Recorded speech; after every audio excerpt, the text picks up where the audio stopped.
Yes. The stream that's happening right now. Oh, yeah. We're streaming. It's happening. In case you were accidentally watching our Twitch channel and didn't know what was going to happen. Imagine stumbling across us by accident. That would be crazy. Impossible. Imagine you're just having a nice normal day with your family, you know, watching Teletubbies, and then you suddenly switch over to rated RPG. And your 4-year-old's like, wait, I want to hear what these guys have to say. I'm sick of the normal Teletubbies. I would prefer to listen to the gorgeous Phoenix Brigade pee on things. Please, mother. Now your 4-year-old is just peeing in the mouth of evil, left and right. Like everyone should be. Yes. Ever vigilant. We're like the Wiggles of Dungeons and Dragons. The Wiggles. The Tinkles. That's what we Wait, does are. anyone get that reference? The Wiggles? Yeah, anyone who's ever had like a 4-year-old around their house knows Oh, right, yeah, kids. Yeah. I've heard of those things. it. Yeah. I've They're seen them. everywhere. Yeah, an infestation. The RPG of Blue's Clues. Oh, welcome everybody to this episode of Rated RPG. Didn't get a notification for this one. Oh, that sucks. You probably more or less. will get a notification. Yeah. More or less so. How do we sound? Tomorrow. I'm Wait, curious. are you talking about on Twitch? Yeah, I'm curious how we sound too. We got a whole brand new setup, guys. Yeah, on Twitch. Yeah. Oh, yeah. How does this sound, you guys? Because, like, look at how good everything is. Yeah. I'm not, I'm not in my house. You can see this is clearly Aaron's house. And then Clearly. Brad and Dion are off like in some stone castle somewhere. Oh, yeah. Yes. Usual, though. We are Stone Temple pilots. And Aaron and Jason are on the set of Beer and Board Games, wherever that is. But today it's beer and sword games. Oh, that was good. That was good. That was good. Wabaw says good volume. Fantastic. Fantastic. All right. Heck yeah. Big Brother Ashnu, yo, I'm here with the donuts. Oh, I want donuts. Great White Spark says Brad and Dion are relegated to the garden. We know what we did. Yep. Oh, yeah, we got some nice pictures of the setup that we got going on here. It's really sweet. We got 3 separate tables. We got 3 different cameras. How many microphones is this? 5 microphones. 5, yeah. Oh, 2 lights, a mixer. This is all stuff, by the way. Most of this stuff was purchased using funds from the Rated RPG Patreon. And Yeah, you get to see your dollars in action today because all this is due to your generosity. yeah, hell yeah. We would still be looking and sounding like shit if not for you guys. I mean, I still kind of look like shit, but that's not because of the equipment. Some things you can't. Some things you can't do improve anything upon. about. No matter how much money you throw at it. You can't polish an emery turd. Oh, trust me, I've even tried. try. Wait, no, I haven't. Don't. Never mind. I didn't say that. Good morning, Zykin, Mr. Evil Shaggy, Squid Lips. How's it going? Bart Hogan. Oh, That's me. Oh. All right, I well, was like, I don't recognize. Oh, you brought a secret liquor for shots today. I did. Brad has a secret liquor for shots. I have a secret gift for Dion, which I'll present to him now because it's his birthday. Oh, gosh. Dion is at least... I'm 17, guys! Yes! Sweet 17. And for your 17th birthday... See, this is what I'm talking about. lights. Oh, yeah. I got a house party later. These are gonna... Hold on, raise it up. Put it like between you and Brad so everybody can see it on the camera. Yeah, there he goes. House party. I also have gifts for Dion. Oh, man. They're gifts that have kind of been making the rounds. Okay. Someone hand it over to Aaron, and Aaron can give you that. Oh, is this lube? No. I don't think you'd want to use that as lube, no. That's such a good name, dude. Maybe you touched your genitals hand sanitizer. And then you can catch it. There you go. There's that. It's you can hold it up. Explain what it is. And then we got money toilet paper. You know what I'm saying? So Real rich shit. Haha. yes, How many plies is it? one. Oh. Probably just the one.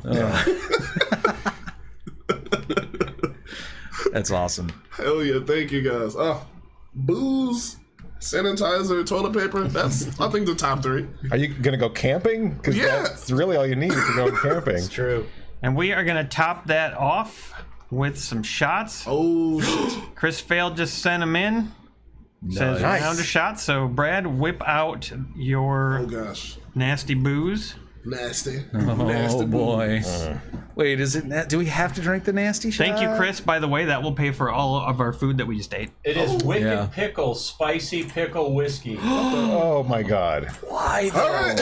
Why do you hate us? This is not a good way to start off our in-person rated RPG. Wait a minute though. You dick. The gorgeous Phoenix Brigade is in hell, and it's been previously established that everything we eat and drink in hell tastes terrible. Is horrible. Yeah. So yeah. this does actually fit. It. Oh, All right, so this is going to help us get immersed. Yeah. I guess. Total immersion. Speaking of immersion, we also have these like smells like Oh, no, scented candles. Yeah. Holy shit. Yeah, right now we've got the Oaken Tavern or something like that. Yeah. And also the Ancient Runes With scented candle. 2 different candle companies, 2 different candles Competing and competing vying for dominance our nose. and our nostrils. Squidlip says that gets an inspiration. Shit. Emery. I don't, Yeah, I Take a whiff of that. I'll agree with that. It's- Oh my God! It smells so much like pickles. Yeah. it's just Smells awful. I love pickles. This is going to be wonderful. It doesn't smell like pickles. It it's, smells like stale shite. I smell. It smells like a dusty pickle. Yeah. Yeah. Ah, Yeah. Happy Grandpa. birthday. Let's fucking do it. Reminds me Yeah. of Grandpa. Happy birthday, Dion. Hey. Happy birthday, Dion. Happy birthday. Much love. Holy, this is gonna be fun. Oh, fuck off. Fuck off. It's good to be back in person, everyone. Oh! God, there's so much going on there. It's like it's thicker than it should be, and just Why is it so spicy? That's not. dude, right? That's the wicked bit, I guess. Yeah. It's spicy pickle. That's what it's Yeah. called. Spicy pickle whiskey. Spicy pickle. Wicked pickle. Fuck me, Yeah, that's man. the brand. Oh, Yeah. Spicy pickle whiskey. that's Jesus. I wouldn't do that like ordinarily, but okay. That is definitely what the water in hell tastes like. It's gotta be like It's that. really good with a bratwurst. I will tell you that. I can believe it. I guess. Okay. Yeah. Oh, it'd be good in a Bloody Mary. You could just have an actual spicy pickle instead. Yeah. And not that. And it has a long aftertaste. Yeah. It's not going It's away. like right in the middle of my throat, just chilling. Ugh. No, sir. No, sir. I don't like it. That's Malort. You purchased that with your own money. I did. Oh, That's Malort-esque. yeah. Oh, Also a birthday present for all of us. Yeah. The gift that keeps on giving. Thank you, for Chris sure. Fail. Thank you, Chris. Yeah. Yeah. Wow. Thanks. man. Oh, And now you're 40 years old, Dion. Yeah, I definitely just aged like 6 years. gross. Gross. Well, thank you, C-Fail, for that round of shots, man. It was We're happy to have non-wicked pickle Yeah. shots for our next one. Yeah. It's in my facial hair. And we're going to have new shot glasses now because these ones have been soiled. I told you it was fun. I regret everything. So now when we fail a death saving throw, we have to do a shot of that, right? Is that what the deal is? All right. Whenever a character dies, you have a choice. Have the character die or drink a whole bottle of Wicked Pickle. A whole bottle? Oh. Well, it was a good run if that's the case. Oh, God. All right. It's so, still there. I can still. Yeah. Yep, definitely. Brought the show to a halt, but how?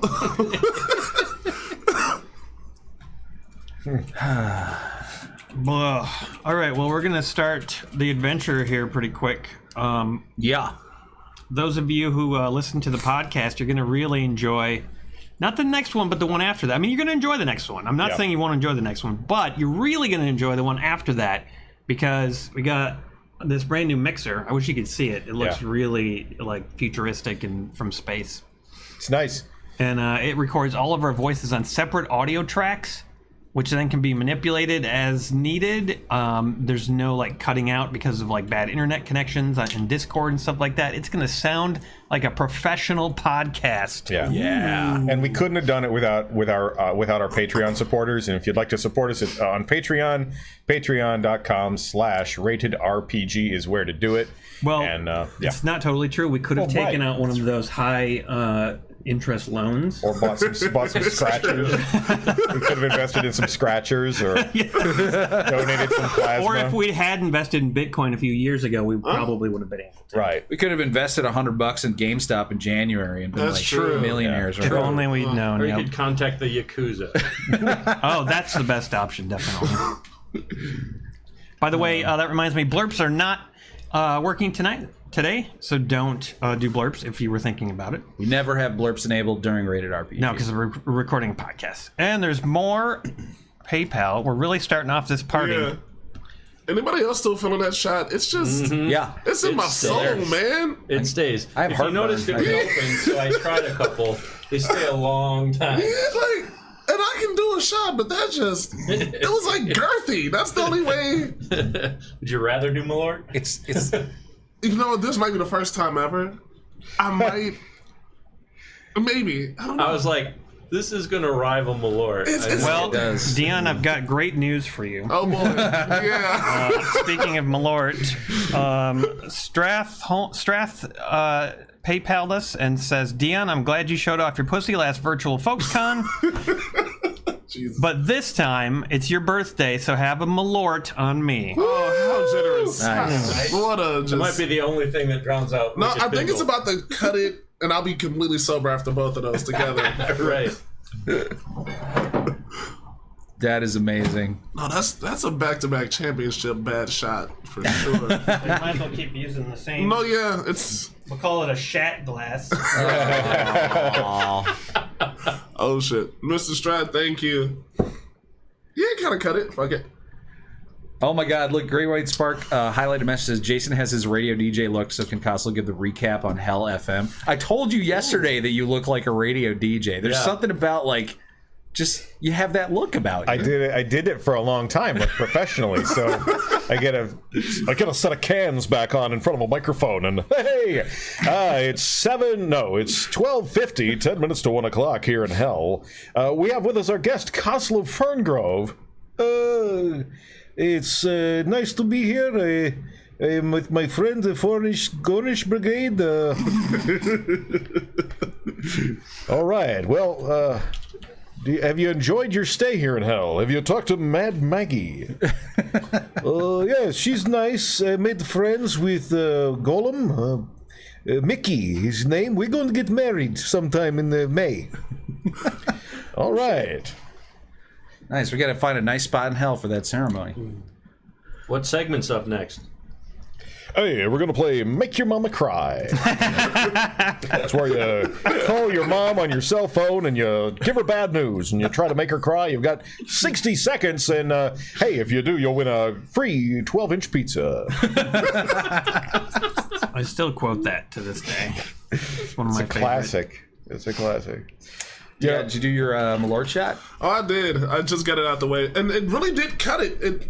I feel pretty neutral right now. Oh, Not wow. good, but neutral.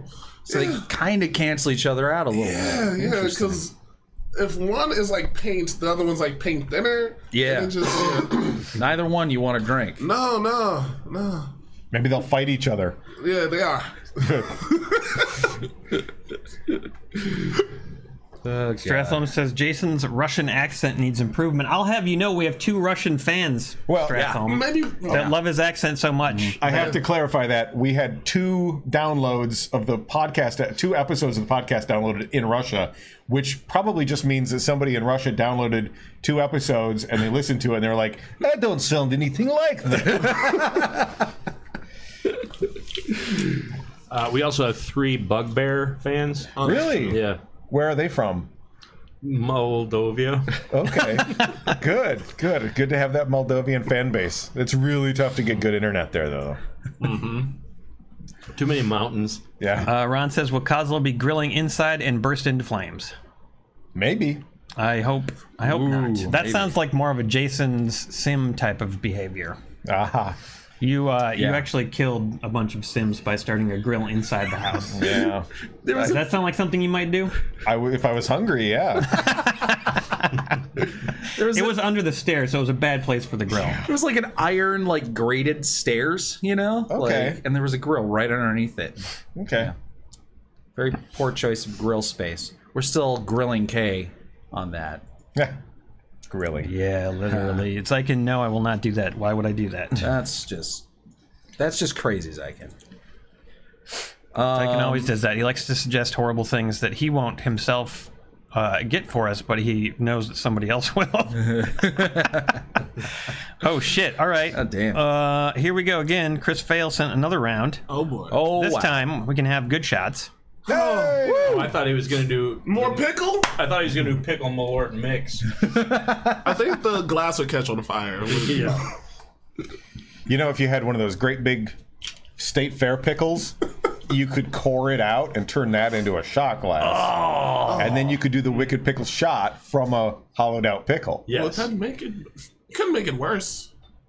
Can't much make it worse. You know, they sell those pickles out at one of the grocery stores here in Madison. I saw a giant jar of those, and I had to take a picture. I was so impressed. We don't have Yeah. pickles that big out in Illinois. Really? As far as I know. I've never seen that. Not in a grocery store. How big is this pickle you're talking about? Like, Like the size of that can, or about the size of this can, that's a probably. girthy ass pickle. Yeah. Okay. Now we Jar got some full of 'em. quality whiskey. Yeah. Some qual whisk. Illinois pickle game is fucking weak. I will admit to that. There was like 2 drops of the pickle whiskey in there, and I did it. Yeah, I got you a new glass. Don't worry. Oh, Yeah, you can use the same one. Viclaws. I think that's how you say that. Viclaws. I ask, always curious about setups. What mics and mixers are you guys rocking? Rode, Zoom, Samson? It's a Zoom interface, right? Yeah, it's a Zoom L8, a Zoom Live Track L8, and then that's the mixer. I'm using a Sennheiser MK4. Aaron is using AKG Dion's 6842. Dion's using an SE 2200, I think. Yep. 2200. Yeah. Brad's using a Shure SM57, that I found in a ditch. and Emery's also using an AKG. AKG. I don't remember the number. 6Z823. It's a C2000B. Oh, it was close. I that'll was really show ya. close. I was really Yeah. close. All right, Chris, here we go again. Oh, We're going to Chris. adventure hardcore tonight. Cheers.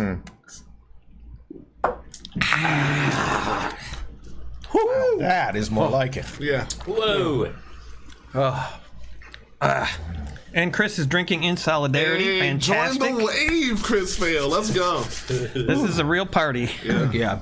We haven't rolled a single die yet, and it's almost 1 o'clock. I'm gonna be so loud. I apologize. I can feel it. I'm gonna give you a little less gain. Yeah. All right. Thank you. Oh boy. And we have another one for DM, but we'll wait a little bit. Thank Yeah, you. let's Give him a little, give him a little some time break. here. I'm a big man, but let's. Woo! It's only 12:30. One. Arrow DeWitt has basically challenged the whole chat group. Whoever isn't drinking needs to up their game. Hell yes. I'm And- looking forward to the driving we're gonna do later tonight during the session. Brandon's gonna come pick me up. I already told him, so Yeah, Brandon actually is in chat. He says there's going to be some public urination tonight. he knows it. Indecent exposure for sure. I might have him swinging by my house, maybe. All right, so I think maybe right now is about the time we should do the recap. Okay. Are you doing that? Are you in charge of that? Yeah. Well, Previously on Rated RPG. I think maybe a cool thing, I've done this a couple times, is to try to have you guys recap, and then I sort of just fill in blanks. That way I know kind of where your head's at. So, does anybody want to start? Where did Or we start start at the beginning of the last? Yeah, I was kind of hoping that you would recap because I have no idea. Right? Were we already in the camp? I believe you were on approach to Fort Knucklebones. You had flown off the top of El Terrell, the floating city that was being dragged into hell, and landed kind of in the wasteland of Avernus. And you had kind of headed off in this direction, led by Lulu, the Hollyphant, towards Fort Knucklebones, where she remembered there were a couple of helpful birdmen who she, her memories are all scattered, but she remembered Fort Knucklebones, helpful birdmen. That's the only clue. That's the only lead she had. There's no other kind of Birdman. Keep thinking that, Aaron. Keep thinking that. So yeah, you guys approach Fort Knucklebones, and I'm going to be a little bit sparse with the details here because this is actually a situation where the podcast hasn't quite caught up to the live stream. So there might be some people out here watching, perhaps live, or maybe watching this in the next few days, who they haven't listened to the podcast all the way up. So I don't want to give away too many spoilers. Yeah, there's one episode. Yeah. One episode remaining between this and that. But, by and large, there's not going to be a ton of spoilers. Yeah, exactly. But in case you're that kind of a person, maybe don't listen to the next few things I say or whatever. But when you guys got to Fort Knucklebones, there were some folks there. It was kind of like this Mad Max style encampment. Like there was a warlord with a whole bunch of minions. They were funny. They had French accents. And you guys basically helped them out in a number of different ways. Tried to kind of get on their good graces. And in exchange, you were hoping to get some sort of information on how to continue your quest. And you ended up doing this ritual where you went into Lulu's dreams, like her memory dreams.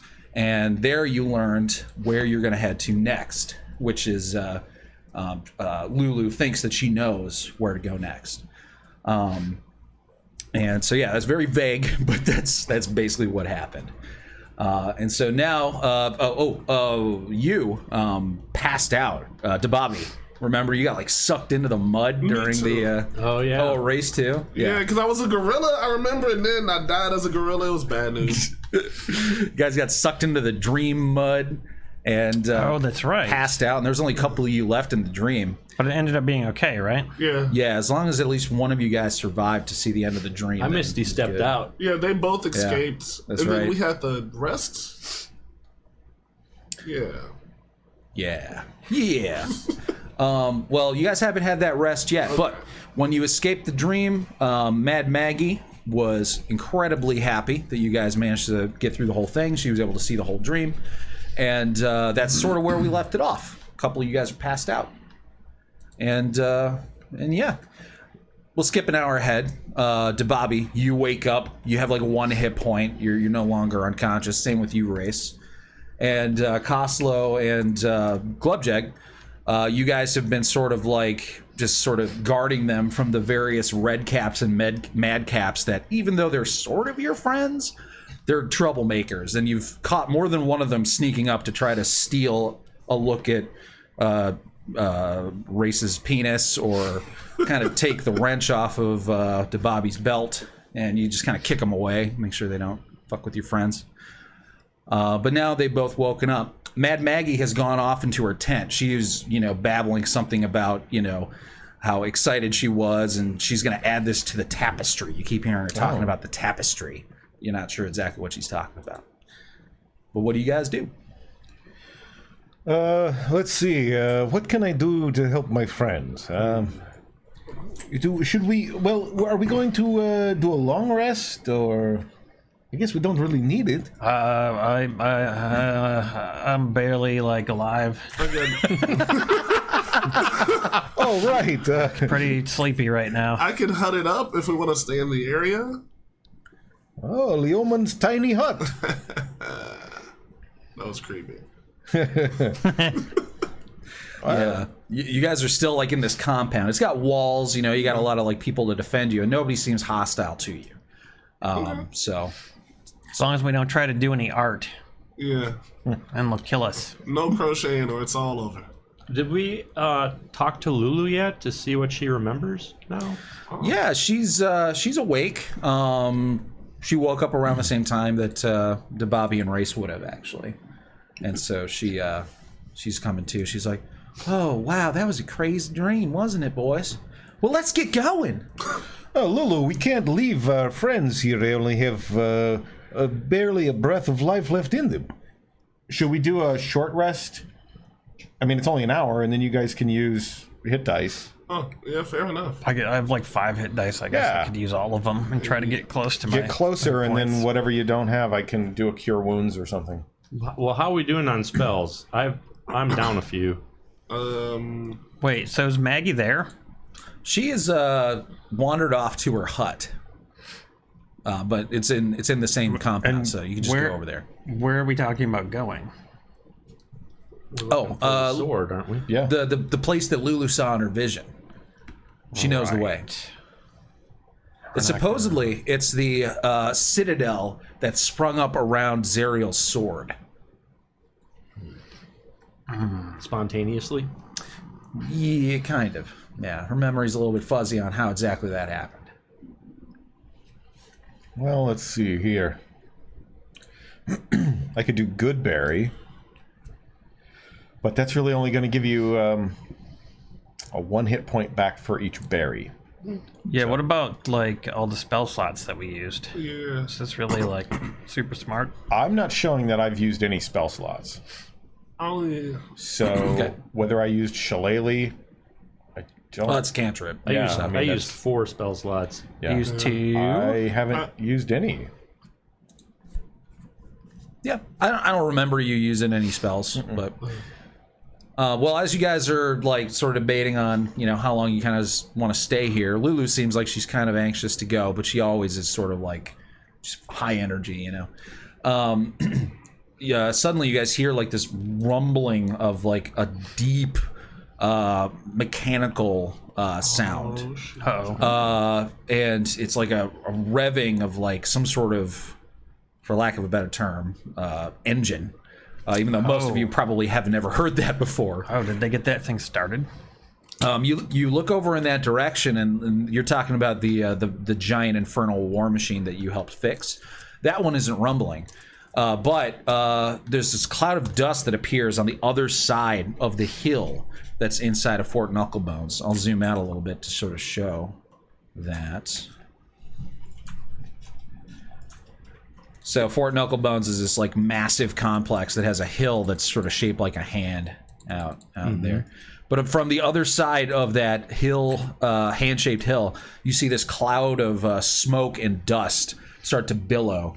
And before you know it, 2 large vehicles made out of twisted black iron, covered in spikes with like skulls and body parts embedded on the spikes, and just spewing out all sorts of horrible sounds and scents. 2 of these vehicles come like driving over to you guys, and at the last moment before they strike you, they just screech to a halt in front of you, sending like debris like flying, getting in your face.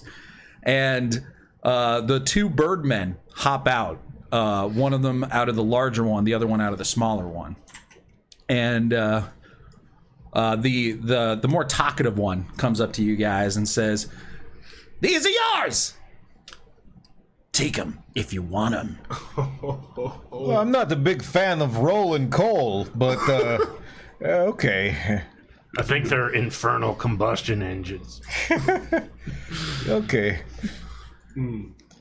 So, sitting in front of you is a large, like, 4-person, like, dune buggy. All right? That's the larger one. And then next to it is a motorcycle, 1 person. The motorcycle looks like it's in fully, like, functioning, fully operational. The larger dune buggy, you can clearly see that there is a spot where there should be some sort of weapon, like a turret mount, that is missing. And it appears like there are chunks of the armor that are covering up kind of vital spots that are just like gone. It looks like it has been battle damaged. Okay. And Dababi, being the artificer of the group, you are able to easily sort of see like, okay, I can see maybe why they're giving these things to us. The motorcycle, not particularly impressive vehicle. This dune buggy was probably pretty impressive when it was fully operational, but it's so battle damaged, It's still going to be awesome, but it could have some improvements. Needs a muffler. You have a weapon we can put on there to replace what's missing? Talk to Mad Maggie! Oh God. Good idea. Hey folks, I've done a lot of campaigning with land vehicles, so I should be good to go. Yeah, you've driven wagons before, so it should be a piece of cake. Oh, I am not very good at driving things. Mechanical things. Confuse and befuddle me. I wonder if the Birdmen remember all the phrases we gave them last time. Fuck you.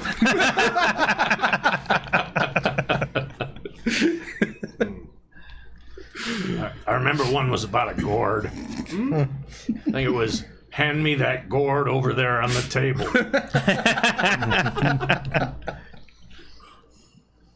I think we got to talk to Mad Maggie. Although I need to take a short rest because I'm not feeling so well. So if the guys who need to take a short rest to get some hit dice back, if they want to do that, Glubjag, how good are you at persuasion and that sort of thing? I am pretty good at persuasion and intimidation. All right. Well, I don't know if we'd be able to intimidate Mad Maggie, but I'm not good at those things, but I'm decent with insight. Okay. Let's see. Did it show up? Yeah, I mean, I'm only down 8 hit points. I don't know Back if I'll up even use a hit die at this 17. point. Nice. It's 3. I got 2 hit dice left. 8. Oh, good rolls. Holy crap. Nice. Nice. 10. One more. 8. 1 left. 15. That should be enough. 'Cause I only got 30. That's going to put me at 15, 25, plus 6, Inventory 31. I'll do one more. I'll use my last hit die. What happens then? I have to do a long rest? Every time you do a long rest, you regain half of your hit dice rounded down. Oh, God. So you'll get 3 of them back in a long rest. Okay. You get any back in a short rest? No. Is that enough? Wait, do I have any potions? I do. But when you do a long rest, you regain all your hit points. So, Right. Okay. I'm back up to 33 out of 52. I guess that'll do. So while these guys are doing their short rest, Glubjag and Koslow are going to go talk to Mad Maggie. Okay, sure. Sounds good. So, yeah, the two of you sort of pick a spot where your back can easily be to the wall so you don't get robbed. And you just sort of sit down and relax, stretch your arms out, drink a little bit of water that tastes like Wicked Pickle whiskey. Koslow and Glubjag walk off to Mad Maggie's tent.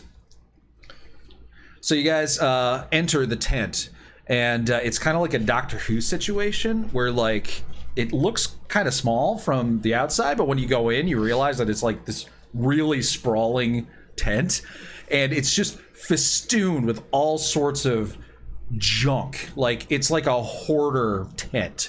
Even though it's a massive space, it feels very, very cramped because there's just piles of junk. Like, you realize that this hag must be just scouring Avernus looking for, like, anything she finds even remotely interesting. Mom, we got to get you out of this place. You have to clean up. It's a health hazard in here. I would just like to point out, Emery, that's actually more like a Harry Potter Book 4 tent that they stayed in when they were at the Quidditch tournament. Mm-hmm. And not really like Doctor Who at all. Isn't his stupid phone booth bigger on the inside? It's bigger on the Yeah, inside. but so were their tents. Doctor Who. And it was a tent and not a TARDIS. All right, well, So, you know, whatever. you should probably read Harry Potter. I don't. Yeah. It's really more like The Lion, the Witch, and the Wardrobe. All right, well, fine. She has bags of, like, feces. They always do. Yeah, they always do. Wait, is that a bad thing? No, but it's just a thing that happens. But as you're kind of crawling and like making your way, squeezing through all this filth and trash, you actually find your way to a rather large open area where most of the trash has been kind of swept to the side. And up on the wall is actually pretty beautiful tapestry that has been very well preserved and is not covered in feces whatsoever. And you find Mad Maggie, actually, she's behind, like, kind of around the corner and mumbling to herself by this tapestry. It looks like she's gathering supplies or something. And I'm going to show you what the tapestry looks like here in a second. Here we go. I'm clicking show to players. Ooh, nice. And tapestry 1, that's on the left, and tapestry 2 continues on the right.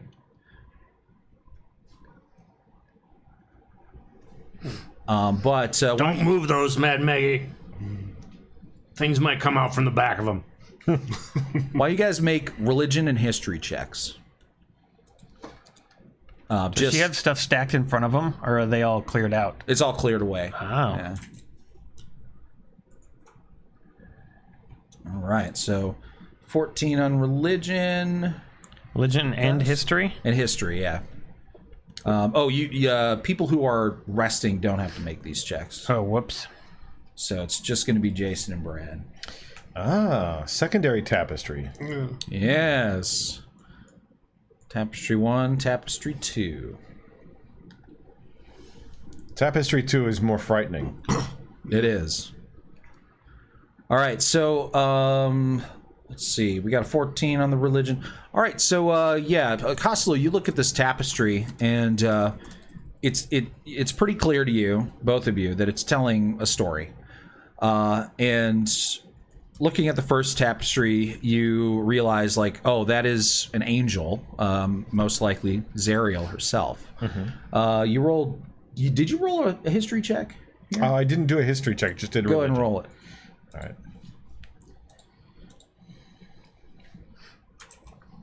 Should have used inspiration on mine. Yeah. Okay. You got a 13 and 14, so pretty okay. So you piece together that this is a tapestry that is depicting the story of Zariel. And the first image is one that pretty much everybody would be familiar with. This is Zariel leading the Hell Riders into the portal. Mm-hmm. And those Hell Riders are, of course, the knights that were sort of sworn to protect her and serve her and do battle against the devils and demons. The second image is her battling the devils and demons by herself, which is a depiction not only of her battling, but also you notice there's a lack of the Hell Riders in this image. And why is she blindfolded? She is a solar, and solars are the most powerful type of angel, and they are typically depicted as blind, even though they're not actually blind. They can still see just fine. So this is the betrayal of Zariel by the Hell Riders. And then the third image depicts her submitting to Asmodeus, the Lord of Hell. Then when you look at the second part of the tapestry, these darker parts, you don't actually know what specific events this is depicting. These are things that you haven't heard any stories of yet. But this is clearly after she has fallen and become a devil herself. And you see that the blindfold has been taken off. She still has like the black eyes and the black tears running down her face. But yeah, it's looks like she met a dude, had a kid, and then got really angry and led a war. She had a kid, lit it on fire. Yep, started a war. And we don't know the rest of the story. Tale as old as time. And then Dad and the kid went to war for her. But as you guys are considering these tapestries, Mad Maggie comes out from her little area that she was rummaging through, and she says, "Ooh, did you get the vehicles?" Yeah, we got the vehicles. Say, Maggie, what is this tapestry here? That's the second set of 3. Can Can you explain it to me, please? Oh, this is my prized possession. These are the tapestries that depict the story of Zariel, her fall from grace, being one of the chosen, most powerful angels in heaven, falling all the way down to the bottom, becoming a despicable devil and archfiend. Oh, it's the most delicious story I've ever heard. These last 3, you ask? Yeah. I would so love to know the story myself. This is all I've been searching for, and you have given me clues with the dreams. Oh, okay.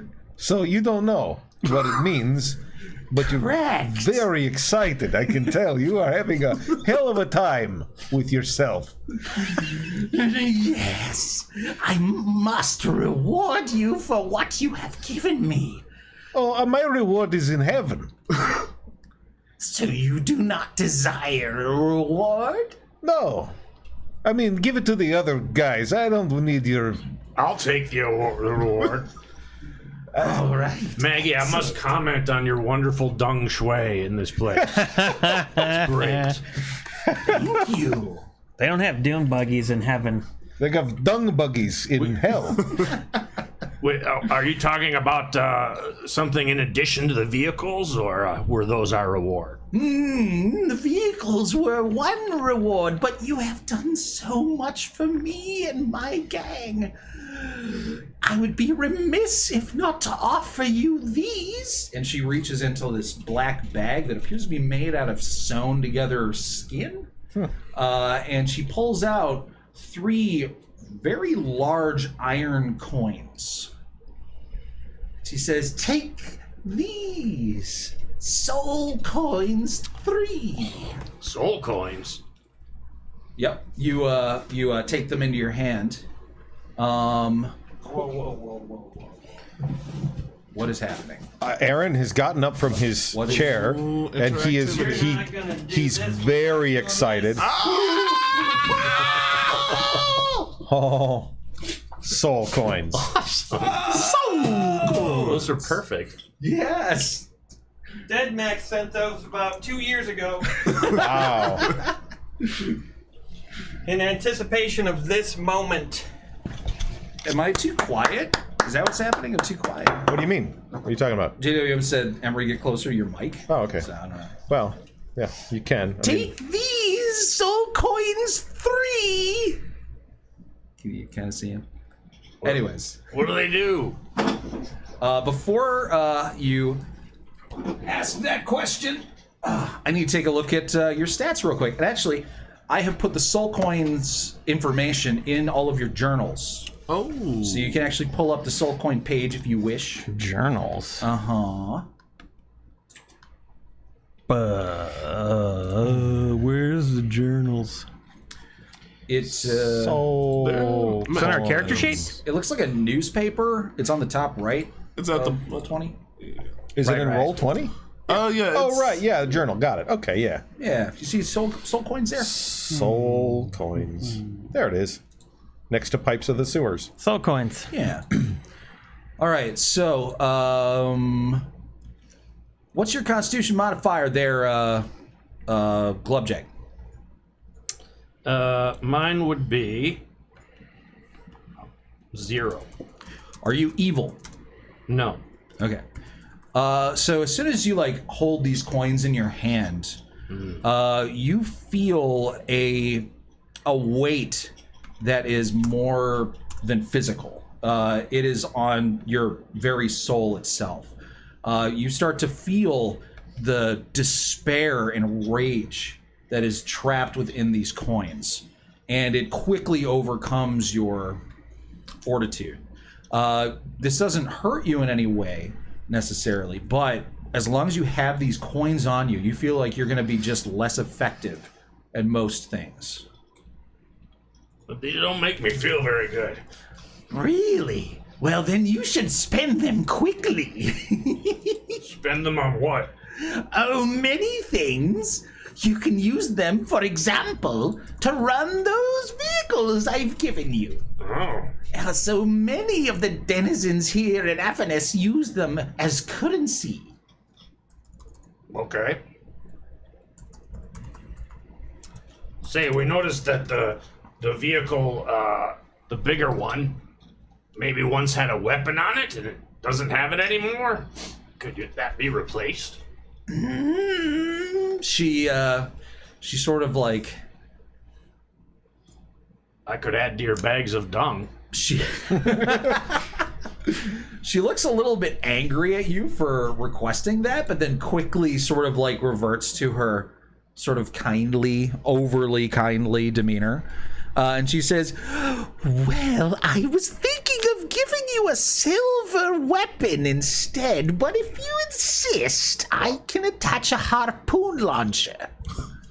What sort of silver weapon? Well, we have many things in my armory. If you would like to step into my armory. All right. she pushes aside a moldy table leading to another tunnel through her filth and squeezes in there. You follow? Yeah. All right. She leads you to another section of the tent where it's been sort of cleared away. But amongst the pile of trash is just a plethora of different silver weapons. Pretty much any kind of weapon you could want. She says, "You may take one of these, or we will install a harpoon launcher." Is the harpoon silver? No. Take the silver wrench. Did you follow us in, Kozlo? Yeah, I'm here. I don't like these soul coins very much. But hey, I think you should get a silver weapon. I wish I could, like, dip my staff in silver and silver it. Maybe there's a silver staff here. There is a silver staff. Well, my staff is kind of special to me. It's my own, very own staff. If I get a new, different staff, maybe it won't swing quite the same way. You are a druid, are you not? Oh, yeah, but that's not all. Sounds like more of a baby. Hey, you're not here. Being a baby about your staff. I know, but I'm in your mind. I'm your You conscience. and your one hit point. I'm your Debobby conscience. Shouldn't you be molesting your shield? Oh, yeah, good point. Sorry, I was just talking to the voice in my head. What? I just want to talk about something really funny. So in the player's handbook, it says that a druid won't use metal weapons or armor, but it doesn't specify like any actual restrictions. It just says they won't use it. Yeah. So in an FAQ that came out like a year or two ago, they finally addressed that, and they said, what happens if a druid puts on metal armor or wields a metal weapon? And the official answer was their head explodes. Yeah, forget it. Never mind. Wow. I think it was a joke, but All right. Well, you know, because the druid side of me is like, no, thank you. But the monk side of me is like, yes, please. Well, what do you think, Kozlo? A melee weapon or a harpoon gun? Boy, you know, probably a melee weapon. When it comes right down to it, you know, some of these demons and devils and whatever, they need to be silvered to be damaged.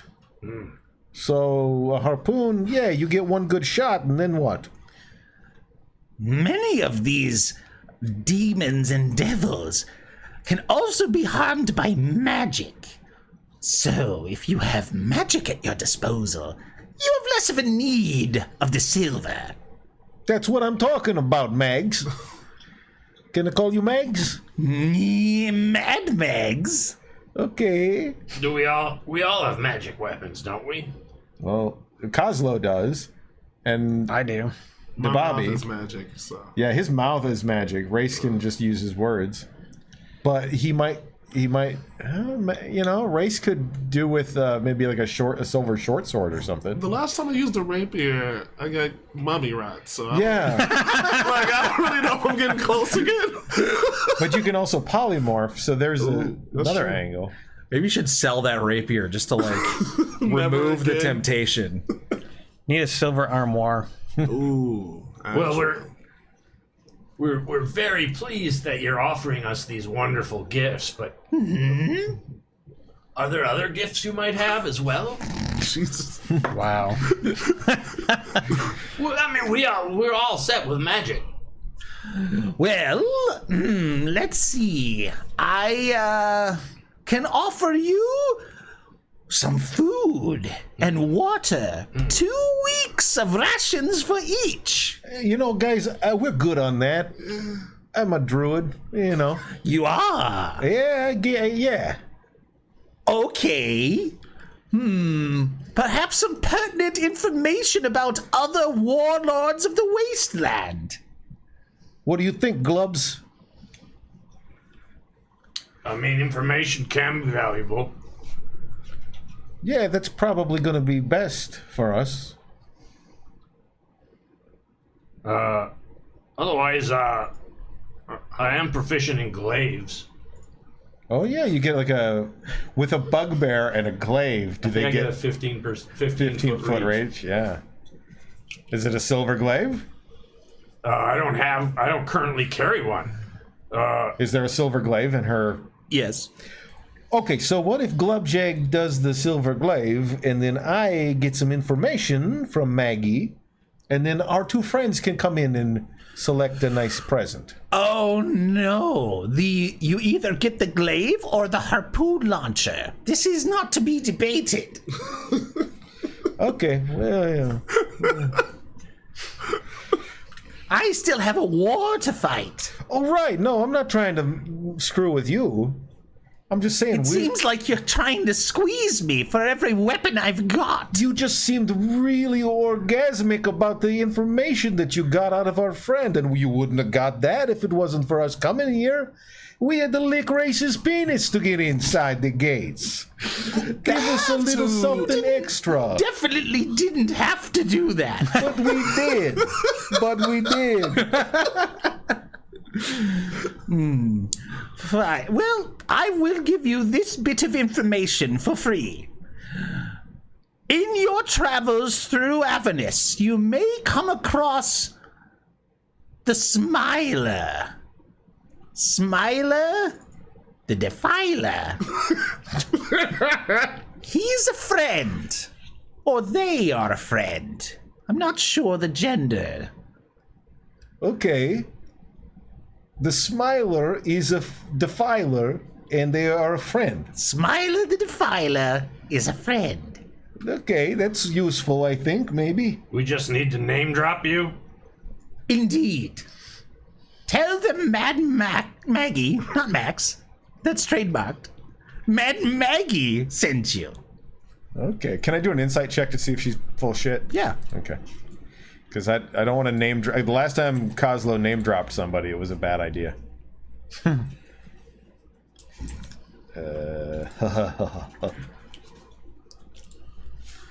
Okay. 15. 15. Okay. Even though her hut and tent is full of shit, you don't think she is. All right. Great White Spark says Defiler is fluid.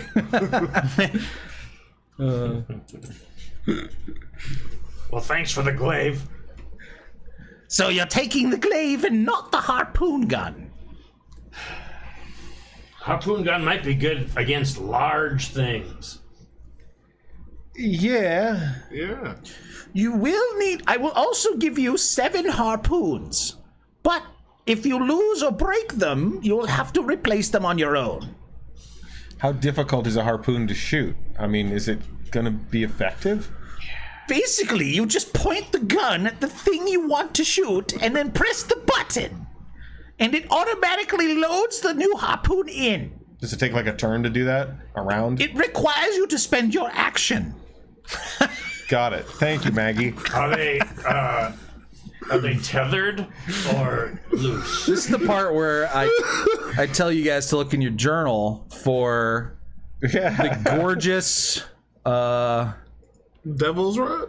not the Devil's Ride, the gorgeous other thing. What is it? Tormentor? The gorgeous Tormentor. Oh, yeah. Gorgeous Tormentor. Sexy. Yeah, the gorgeous Tormentor. Crushing wheels. Okay. 2d8 plus 2 piercing damage. Yep. Race does more when he calls somebody's mom a name. It's got a 120-foot range, though. Yeah. I need to put this up on the screen for everybody else to see. Why didn't I think about doing that before? What was I thinking? Infernal War Machine. Oh, you guys got to take the harpoon. Fine, we'll take the harpoon. Jesus. Jesus. Fine, take the harpoons, put the glaive back. How much would you sell the glaive for? Here's the gorgeous Tormentor for everybody on the stream. Sell the glaive.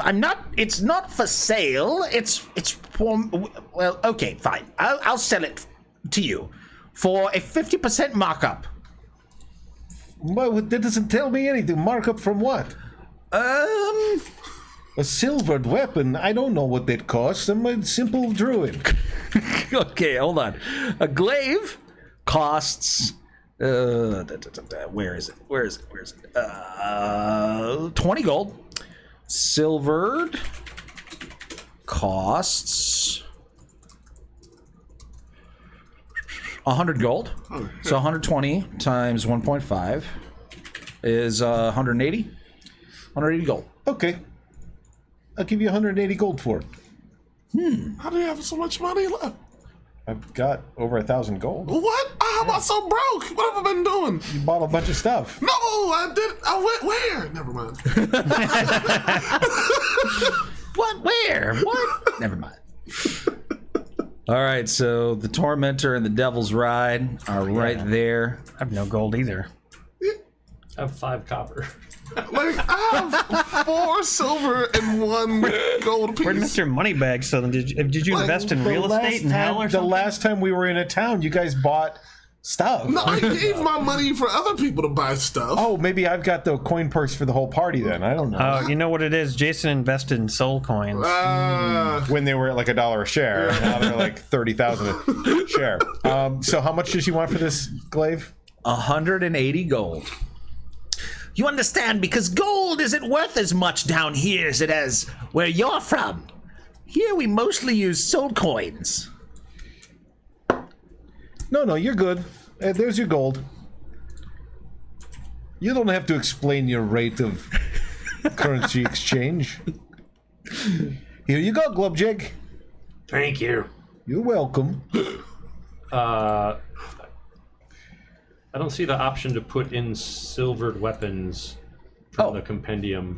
Just put in a glaive, and then in the notes for it or whatever, or you can just call it. You can edit its name to be silvered. Doesn't have any actual like mechanical differences, except for when I say, "Is your weapon silvered?" Then you say yes, and then I say, "Okay." You ignore their damage reduction. Oh, it's like a camp call. Is your weapon silver? Yes.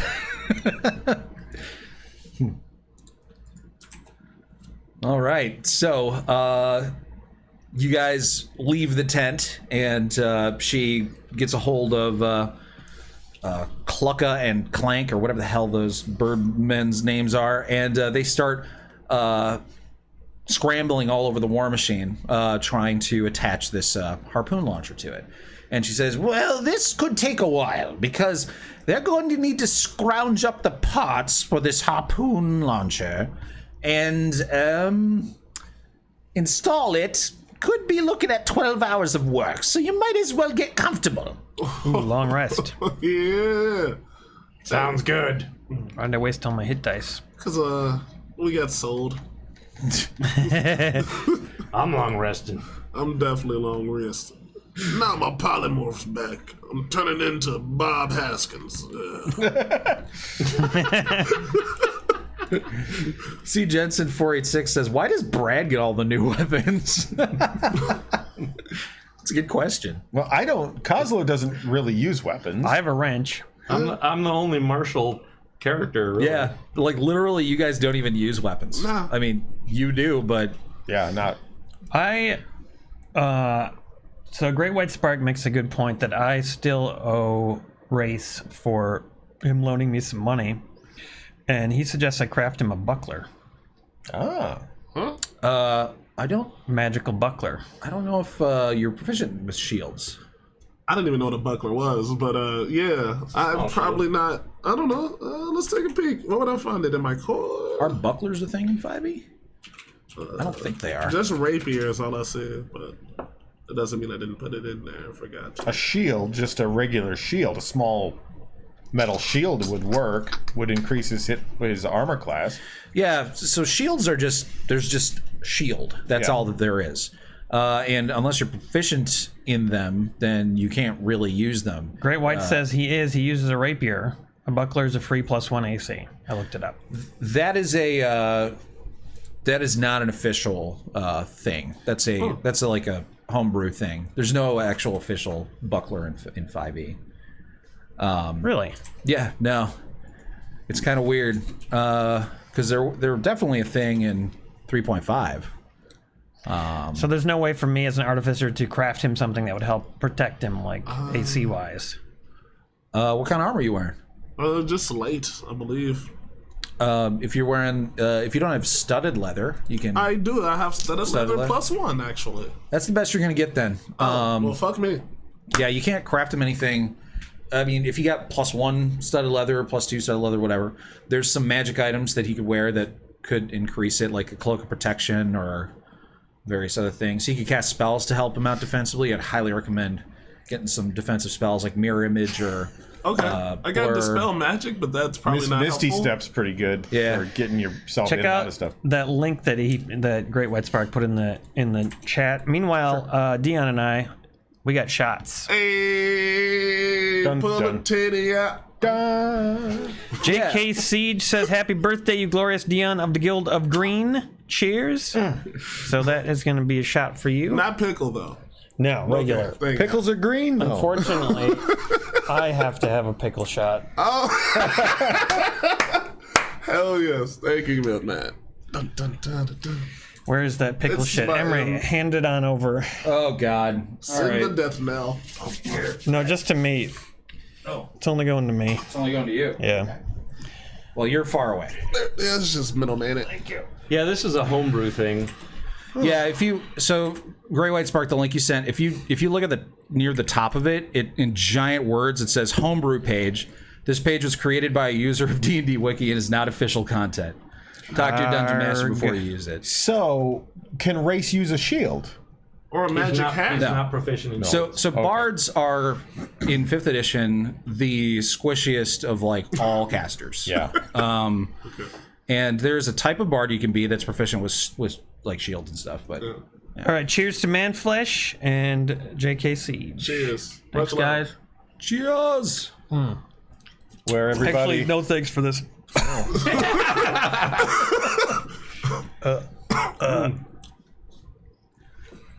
Can you still It's worse the second time. without proficiency with some kind of penalty? Yeah, and the penalty is that you can't cast spells, Oh. which is a big deal. Yeah. What about like? Can I get some shoes that like make me jump high? Yes. Is that a thing? I have boots of Striding. Boots of Jordan? Yeah, they can make you jump. It's literally. I have like what are the boots that I've got? They're called where'd my You have boots magical go? boots? I got magical boots.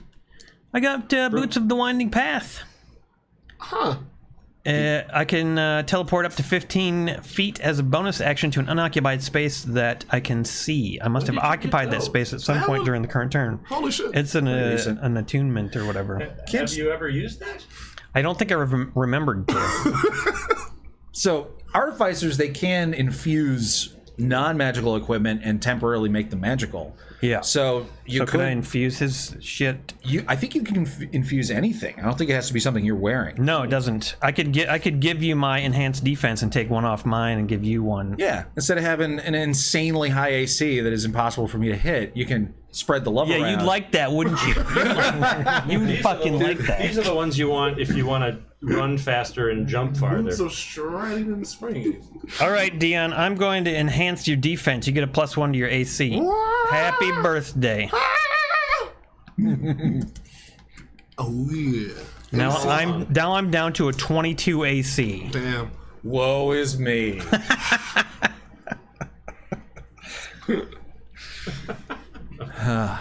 Now I only have Kevlar. All right, so we're taking a long rest. Is that correct? Oh, Indeed. Yeah, our health's going back up. We get half our hit dices. Yep. Everybody should get 3 hit dice back. 3 hit dices. Height I'm gonna do a little rearrangement of my spells. Spells get back up. Back up those spells. Back it up. Oh, yeah. Yeah, maybe I should take the cloud of escapage or whatever it's called. I don't remember what that spell's called, but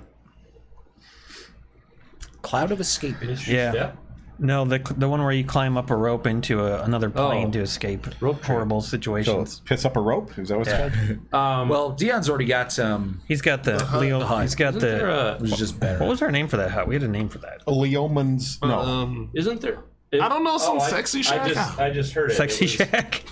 It was Rope trick. Diomans.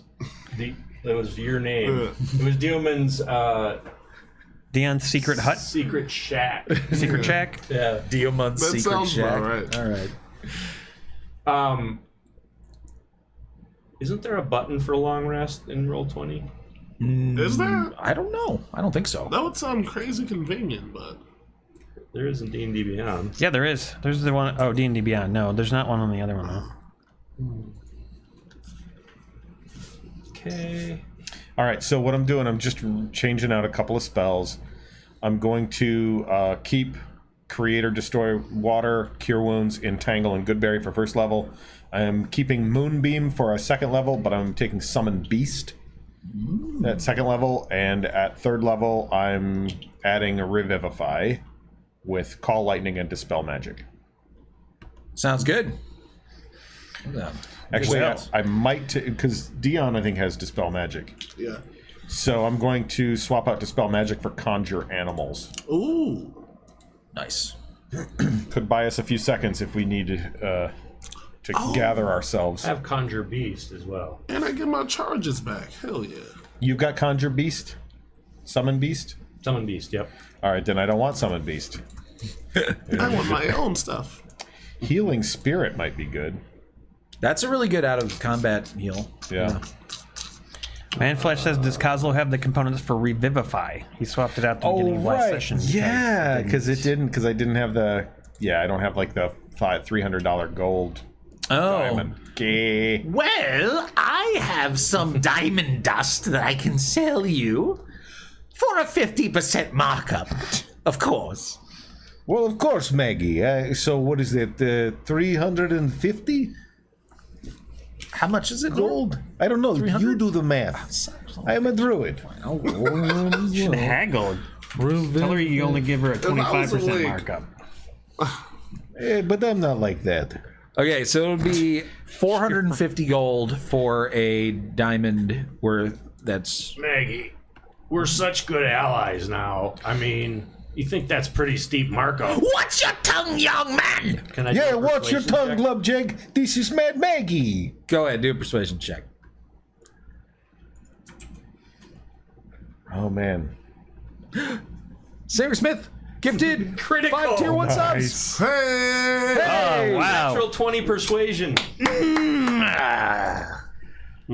Fine, I'll knock off 50% of that, so...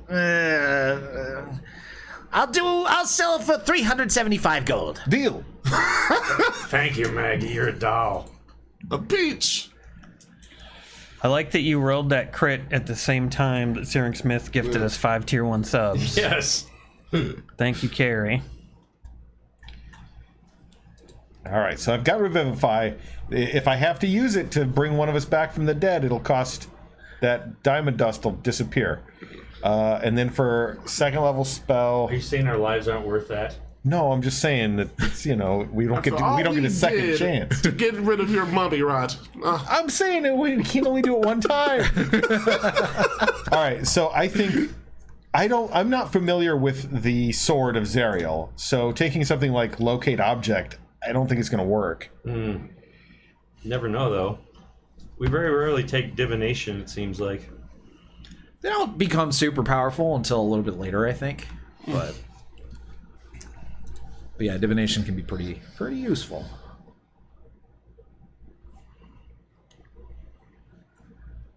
I guess summon Fae then. Summon Fae. Okay, Ooh. that's a good one. Summon a little Tina Fey? Tinkerbell. Yeah, Tina Fey is going to come and do some funny bits. Nice. Some funny bits. As they're called. Yes, yes. In the comedy world, you know. Well, you do some of your skits. Oh, that's the worst. Hey, I've got a good idea for your comedy show. Oh, Try sweet this one out. Jesus. I've got a good joke for your comedy. You can use this one. Oh, Use thanks. this one. Yeah. Knock, knock. Who's there? Raisin. Raisin who? Raising my eyebrows. Yeah, that's a good one. Use that in your act. All right, I sure will. Thanks. Yep. Gotta go. You don't even have to pay me for it. Oh, for real? That's a radio joke? Now that's actually You're a comedian. That's Say something funny. Oh my god. that's actually a joke my 6-year-old daughter came up with the other day. Ah, If she would have told it, you would have laughed. for Oh, radio. yeah. No. Totally. She's got better stage presence. She's so much better at it. She told you it was for radio, though. No, she didn't tell me to use it. She just told me the joke, and then she kind of went on to her next thing. She said it was for Raisino. For what? Have you been sipping on the pickle juice? Yep. All right, cool. So I got all my spells figured out. We're good. All right. Oh, maybe I should take Skywrite. You mean like what airplanes do? Yeah, Okay. I could see that being completely useless. I was gonna say, I don't think I've ever seen anybody use that spell. Would take that Especially in spell. hell. What the hell? Maybe it would be fun. Like a I guess, distraction? like, you know, if you see, if you're far away and you see a city's about to get besieged by giants, Yeah. and you're like, "Hey, city!" Yeah. Or like you could like put it over where all those demons and devils are fighting or something, and just put like a big Skywrite that says, "Hey, fuck off, losers." Advertisements. Yeah, exactly. Special at Joe's Souls Emporium. Special Souls at half price. special at Maggie's junk shop. 50% markup.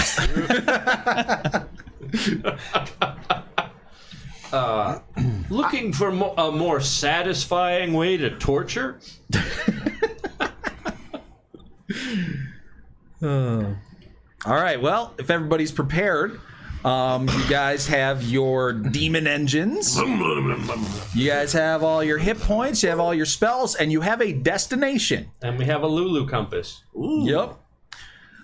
So you guys like get on these infernal engines, and you realize that there's one driver's seat per vehicle, and then there are up to 3 like passenger seats on the dune buggy. There's no passenger seats on the motorcycle, and only one person can be on the harpoon launcher on the buggy. Oh gosh, I don't know whether I should ride the bike or take the harpoon launcher. What skill would harpoon launching use? So it actually has its own stats. Like if you're the one who is on the harpoon launcher, you can take your action to make the attack using the stats of the Tormentor. So if you open up the Tormentor's character sheet, Ranged weapon attack plus 7 to hit. Woo. Yeah, it's us. Oh, we should put race on the harpoon flinger. Hey, let's do it. And the driver controls the wheels and size thing. Yeah, so the driver, now, if there's any checks that the vehicle has to take, which there will be a lot of them, if the driver is proficient in land vehicles, then they get to add their proficiency bonus to any of the checks that the vehicle has to make, okay? But then the driver also has to spend their action to actually move the vehicle, turn it, and all that kind of stuff. Then the driver can also take bonus actions to push it like to its limits. It can do the dash in that case, but it can only do that a certain number of times before the vehicle has to start making Constitution saves. because that represents it's sort of like breaking down as it's being pushed too far. And so if you look at the stats of your vehicle, the Tormentor, it's got a con bonus of +2, I think. You can dash up to twice with it per day before having to make Constitution saves. And every time you fail a Constitution save, then it gets a level of exhaustion. And exhaustion will slow it down, make it worse, until eventually, if it gets enough exhaustion, that represents it completely falling apart. I want to ride the motorcycle. Yeah, that checks out for you. All right, who wants to drive? Well, I have a proficiency in land vehicles, so Okay. I should probably. That answers that Then question. hop behind the wheel. You want the harpoon? I kind of do for half cover. Yeah. Like yeah. my stats say nothing about the dash thing. Right, that's just rules for these engines in general. Got it. Well, boys, it's time to hit the dusty trail of oats. Who's riding the motorcycle? I am. Yeah. You can Wrench me. jump. Yeah, And it's do got a stunt. spiked wheels, a screaming engine, and a cowl shaped like a grinning devil's visage with horns for handlebars. I can do a stunt. I'm just gonna have to show this to players, I think, because I can't figure out how to. You're like a regular the Bobby Knievel. Who's arming the harpoon? Oh, your boy. Races. Yeah. Nice. Yeah. In worst case scenario, I'm gonna just make a giant chicken in front of me for defense. Oh, so. and the attacks are magical. Yes. Oh, yeah. Sweet. We're Mad Max in this. This next section is all Mad Max. Oh, it's about my to be friend. lady It is to titty. very much Mad Max, yes. I can't wait to use my hammer on some bitches as I drive past. I can't wait to use my land vehicle proficiency. I can't wait to make good berries for everyone. So, You're just a druid through and through, aren't you? realistically, since I can create an object, could I make like a ramp for the Bobby to jump off of if a situation needed it? 'Cause- Yeah. Okay. Sure. Okay. Yeah. If you can create a large object, Yeah. then I would say that you could create a ramp for the motorcycle, because the Yeah, motorcycle is yeah. also large. If you get the ability to create huge objects, then you can create a ramp for the dune buggy. Ooh. I think at level 14, so a wee bit away. Oh, Yeah. I wonder if there's going to be a vehicle battle. I wonder. All right, so the Tormentor, yeah, I finally pulled up its stats for everybody to see on the stream. It's got 21 AC normally, 19 while motionless. Now this Tormentor has a lot of its armor sort of missing because it's battle damage. So this Tormentor's AC is only 15, and that's at all times. It's got 60 hit points, damage threshold of 10, mishap threshold of 20. The mishap threshold is if it takes 20 damage from a single source, then a mishap happens. Like it rolls? Yeah, there's a table, and there can be a lot of different things that occur. One of them is it flips over, which sucks. Damage threshold of 10 means that something has to do at least 10 damage in order to even damage it at all. And does it absorb that 10? You know, I can't recall if it absorbs it or if it just anything less does nothing, but then anything more does full. I need to Google that real quick. Damage threshold 5e. Immunity to all damage unless it takes an amount of the damage, in which case it takes damage.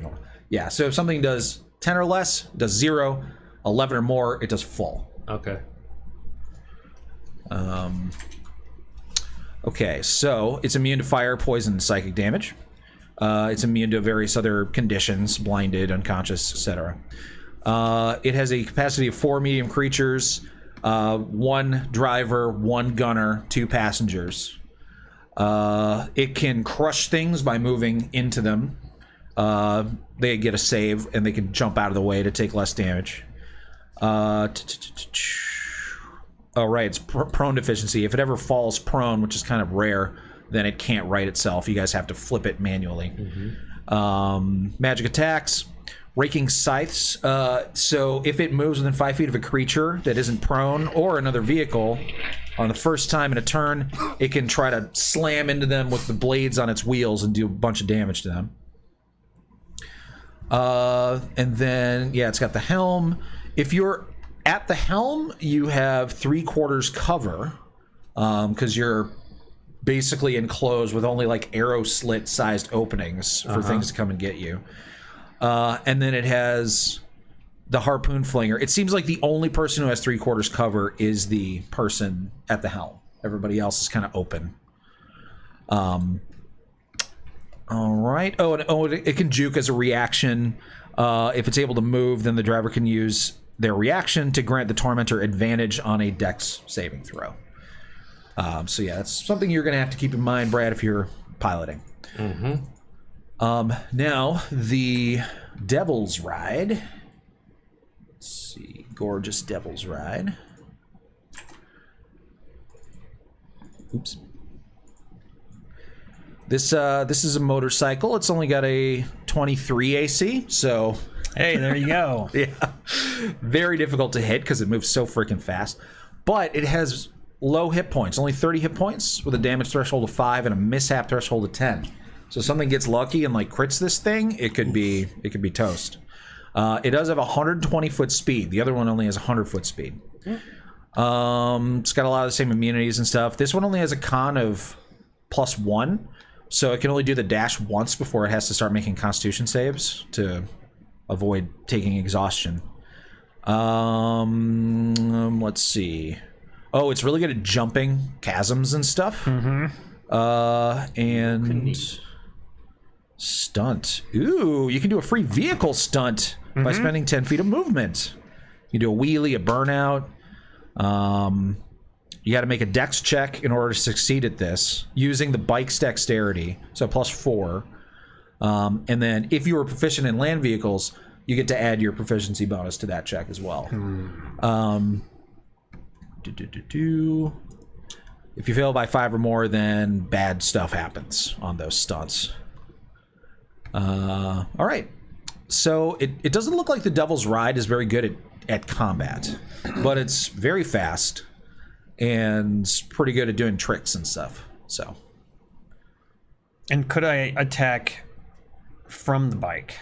So you can, if you don't take the action to drive as the driver, the vehicles will continue to go in the same direction at the same speed that they were last turn. So yeah, you can sort of let it go for a moment and shoot your spells off or whatever, and you won't be able to do the reaction, the juke reaction, because you won't be piloting it, and you won't be able to like dash because you won't be piloting it, but it'll still keep going. Yeah, I saw that in Mad Max.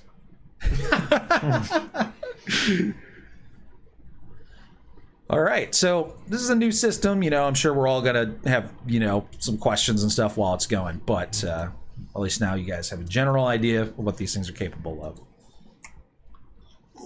I'm gonna go tinkle. That's just metaphor. Yeah.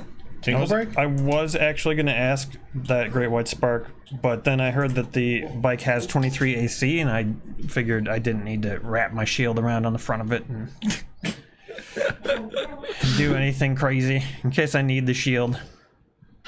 Put it on my back anyway. If I have my shield on my back, doesn't that give me like protection from backstabbage or something?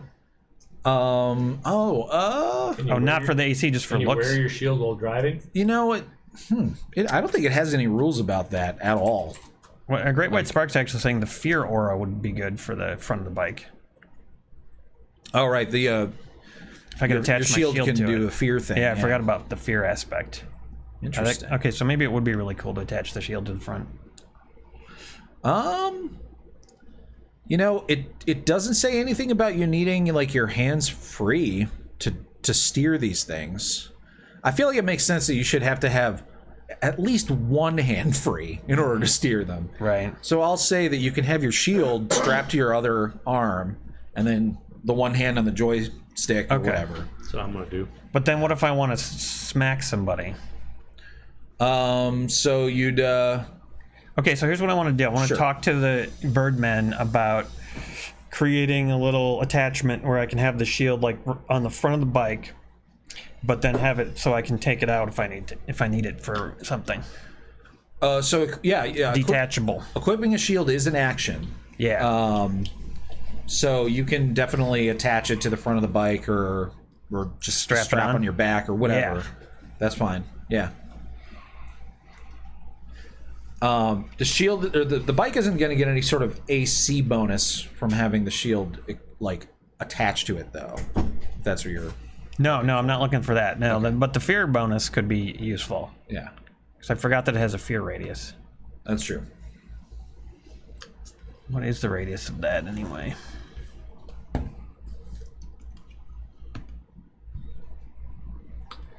We taking a pee break? 2 down. Or cake? Cake break? Yeah, cake break. Cake break. Cake break. Mr. Strath just sent a message too. Oh, dirty boy. Brad just fucking broke my toilet. What the hell is he doing? I know, I heard that. That was crazy. Bud. You okay, Brad? What? You okay? Yeah. Okay. What? I was just wondering. Heard a loud noise in there. Oh. Well, he has to unzip, so. Yeah. Oh, yeah. Strath sent. Hold on.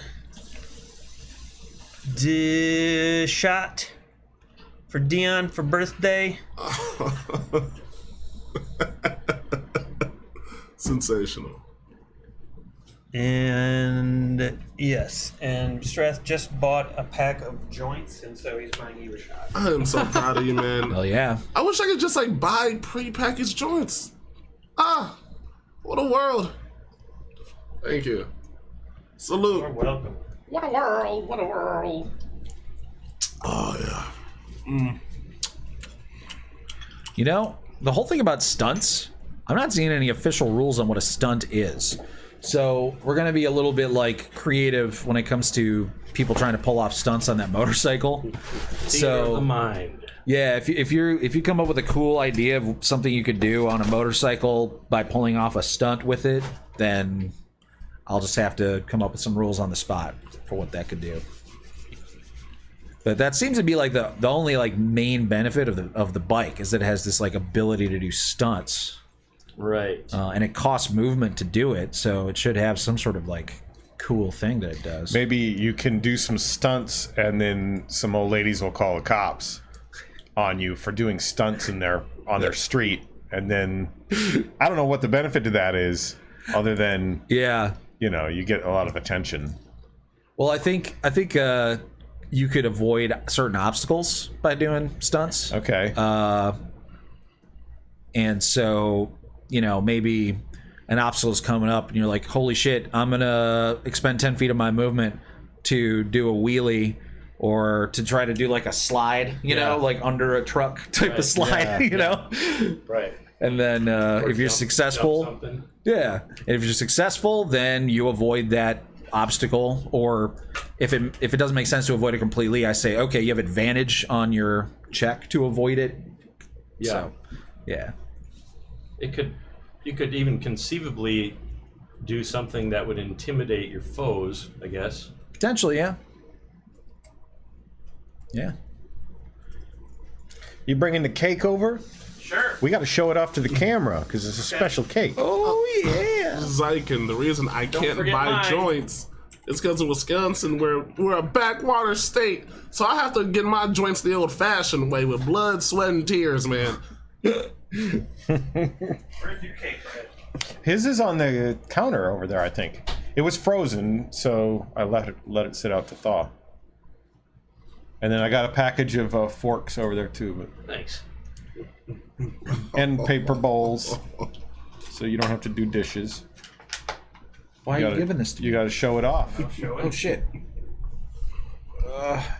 Mike. You're right. Crap. This is awesome. All right. It's gonna make a mess on there if you don't. I know. I'm just. They can read that, right? Look at that. Arise, chickens! What do you? Oh my God! Is that the same knife I have? Yep. It is. We're knife brothers. It's great. Do the honors. Oh shit. Okay. All right. Yeah. Honors time. How many of us? There's 5. Well, that's off my plate. That's off your plate. So I I got wanna my own do- little carrot cake. so I can cut this into 4. That's No, I don't want a quarter of that cake. I want, Just a small piece right now, I think, is the amount. yeah, not a naughty Just way. slice it in 4 quarters. Just trying to make this easy on myself. Well, yeah. 8's pretty easy though too. Great White Spark says cut it into 8 and save half. So Why you gotta be so smart, Spark? I did live in Seattle, Mr. Strat, and when I had my medical marijuana card, that was a beautiful life. Just the natives of Seattle they're kind of shitty sometimes. Like they're not a friendly people, and so that was a decent reason why I moved back. The other half is I had a life-changing mushroom trip. It was out of body. It was crazy, and I was like, go back to Wisconsin. But the first half is also true. The people aren't that nice. So great mushrooms, though. Alright, that one's kind of cut at a weird angle, but there you go.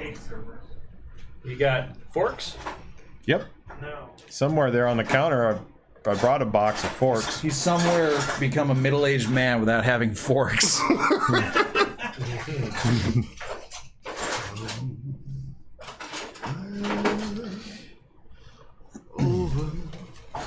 Oh yeah.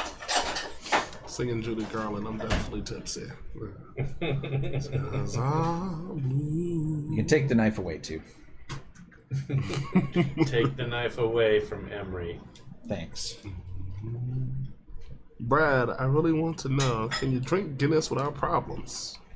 Not anymore. Any kind of malt beverage that's not... I can drink millet beverages and sorghum beverages. Millet!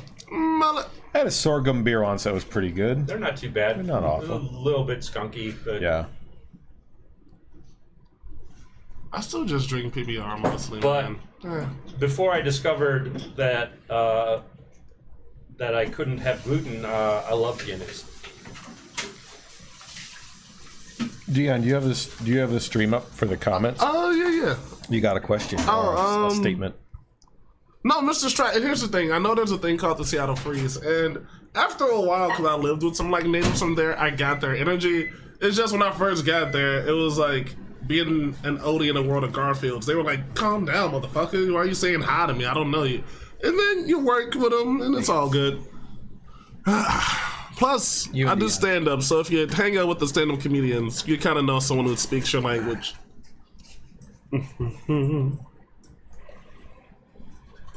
Woo! Cake! Cake! Cream? Oh shit! Oh, we going all the way. Oh yeah, make it nasty. yeah, drizzle it, baby. Right on. I need it. I want to drizzle, and I want you to do it right in the microphone. I still need a fork. Well, you brought your own cake. I think you thought you'd bring your own fork, but Do you have a cake for me over there and a fork? I've been left out of the cake fun. I thought you said you didn't want one. No, I didn't want a quarter of it. A quarter of a cake. Oh. I should have added just a reasonable amount. Well, now they each took a third. Way So. bigger. oh, You can have this one. it's just good math. That's Yeah. okay. Yeah. It's not as big. I mean, I only brought the cake, but it's fine. It's cool. Fork too. Hey, wait, here. Oh, you almost got it. Impressive. Almost.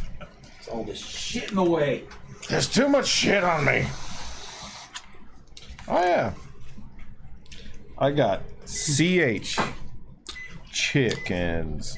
So does this kind of stuff get cut from the podcast here? I don't know. Depends if I can make it funny. Add in the Benny Hill music underneath us eating cake. What's that old timey sound I used to do for shows like? Dun, dun, dun, dun, dun, dun, dun, dun. Oh yeah. Yeah. Spanish Flea. Oh, that's a dope name. Hell yeah.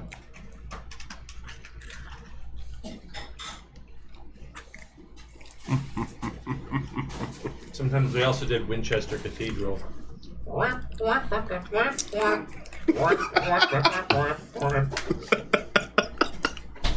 Charles Nelson Riley in the center square. He says he can't join me in the bathtub because my blank is too big. Doom. Doom. Doom. Doom. Doom. Doom. I said scrotum.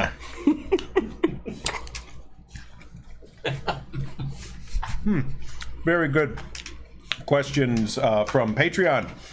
Great White Spark says, hey, now would be a good time to do your Patreon Q&A while everybody's enjoying the cake. Oh. So let's do a Patreon Q&A quick. Good. If you would like to become a patron on our Patreon, it's patreon.com/ratedrpg. And we have a brand new patron, Maura Peterson. Thank you so much for becoming a patron with us today. Woo! Thank you. First question, when creating characters, this is from Mongoose, by the way. Mongoose asks, when creating characters, did anyone have to change a class due to the party being unbalanced? Great question. I like that question. I don't remember having to change. So I don't think so. Okay. So the answer to that is no. Boring answer. Great question. And second follow-up question here. If you have them, are your backup characters the same race or class, or are they different? Who has backup characters ready? Just in case. When we were almost about to die, Yeah. I would basically made the story was going to be like Race's long lost brother. It's exactly the same, like a letter name difference. Oh, I love it. I love it. Well, that's a good idea. I had when we got Mummy Rot and we were going to die, I rolled up a human paladin named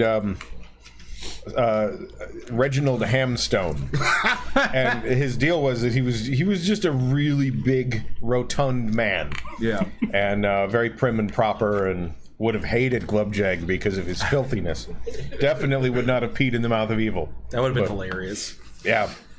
I'm the kind of person who always has backup characters. Like, I have so many character ideas and even created characters in various systems that don't have a game. They just exist in my mind. And I'm also the kind of person who will always, I'll pick a character based on what everybody else is playing and like what would fit in best with the party mechanically and also like role-playing wise too. So I'm definitely the kind of person who would change what character I'm playing based on the party comp. All right. I had a backup character who was DeBobby's sister, DeBarbie. She was also an artificer, but she didn't use a wrench. She was going to use a hair clip. Ooh. Magical hair clip for a weapon. And you can play a really mean woman. Yeah. I know this because he plays a lot of women in GSP videos. Oh, shit. Mean DeBarbie. He's our go-to like women actor. Lady specialist. Yeah. All right. Great White Spark asks, I want to know what the group doesn't like about Dungeons & Dragons or other RPGs. He says, for me, I have a hard time understanding why THAC0 was ever a thing from like 2nd edition Dungeons & Dragons. Negative armor class just seems overly confusing, although there may be a good reason for it. So what don't you like about D&D? 5th edition? It could be anything. Or any other system in general. Yeah, because he just said he didn't like something from like 2nd edition. Or 1st edition or whatever. I have a number of complaints about 5th edition. And one of the major ones is that I feel like there's not enough diversity as far as like, you know, if you have a character of one class, there's going to be a lot, like, so many other people are going to be very similar to you. And it comes down to, for me, is for skills. Like, you're either proficient in a skill or you're not proficient. There's very little, like, room for improvement there. And a lot of the people are proficient in the same skills. And even if I'm proficient and you aren't, the bonus is so little that there's a good chance that you'll roll higher than me, even though I'm the one that's proficient in it. And so that's a little bit of a bummer, I think. But it's not a big enough bummer for me not to want to play. So anything else people don't like about D&D or any other system? I feel like I got a like unfair, like super fun version of D&D than you guys probably experienced overall because it's my first one. So it's just been fun as hell for me. But Awesome. I think the 5th edition is almost too formulaic in the fact that monsters and foes are just this stat block. And if you don't have a DM with a good imagination, it just feels like here's another one of these things. Here's another one of these things. Yeah. Previous editions did a lot to sort of flesh out and describe those monsters. Yeah. And I think the model in 5th edition is nope, we're going to wait to release a whole new book about that. Like the Volos monsters and stuff. But yeah, I when I DM, it's hard for me to keep finding ways to make these stat blocks interesting, I agree that in other editions there was like templates that you could apply. Right. So you could take like a goblin, but then you could get like the fiendish template, which gave it different abilities, and that could spice some things up. 5th edition doesn't really have that. Instead, you're right. You have to wait for them to release a whole new book that might have like 6 new types of goblins in it. Right. Well, and I think that's my main complaint with, probably with any system, but especially with 5e. It's the one I use as a dungeon master or game master, having to spend so much time creating, writing, fleshing things out. I mean, yeah, you can use pre-written material, but even with pre-written material, you have to go further if you want the game to be special and you want it to be something. Actually, yeah, I think that's probably my biggest complaint is just the fact that in order to actually do a campaign, you have to have a DM who's willing to put in like a massive amount of time. And like we're lucky because Emery's just really loves it and is obsessed with it. But it's it's not that easy to find someone who will put in that amount of effort to make it happen. Yeah. Well, and it's what Jason and I are finding on our other campaign is it's also hard to match the DM who wants to put in that amount of effort to a group of players that want to put in that amount of effort. Some players don't want theater of the mind. Some players want, like give me all those maps on Roll20 so I can see what I'm looking at. I'm a tactician. I want that. And some don't. Here's a question. One more question. Actually, 2 more. Chris Vale asks: alignment, yay or nay? I would say I can take it or leave it. I don't use alignment really in my games. I mean, the characters are what they are. It doesn't really matter much. I like the version of alignment that exists in 5th edition because it exists in like a cosmic sense. Like it's helpful for classifying types of monsters and like just getting a general idea of like what does what, but there's very little mechanical effect that alignment has. And that's probably a good I think that's a huge improvement because a lot of times people in past campaigns I've done, they'll role play their alignments to a T, and it's just like, well, okay, that's your alignment, but doesn't mean everything you do has to be perfectly aligned with that alignment. Like, this is my alignment, so I would kill our entire party. Like, that's happened to me multiple times. I'm just like, fuck off, dude. People also just do not understand alignment. That's really the big problem. You can be neutral evil, but not a murderer. Exactly. Oh, there's plenty of neutral evil people in real life that aren't murderers. Exactly. Like anybody who's just a selfish dick that I've known players that are like, well, evil. Okay, like evil automatically means over the top, insane, destructomatic. It's like no. Anytime there's treasure to split up, I'm gonna steal as much of it as I can. Yeah, chaotic too. People take chaotic way too far. I think a lot of neutral entities in D&D, or evil would probably try to hide it, right? Especially if they're like urban characters and stuff like that. Yeah. But yeah, I like alignment. I'm an old school guy.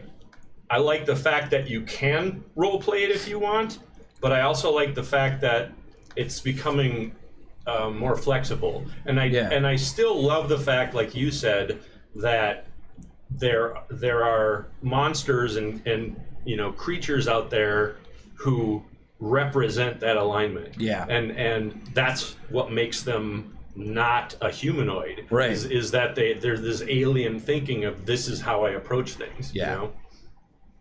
All right. One more question from Mongoose.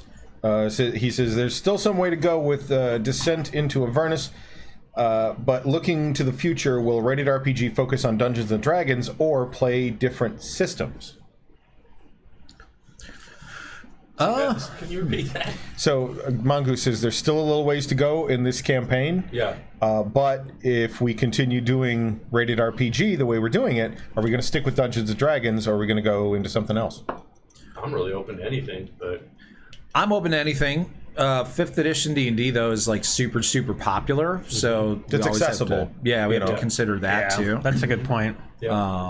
And also, I'm not gonna lie, 5th edition D&D is also very easy on the players as far as like what the stuff they have to know and keep track of and stuff, compared to literally every other system I've ever played. and you can So- you can make it feel drastically different by campaign settings. You know, so Yeah. And that's the thing. I've invested a lot of time and mental capacity in understanding the D&D rules, 5e stuff. So yeah, money also on my side. I've been probably... However, if you wanted to do like a one-off sometime or something, we've got the World Wrestling Federation role-playing game, or it's not World Wrestling Federation, but it is like a wrestling role-playing game where you play and wrestlers. Roll20 said they just got Dune, like the that's Dune cool. setting for D&D. In my dream world, we would play the Dishonored role-playing game that I picked up, Ooh, which is super cool. interesting. It'd be fun to play like a Cthulhu game sometime. Yeah, that would be cool. I mean, I've got it's the almost by its own nature a one-off anyway. I've got the Rick and Morty Dungeons and Dragons version. We could play that. That could be a fun little Like campaign. the Stranger Things one. Yeah. All right, yeah. There you go. Get back to it. Oh boy. Okay, I feel like we haven't played nearly enough actual D&D so far today. It's true. I think we're just like, hey, we're here. Hey, Great White Spark gave us an Erpmus callback. I saw that. Yeah, that was role playing without all the being bogged down by rules. It was just straight role playing in scenes basically. Yeah. Okay. Time to go Mad Max. Yeah, let's go Mad Max. Mad Maggie. So, you guys head out to like this opposite of a welcoming parade, a goodbye parade of mad caps and red caps that are all cheering your name. You got Barnabas the Flame Skull flying around, yelling off in his British accent, like goodbye, good luck. Thank you for finding my tooth. I think he sounded something like that. And you guys roll on out of here, revving the engines of your new demon. Wait, did Mickey show up to say goodbye to me? You see Mickey in a window, like a tent with a window, one of the very few tents with the windows, and like a single tear is like dripping down his eye. Like he's too scared and shy, but Yeah, he's a nice boy. yeah, nice boy with intestines coming from his mouth I wave down to his I wave anus. goodbye to him. The singular human centipede. The human monopede. Oh. All right. As we head off, I'm going to do a wheelie. Oh. All right. This is where Happy Trails needs to start playing in the podcast. So this is a good little test here. So Try the gorgeous bike. Brigade.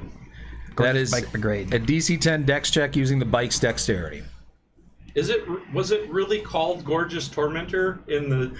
No, it's just called Tormentor. Got But it. I added gorgeous so that I duplicated it, Yeah. And yeah. That would have been too weird. Yeah.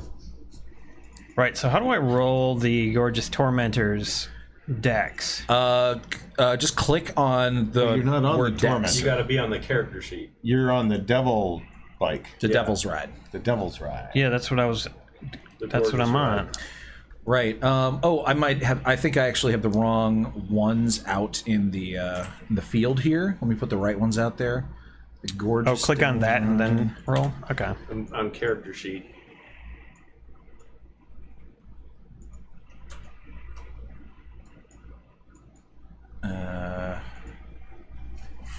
Can you guys access these tokens that are out on the field? Yep. I don't see the. I can access my own token, but Yeah, I not can't the access- not the Can't blank. access those. All right. Why? How is this? How did I mess this up? That's default token avatar. Yeah, I don't know how I messed that up, but I Well, did. I think though we can just roll them from the characters sheet, right? You know what? Yeah, you can just roll them from the character sheet if you still have the character sheets open. And I'm actually going to move you guys over to a new window here. Let we go to the astral plane. I'll hide these guys. Okay. So this is the Theater of the Mind, like, Oh yeah. page that I've created. Zoom out. This is a really badass picture of, like, these demon engines, and that's actually... Is that guy giving himself a blowjob? That's Mickey. Oh, that's Mickey. Yeah, that's Mickey and Mad Maggie. Nice. See how he's got the intestines? Yeah, I do. I think they're tucked into his anus. Either that or it's that sack that satchel that he's got. Uh huh. I don't know if that's food or shit or a combination. It's a colostomy bag. It's full of Totino's pizza rolls. I'm trying to figure out where his splinter was. In his foot. Like, yeah, but he like walks on his toes. Kinda. That's why it hurts so much. Oh yeah. He's constantly walking in heels, but then also with a splinter in his foot. Oh, and there's a little black cap. Hey, where? Hey. Damn it! Zoom in, boy. It's pretty awesome. Yeah, it's pretty sweet.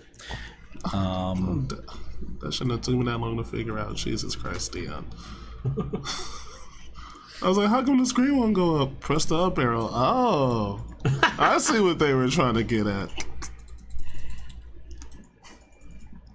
All right, but yeah, you guys can pull up the character sheet for the Gorgeous Devil's Ride and the Gorgeous Tormentor from your journals, and I will just make it so that you guys can control these tokens in a second here. And why don't you go ahead and try and do that stunt you were talking about? So open up the Gorgeous Devil's Yeah. Ride character sheet. Click I'm trying on to do a Dex. wheel. I'm going to peel off as we head out.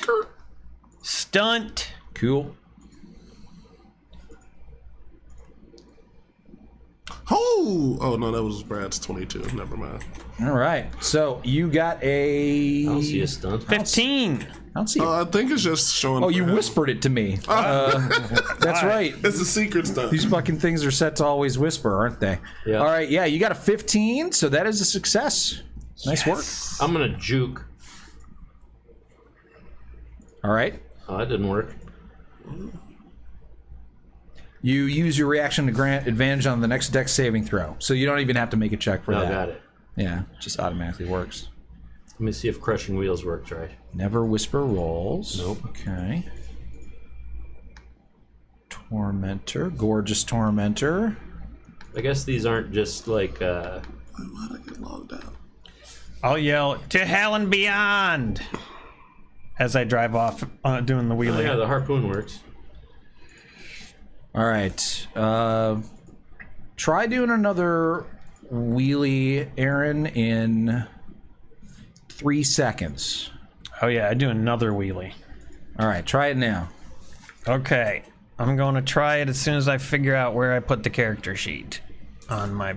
It's in your journal, in case No, you I mean, closed like, it. on my page, my browsers. Oh, so many... My laptop, you guys, Folks, is from 2009. holy. It's 12 years old, just so you know.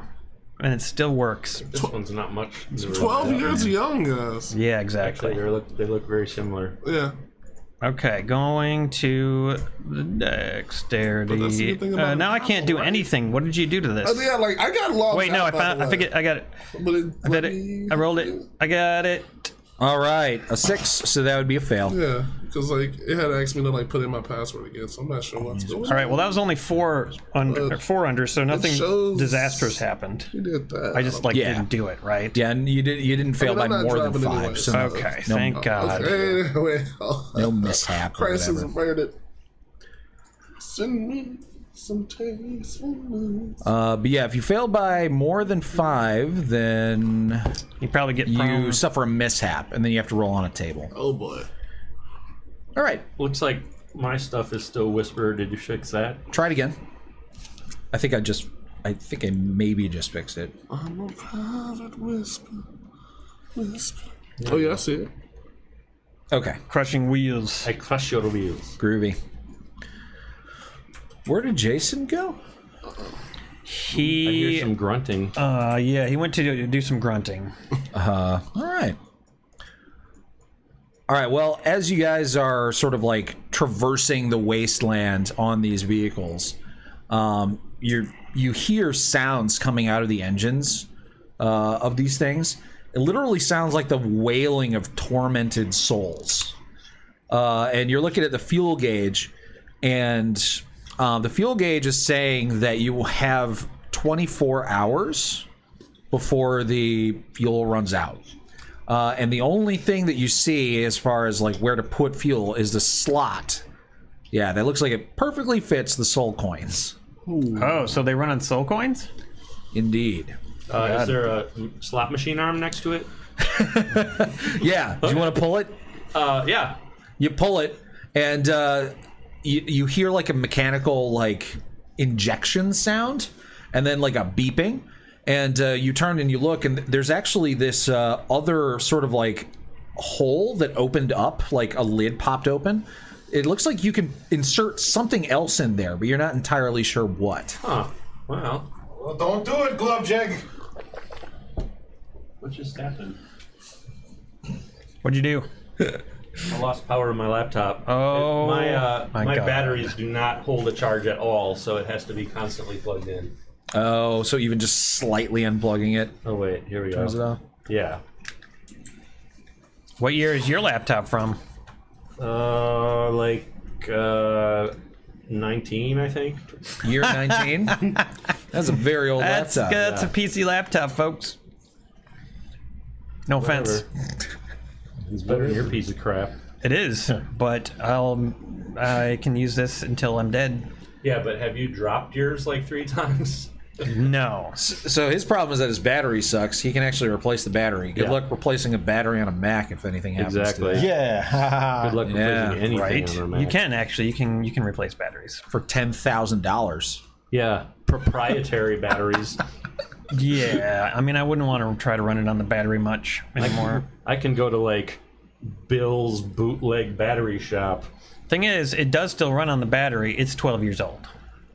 How many batteries do you know that run after 12 years? I think mine went bad after I spilled apple cider on my keyboard. Welcome to Computer Talk.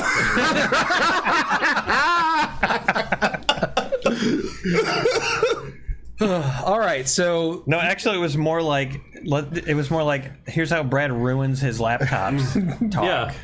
That would be actually, we could probably make an entire podcast out of that. And that's when I spilled all the blood over my keyboard. gross. Oh shit! I forgot to ask. What are you guys eating today? Because you guys turned down her offer of food. So I'm going to make good berries. Good for berries. everybody. Berries. all right. Good berry breakfast. The breakfast of Druid berries. champions. I'll make some chuck berries. I would have done the good berries before my long rest, though. And they're good for 24 hours. So that way I get the spell slot back. All right. So yeah, you cast a good berry So I got to roll for that. yesterday. Yep.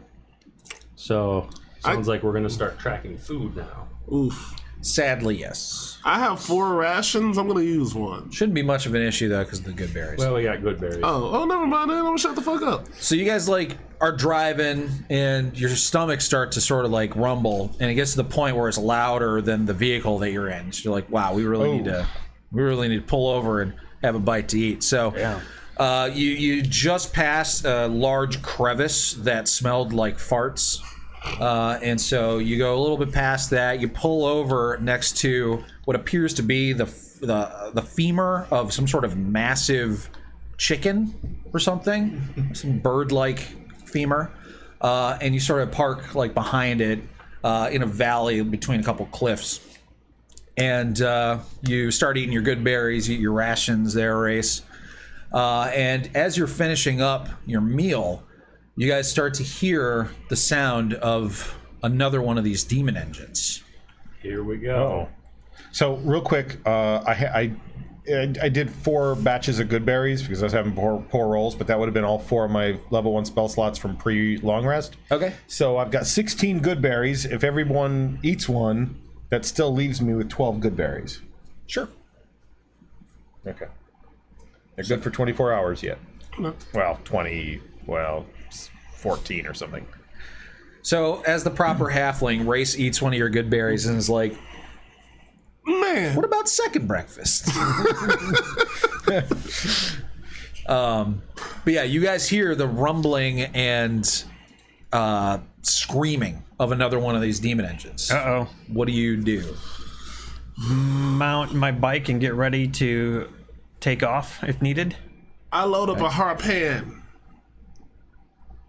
All right, so you guys hop back in your vehicles. Yeah. All right. Just as you guys get inside the vehicles and turn on the ignition, over the edge of the cliff, about 100 feet away, a massive demon engine, even larger than your buggy, just crashes over the cliff and lands coming straight at you. And you can see from this distance that it is bristling with strange human-animal hybrid creatures. Looks like part boar, part human, part rat, part human, like crazy lichens of some kind. And they're coming right for you. It's Furiosa, everyone. So I need everybody to roll initiative! Oh! Don't forget to click on your tokens! Oh, thank you for that reminder. Wait, do we do initiative or do our vehicles do initiative? You guys do initiative. Okay. I was going down. First fighting person in 5 years. Alright. Did I forget to... Nice initiative, Dion. I can't even see it, but thank you. 21. Yeah, birthday initiative. Nice. Where did the thing on the side go, baby? Why'd you disappear to? Ayo. Nice. Brad also with a Oh, 21. no, we're ready for that war, baby. Is it to the right? I wonder what accounts for the 0.01 difference. Dexterity bonus. Yeah. Ah. Never whisper. I swear to God, I need to do this right after we end for the day. I need to try again to figure out how to make it so that all the creatures are set to never whisper rolls, like across the board. I tried it once before and it didn't work, but maybe it'll work if I try it again. All right, so rolling again. I bet you there's you can get some kind of program for that, or what are they called? It's just inside. Yeah. When you go into the campaign settings, it's on that list of settings. Yeah, I know, but there's got to be a thing you can download to do it for you. Yeah, but it's in the campaign settings. You just go in it and you just click it off. Yeah, I'm pretty and sure then this... anything that's new that you do won't have it set to whisper. Yeah, but these are all things that are not new. You know. They're already in the. They're already thing. in it. Oh, Yeah. okay. I can see that. It's a pain in the butt. Yeah. All right, so you got Wereboar, that guy, Wereboar. Now I just got to do the Were-Rats. Also, I think there's just something where I can like select all of the tokens and then just Right. press like one initiative thing. Yeah, That'd be pretty good to have too. if they're all distinct creatures. All right. Yeah, it's called group init. Group init. Yeah, get that from Could have been it. where whatever. I can't think what they're called now, but I might have to upgrade my like Roll20 account in order to have those things. All right, so we rolled initiative. I'm going to space out the vehicles. We're going to be doing a chase here. Okay? Nice. So Yeah. it's got some special rules. It's not exactly like regular combat. Cool. Most of what you can do in regular combat, though, you can do in a chase. So they are going to start 30 feet behind you guys, and I'm just going to have you guys right next to each other. And most of this is going to be theater of the mind, but I'm going to be using these tokens to sort of represent how far away from each other you are. I would keep your characters kind of like off to the side. You could put them like right above the vehicle or right below it or something, so you can remember which vehicle you're in. All right, so Yeah, the chase rules are interesting. all right, so 30 feet. What do you think, guys? Are we gonna go at them, or are we gonna try to outrun them, or I what? think we try to outrun them. Maybe hit them with a harpoon or something. Yeah. Maybe some magic. Ruin their tires. Take them down. That's a good question. Is the harpoon 360 degree? Yeah, it's a turret. Okay. Yeah, you can spin it face any angle. Okay, so you guys are on the map currently. That is a pretty accurate, distance right here between you guys. They're about 30 feet away. We're doing this in initiative order, so the vehicle won't move until it gets to the driver's turn. Okay. Which not too bad. Is that the front is the right on the Tormentor? Oh yeah, this is backwards, isn't it? Yeah, I'm having the right be forward, Okay. but is that too confusing? No, that's fine. Okay. Yeah, the images are backwards. So they're 30 feet away from us? Yeah, Okay. 30 feet. All right, Race, you're up first. You're currently in a passenger seat in the gorgeous Tormentor. Okay. And what's ahead of us? So ahead of you is a whole bunch of terrain, and we're going to be representing what's ahead of you by the various obstacles that people roll. So you guys are currently, we'll just say that you're currently going forward. Like you had a round to everybody get in. You started moving forward. You've made it out of this ravine that you were in. You don't know what the terrain ahead of you is going to be like, and it's going to be kind of randomly generated. Okay. So you're up first, Race. They're 30 feet away from you. You can do anything you can think of. So can I move into the helm or whatever the fuck? Harpoon flinger? The harpoon flinger? Well, who's currently in the harpoon flinger spot? Oh, I will. So I guess I'm already there. He's our man. Yeah. So I'm in there, but what I want to do is, I want to use dissonant whispers on the driver because if it works, then he has to run in the opposite direction automatically. Sure. So Absolutely. Damn it, let me pull it up. Do we see what kind of mounted weapons do we see on that vehicle? Oh, yeah. All right. So I will say that you can do a perception check in your turn to sort of figure out what they got. All right, now it's up to 60 feet. So Sure. la la la la la la la la la la la. Use a bitch. I'm about to drop my nuts on your head. Ow! And then that's all I got. Good. All right. Let me just double check one thing. So Sure. you're targeting the driver. Yes. So the driver has 3/4 cover, but that doesn't matter because you're a spell. If he had full cover, then you wouldn't be able to see the driver. Okay. But you can see him through these little slits in the metal. Deal. So the driver has to make a save. He ain't got it. He ain't got it. That is a wisdom save, I think. Yes. Okay, here we go. You stupid as hell, boy, with your dumb ass. Got an 8. Does that count? No way, man. All right. You simple bitch. So it says as a reaction, he has to do what? It's so on a failed save, it takes 3d6 damage and must immediately use its reaction if available to move as far as its speed allows away from me. Okay. Interesting. All right, so I'm going to say that for the purposes of the chase, Yes. he can't move right now. Okay. But he is going to, when it comes to his turn, he's going to slow down the vehicle and come to a stop, which is going to put a big, distance between you guys. Ooh, nice. And he's going to use his reaction, so he's not going to be able to do the reaction the drivers normally can do. And 3d6. Hey. Now I know why they wanted to give us silver weapons. Yeah, these guys are all clearly boars and rats. Yeah. Don't know what a ragged draga is. I don't know why I hit that twice, but take the first one for 4 damage. 4 psychic damage. All right, Glubjack, 4 psychic damage. All right, putting that on him. Oh, hello. I take it? No. It's your turn. All right. So I will make that perception check. Sure. This is going to be a fun fight. Not great. Perception. Okay. It's not too difficult since they are pretty close to you. You can see that they have 2 of those same type of like harpoon launchers. Okay. As well as a wrecking ball. And perhaps most scarily, at the front of the vehicle appears to be a set of massive iron jaws that are kind of going like. Okay. So. Nice.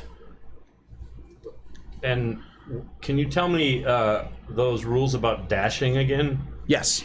So your vehicle can dash a number of times equal to its Constitution bonus. Anytime you dash after that, it has to make a Constitution saving throw, or else it takes exhaustion. Okay. All right. Well, I think that's what I'm going to try this round. Is I'm going to do a dash. Okay. Sounds good. That is going to be a bonus action. So your action as the driver is going to be to just drive it. All right, so that means that you move up to your speed on the Tormentor, which is 100. 100 feet. And then you dash another 100 feet, so you put about 200 feet between you and the pursuers. And I make a land vehicle check? You don't actually have to make a check for either of those things. All right. Oh, I forgot to do this. Dion, at the end of your turn, you have to roll a d20. Oh, son This of is a going to bitch. be everybody at the end of your turn always have to roll a d20. Oh, that's light work. I got all the good rolls today, baby. Jamsaw had a comment. It just says dashy. Yeah, Plasto Joe says the only rule about dashies is that they're not allowed. I rolled a What did you say? You said that word that I don't like. All right. So you rolled a 9. So that means that there is a Rock. something. There's going to be a something.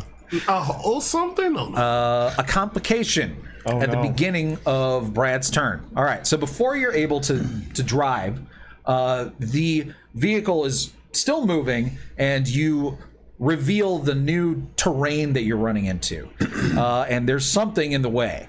So first, I want you to roll. Just pick evens or odds. Actually, just roll any die, and depending on what you get, I have 2 different tables to pull up. So odds will be the first table, evens will be the second. Evens, okay. So I'm pulling up my second table here. Complications. Now roll a d20, sir. Dun, dun, dun, dun, dun, dun, dun, dun, dun, dun, dun, dun, Blow's good. dun, dun, dun, dun, dun, dun, dun. On the hell You got 3? Mm-hmm. Oh, That sounds like a good sound, right? When the DM starts out, Awesome. Ooh, you're all dead. no, that's good. That's okay. That's okay. Yeah, we're good. One of them. yeah, I'm planning on using it. A massive dust storm descends on you as you make your way out of the ravine. Visibility is reduced to 20 feet. Vehicles have disadvantage on their next chase complications ability check. And embarked creatures that are exposed must make a DC 10 Constitution check. On a failed check, embarked creatures spend their next turn coughing and can make no attacks. So, all of you guys have to make a DC 10 con check right now. Gulp. By the way, can I fire a weapon while I'm driving? Your action is to drive, but if you choose to not take that action, your vehicle will count as being like driverless for any like complications that come up. Okay. You can't take the dash action, but then you could. Boy. You could fire. I can breathe dust in like it's regular air. Look at me. I have never breathed dust in my life. Oh, get off of me. Wait, were we supposed to roll a D10? Because that's what I did. No, it's a Constitution. it's Constitution. Yeah. I was so happy for a second there. All right, Constitution. Right. I got an 18. Can I actually suck some of the dust out of the air so they can see better Actually, I don't with think that I can do natural I 20? thought I was already No. clicked. I'm just blind. Sorry. All All right, I tried. Suck some of the dust out of the air. You did it, Dion. Hey! right. Drop my nuts on the table. So, Assholes. so Glubjug, you're too focused on driving because the controls are so new and this is such an intense situation. You don't even notice the dust as it completely envelops your driver's cab, and you just floor it. You just pedal to the metal and start coughing and hacking. I was about to do a laugh of excitement and thrill. And I was like, So that means that next turn you are going to not be able to take an action. as the driver, that sucks. But Right. you just dashed. Well, it drives without you, so don't worry about that. It'll keep going. Yeah. Oh yeah. Well, now I dash. Right? Yes, you dash. So you have gone 200 feet forward. Oh wait, but does what he rolled affect me now before my turn starts? So what we just did is nullified? Oh, interesting. It says that is a really good question. Chases.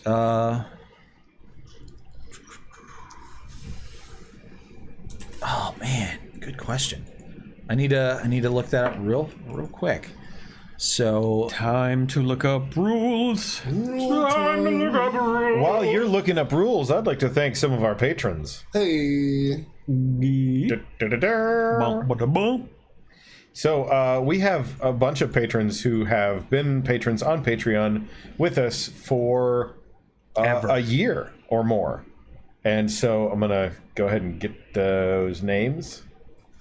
Aaron, I have to get those names, so can you stall for me? I found the answer. Oh, okay, never mind. So it will apply to you in your next turn. Yeah, because this represents you had to drive into the dust. Okay. So you took the save on this turn, but then since you failed it, next turn you're going to be coughing and hacking.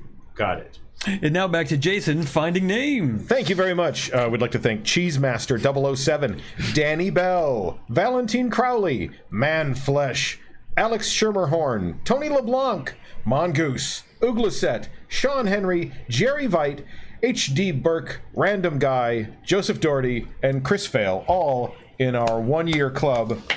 Long Haul Warriors, baby. Woo! Thank you. All right, so let's see. The vehicle now has disadvantage on the next chase complications ability check. So you need to roll a d20 at the end of your turn. Right. This obscuring might be good for us, though. A 2. Ooh, okay.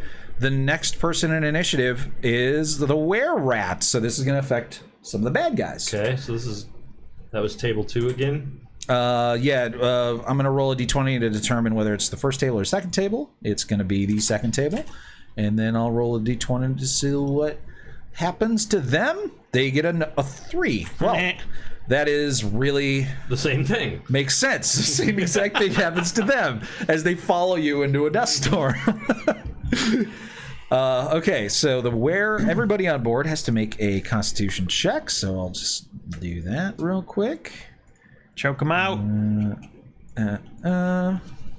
So the 2 werebores both failed.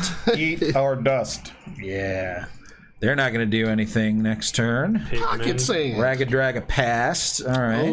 Ragged Draga. That's going to be good because that means he can catch up to you guys. Ragged Draga sounds like one of our patrons' names. I'd like to thank Ragged Draga for their donation. 6 months. For their 2,000-year patronage.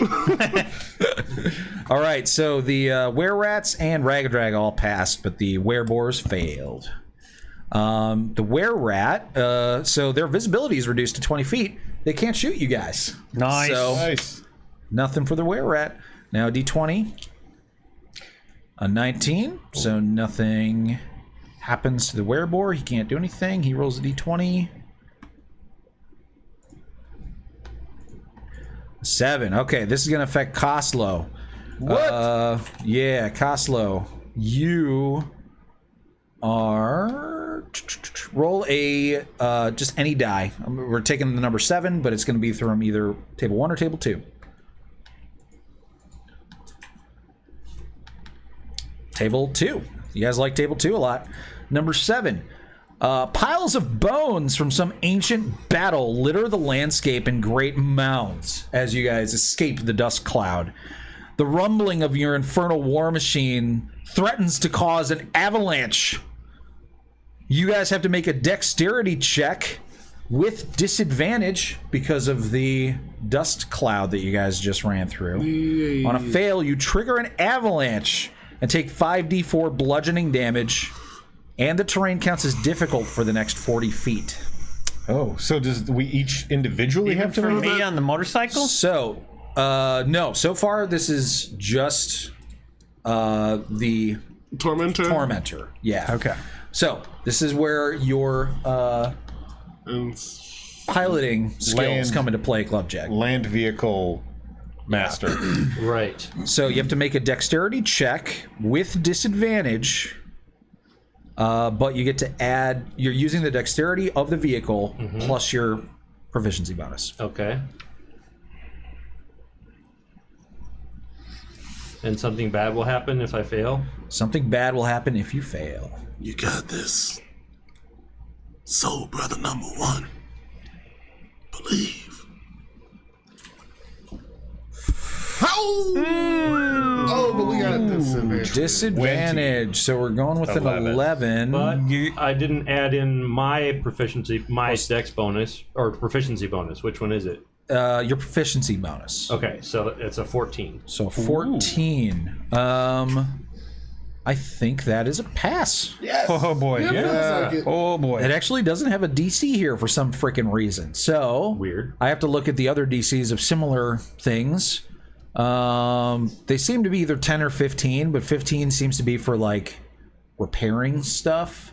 10 seems to be for avoiding stuff. So I'm going to go with the 10. All right. All right. So on a fail, you don't trigger the avalanche. All right. Nothing bad. Good job, guys. Bonalanche. Nice. Koslow, though, you get to take your turn. Okay, how far away are they from me?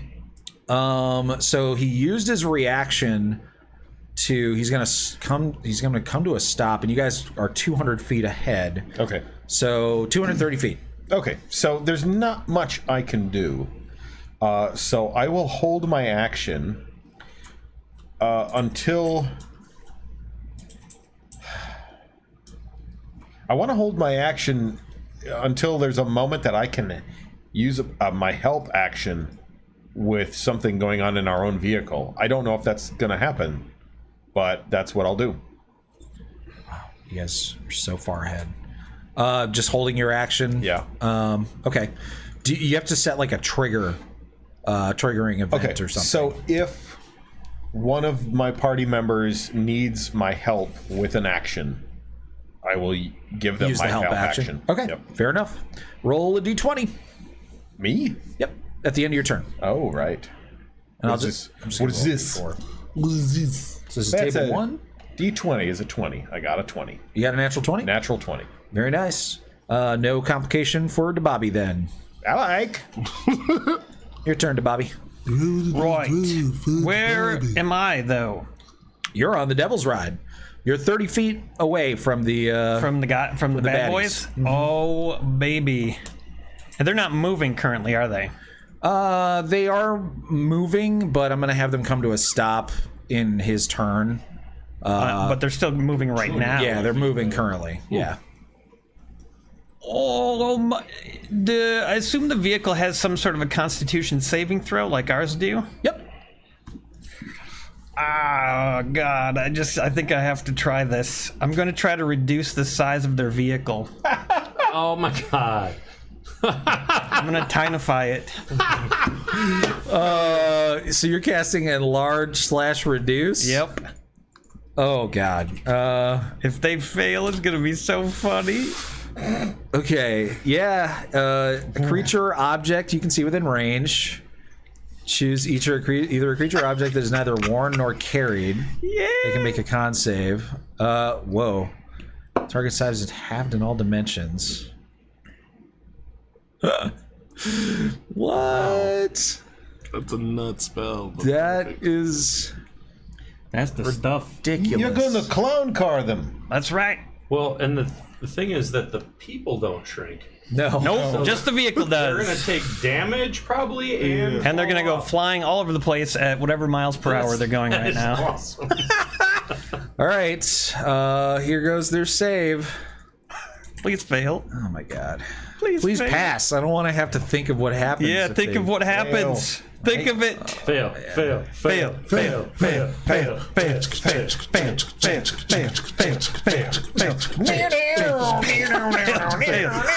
fail, I just. I had whisper rolls toggled and I rolled a 22, but That doesn't count. You I got to do just it turned real. it off and I'm gonna roll it He again. was cooking the Yep. books. Damn it! Hallelujah! Goodbye, encounter.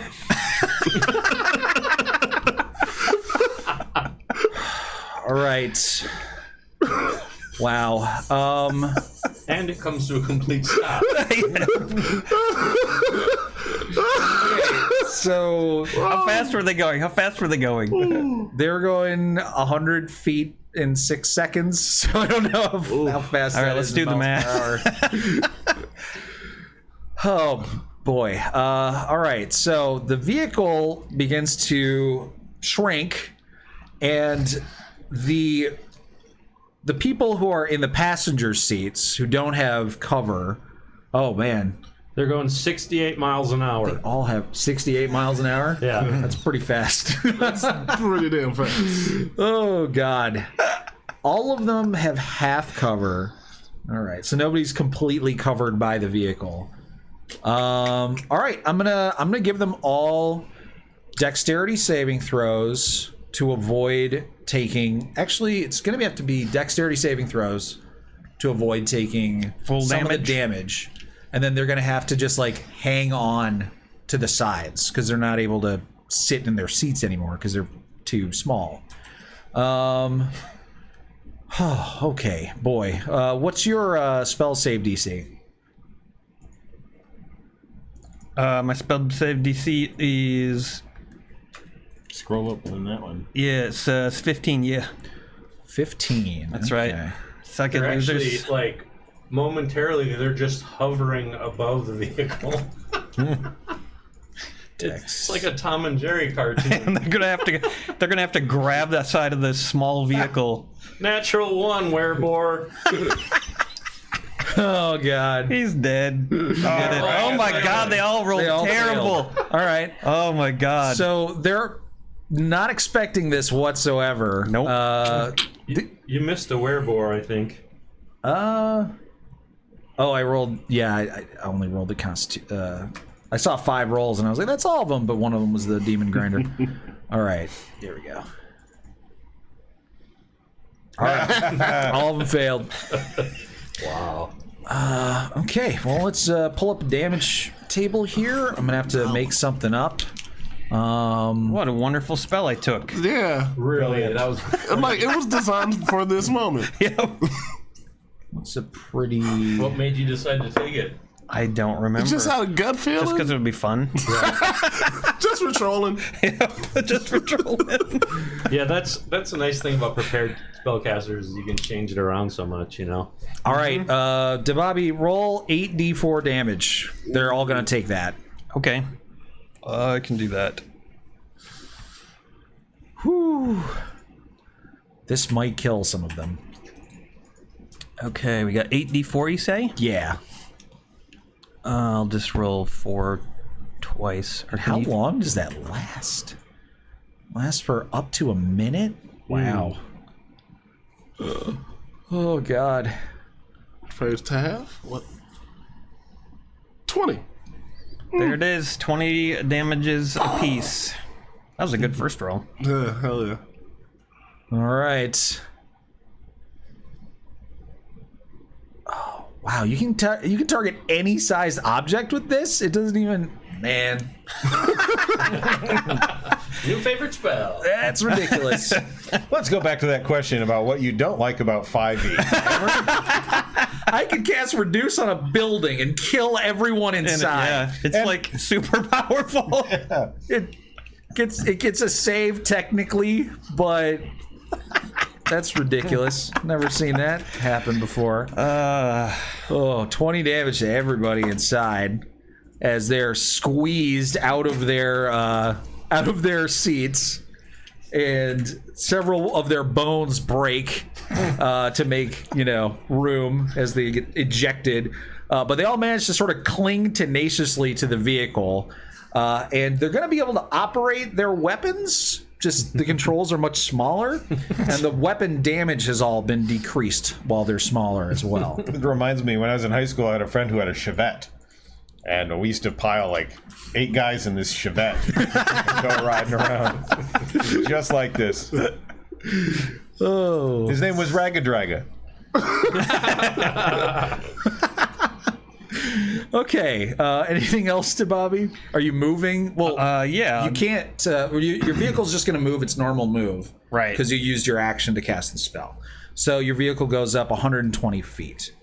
So you are... They're 200 feet up. So I'm just going to move them 50. Do I get inspiration? I think you got enough out of that. And then you're 100 feet back. All right. Boy, I didn't make this map big enough. I didn't expect you guys to just immediately stop them from going anywhere and then shrink the car down. This is the magic of Dungeons and Dragons. Okay. Bro, I'm just gonna put plus 100. I'm gonna put your distances in relationship to the enemies in your red bubble on the tokens. I don't even know if you guys can see those red bubbles or not. But you're 230 on the Tormentor and 130 on the 120 feet plus 30, 150 on the motorcycle. Oh yeah, shows I up. don't see anything change. There it is. It took a sec. 230 on the Tormentor. Yeah, and then I'm just gonna move you guys back so you're all next to each other. Okay. So where does that vehicle stop? Because Misthrop suggests a smaller vehicle with so much weight would slow way down, if not stop completely. It actually has it has stats for how much weight it can carry, and that spell has stats for how much reduced weight it has. So now I have to look that up. Demon Grinder can carry 1 ton. So even if it's been reduced by more than 50%, it still can carry all those guys. Yeah, it is a very big vehicle. Like 1,000 pounds. Even shrunk down to half its size, it's now the same size as your buggy. Oh, okay. Actually, I think it's still twice as big because the buggy can only carry 500 pounds. Right. Oh yeah. So this Demon Grinder, it's probably larger in some dimensions than the buggy. It's clearly more heavily built. All right. So that was good. Good turn there, buddy. Roll a d20, please. All right. see what you do to Habba Jabba. D20 coming up. Damn it. Stop, sir. And there it is. Okay, an 11? Nothing bad. Ragadraga. All right, he's the pilot of the other vehicle, so he takes his action to bring it to a stop, and then snaps out of the spell that Race put him under, and then uses his bonus action to dash forward. So you guys are now in the Tormentor. 130 feet, and in the motorcycle, the Devil's Ride, 50 feet ahead. All right, and then... Well, wait, isn't his vehicle's speed slowed down? For a minute, right? It's how long it shrunk? Does it say anything in the spell about their speed being reduced? Well, I doubt it because I'm sure that wouldn't be like something they would predict would ever happen. Well, the circumference of the tires they would have to spin at a higher RPM. True. And so the motor would have to propel those tires, but then the gearing would... I don't know anything about math. I don't, but it sounds I'm just going right. to go with what the spell says. Yeah, I guess not. It doesn't reduce their speed. So if you turned a gigantic dragon and shrunk it down, it's still the same speed. You would argue it'd be So- faster when it was... No, shut up. Never mind. Possibly there's less wind resistance. There's less wind resistance. Counteracts the... We're not going to deal with the speed thing. All right, We need a physicist on the show. we've got some business to take care of here. All right. Strathholm, the very high Strathholm has Aaron roll that tungsten. If it's that's this die, this very heavy tungsten die that Mr. Strathholm got me, and it's fantastic. I got a whole set of those. If we were rolling real dice, I would be rolling this extremely heavy tungsten die. But I'm going to roll it anyway now. If it's natural 1 or 20, then I get a malort. Anything else goes to whoever I choose. Awesome. Oh, Okay, boy. here we go. Holy cow. That's an 16. That's a 16. That means I get to choose. I choose to, who wants a shot? I'll take one. Brad does. He's the driver. He should have all the shots. Brad's driving. He'll take the shots. What am I taking? Whatever you want. Pickle. You want some pickle? There's I'll not do pickle. much of this left, so you're gonna. I think you're gonna have to do pickle. All right. Pickle time for Brad. Oh, yeah. Can't believe you willingly took a pickle shot. Yeah. He's a grown-ass I do man. like pickles a lot. All right, 18. Okay, the were-rat. Oh, they can actually possibly shoot you now. And in honor of Dion, this is from J.K. Siege. In honor of Dion and Zyke, cheers. So you can have a shot. Well, top that Dion, off. I'll just finish this thing off here. It's much worse after carrot cake. Thank you. JK Siege, much love. For not giving me pickle especially. Oh, that's good. All right, so the were-rat, one of the were-rats is going right now. Crushed, less than half health, bleeding, broken bones everywhere. Manages to find its way back to the one of the harpoon launcher controls, the shrunken harpoon launchers, and tries to fire one at you guys. Right now, it looks like the closest target is going to be out of the sandstorm? Yeah. The sandstorm affected the wereboar, and the wereboars were the ones who failed. Okay. So they weren't able to do anything in their upcoming turn. But the were-rats both passed. All right, so they're going to shoot at the Devil's Ride, the gorgeous Devil's Ride. That's you, Aaron. That's me? Oh. Yeah. What? Evasive maneuvers, now! Impossible. Don't make me shrink you again. All right. One small harpoon. Oh! No way. Wow. All right. All right. It is shrunken, though. It's and reduced by 1d4. It's reduced by 1d4, so here we go. Reduced by 3.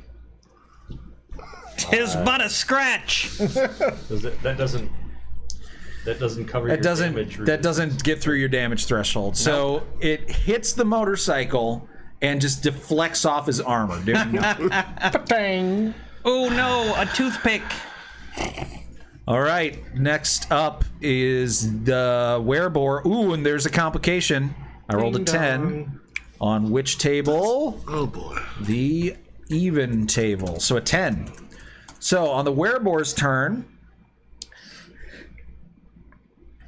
an infernal creature chases after them. I'm just gonna re-roll that. I don't. They just rough day for these guys. Oh, that's funny. It's an imp. Hey! Come back here! With my tiny car. Okay, another 10. Are you? It really wants you to do it. I don't want to add another. Oh, that was a D10. I want to add another creature into this. It's going to take for. Oh, a natural 20. Oh, no complication. Oh, okay. Well, that's easy. It's easy enough. So low is bad. I'm just gonna go to the first table and see what number 10 on the first table is. That's a lot better. Aaron, are you getting the pee in the mouth of evil shots ready? Yes, I am. All right, we're just gonna go to table number 1. Part of the ground gives way underneath the vehicle, causing it to roll over. Yes! The vehicle must succeed on a DC 10 dex saving throw. On a success, the vehicle rolls into an upright position and continue moving. Nope. On a failure, it lands prone after coming to a dead stop. Oh, God. Yeah, that's going in your pants, dude. That's not working. It's going in my pants. You want to take it over to the kitchen? You're pouring alcohol directly in your pants? Yeah, pouring it right in my pants. The fuck? Absorb it through my balls. Well, it didn't get on the chair. That's good. It's all over my balls. That can't be good. Whiskey on the balls? Whiskey on the balls. I'm Toby Keith. Come on down to my barbecue joint. Oh, man.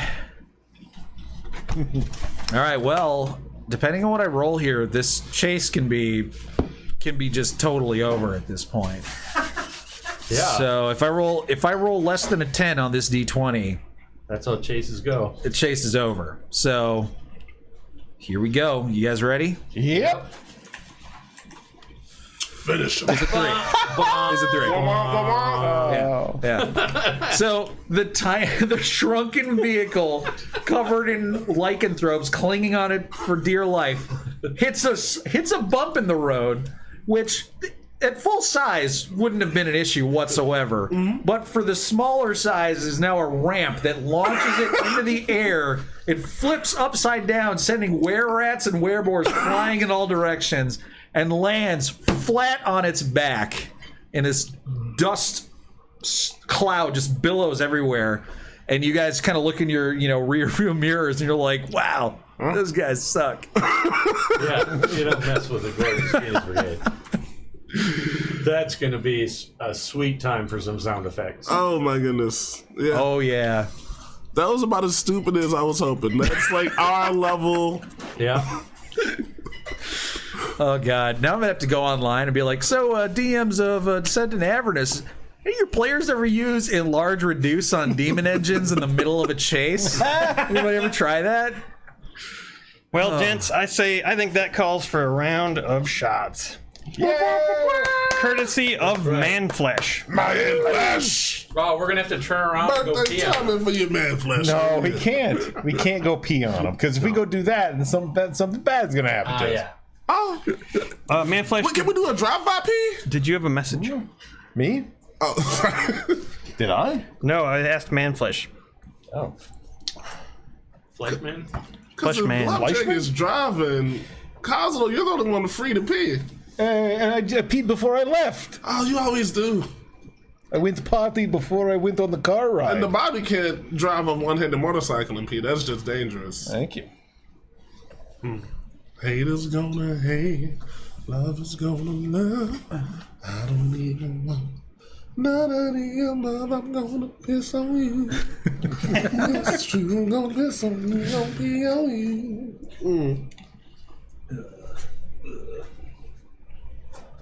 There you go.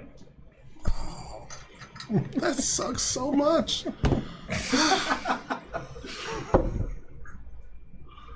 Awesome. All right.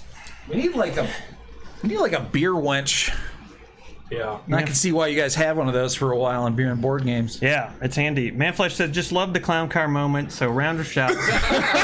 Here's to dispatching with an entire event in 2 seconds. This is supposed to take like another hour. Yeah, I have nothing else prepared. We're fucking done. Well, been a good episode, guys. DMs, this chase may take a while. We can argue about how to break a computer more. Yeah. We did that for a bit. That was good. That was. I was just looking through my. I was looking through my spells, and I was like, "What's going to be fun for this?" Yep. Well, we're not out of this yet. I mean, there could be another one of these things coming. He'll come back with vengeance. Is that like a level 2 or 3? Level 2. Oh, that's it? Yep. Dude. It's wizard only though. Artificers though, they get a lot of wizard only spells. Yeah, we're cool like that. All right, now I spilled whiskey over my pants. I'll be right back. Whiskey pants. It's honestly, it's not normally a very good spell. Like, it's okay. But this is just very particular. Yeah. And there's nothing. I double checked the rules. There's nothing saying that this vehicle can't be targeted by those kinds of spells. I mean, the one ruling somebody could say is that the vehicle counts as being worn or carried, but it's hard to. Well, it's being driven. You know, you're not carrying or wearing your car when you're driving it. And you'd have to say the vehicle was carrying or wearing the rider, right? Because you're targeting the vehicle. Yeah. So it's. I guess the other interpretation I could see somebody going with is that it's too complicated of a object, you know? Because, like, you could say, you can't cast Enlarge Reduce on a boat, you know? You can't cast Enlarge Reduce on a car, but you can cast Enlarge Reduce on a wheel or on a, the boat's, like, steering wheel or, like, its rudder. You know, like any individual object maybe can be targeted, but not the whole thing, which is a combination of a bunch of objects. Well, but it depends on how much you want to break it down. Exactly. Because then a wheel is also a combination of a bunch of objects. That's true. You know? Yeah, it's tough. It's tough. But that was freaking great. I really need to figure out some way for future chases involving these things to not immediately end because of that spell. Well, I love it. I think it was great. I would agree that it was an inspired use of that spell. All right, fine. Yes. Yeah, thanks, Jason. You're welcome, Aaron. Did you suck all the whiskey out of your pants? Yeah, I licked it. Gross. Okay, so you guys continue on, not having to put the pedal to the metal anymore. Going at a leisurely pace. You're able to avoid the dust storms and fart chasms and random fiendish lizards that come into your path. Kozlo wants to play I Spy with Race. Ooh. All right, what do you spy? I spy with my little eye something that is sort of like brownish red. Is it butt cheeks? It is, but Yep, there's a whole field of elephant butt cheeks that have all been lightly toasted. It's like a gross pride rock from Lion King. I'd like to play the license plate game. I'm trying to get all levels of hell. All right, so as you guys continue onward, you eventually, using Lulu's sort of guidance, who, by the way, she's not a very big fan of these. I'm not a big fan of these vehicles. There's just something about them, you know? Maybe it's the fact that they're powered by the tormented souls of mortals. Doesn't really sit very well with me, a being of pure good. You want to destroy one of these soul coins with me? No, that's the last thing I would ever want to do. No, we break the soul out. It's a good thing to do. Oh, I would love to break the soul out of one of the soul coins. Do you want to try that? Not like this minute, but, we get where we're going, maybe. I mean, sure, at any point you want to break a soul coin, I'd be all about that. That's got to be I'm good. going to sleight of hand my soul coins into a hidden place on myself. Oh, fuck, I forgot. So who's carrying those soul coins? You're carrying all three? All right, so this... Actually, I don't think would have affected anything at all in the chase, but while you have those 3 soul coins on you, you have disadvantage on attack rolls, ability checks, and saving throws. Okay. See, I don't want to spread it around to my friends. Is Glubjig going to put those soul coins in his prison wallet? That's right. All right. Yep. All right. Prison wallet of holding. They're an inch thick and 5 inches across. Suitcase them, my friend. You know, one campaign I had to work as a mule to carry items over the Grey Peak Mountains. Mostly small items. Yeah. A couple of large caliber crossbow bolts. He's the anus of holding. So that does mean you have disadvantage on all of your like driving checks, which you had disadvantage because of other reasons. But Right. anyways, all right. That's if I'm holding them. If you carry them, if you have them on your person, So you could like put them in, hang them from the rear view mirror of the. Right. you could just keep them in the vehicle. Yeah, they're like Hell's Fuzzy Dice. Yeah. The vehicle has no locks or doors because it's open topped. So anybody, Is there a cup holder? there's a cup holder. All right. All right. I'll put them in a cup holder for now. Okay. I'm just saying this place it's a bad neighborhood. Right. Yeah. It's a very bad neighborhood. Actually, I'll carry them until it matters. Just gonna drop them right before we fight. It's giving me an excuse to say, your soul coins were stolen by invisible imps. No. You know, because you Right. left them in the car. Right. So let me zoom forward because you guys got way further than I thought you would. That's okay. I always prepare like a couple steps ahead just in case anything heck like this yeah. happens. Veteran DM. Yeah.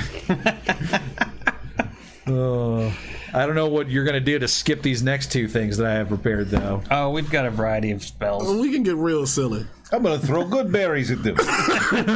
Their only weakness. No. I'll enlarge the good berries so they're more damaging. Good cantaloupes. James and the Giant Peach it. Hell yeah. All right, so we're moving maps here. James and the giant good berries. Ooh. Hey. Oh wow. Mr. Nasty. Okay. So you guys are all the way at like the bottom of the map. It's a good idea. Sleeping Horse says enlarge the ball bearings. Oh my gosh. Finally. That would be some good hijinks. Enlarged ball bearings. You motherfuckers. I'm would just do like, that. oh shit, I better think about my next encounter. Okay. Might as well close all those windows with all the wearboards. Voldaberries? Boulderberries. Okay. So. Do we still have magic beans somewhere? Yeah. Oh yeah. Okay. I've only Okay. used one. Oh damn. Okay. All right, so you guys eventually drive out onto sort of an open field where there is a large hill. And you can see as you approach it that the hill is kind of covered in trees that are like this dull gray color that don't appear to have any sort of foliage on them. And the trees kind of like go along like this path up the hill. It's got some jagged sort of like cliffs along it, so it's not like it's not like a perfectly round hill like on the background of your Microsoft computer desktop, but you know, it's got like a path that kind of goes up it. And it's too small, these paths, for your vehicles. So you park your vehicles and go out on foot? Yeah. All right. You park your vehicles, turn them off, and start hiking up the trail. As you get closer, you can see that these trees that you thought were just, gray, dull barked trees appear to be made of wrought iron. Somebody forged these trees out of twisted bits of metal. And not only that, but these trees that line this trail leading to the summit have people impaled on their branches. These people don't appear to be dead either. They are writhing and screaming as blood is sort of pouring out of the wounds that they have. And not only that, but sturges, a cloud of sturges, are feeding on the blood that is dripping out of their wounds. Sturges are basically like mosquitoes, but like the size of a large rat. I hate sturges.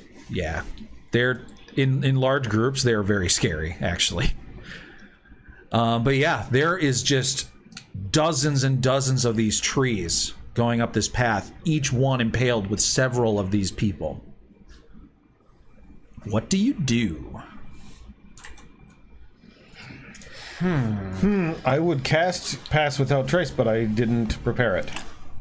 So we have to go through this way to get to... Lulu is she's flying around with you guys. She's like, "This is the place, I think. This is what my dream was telling me to go to. I'm pretty sure." I've passed without trace. Might come in handy. And we can't drive here? No. You can't drive up it. No. Okay.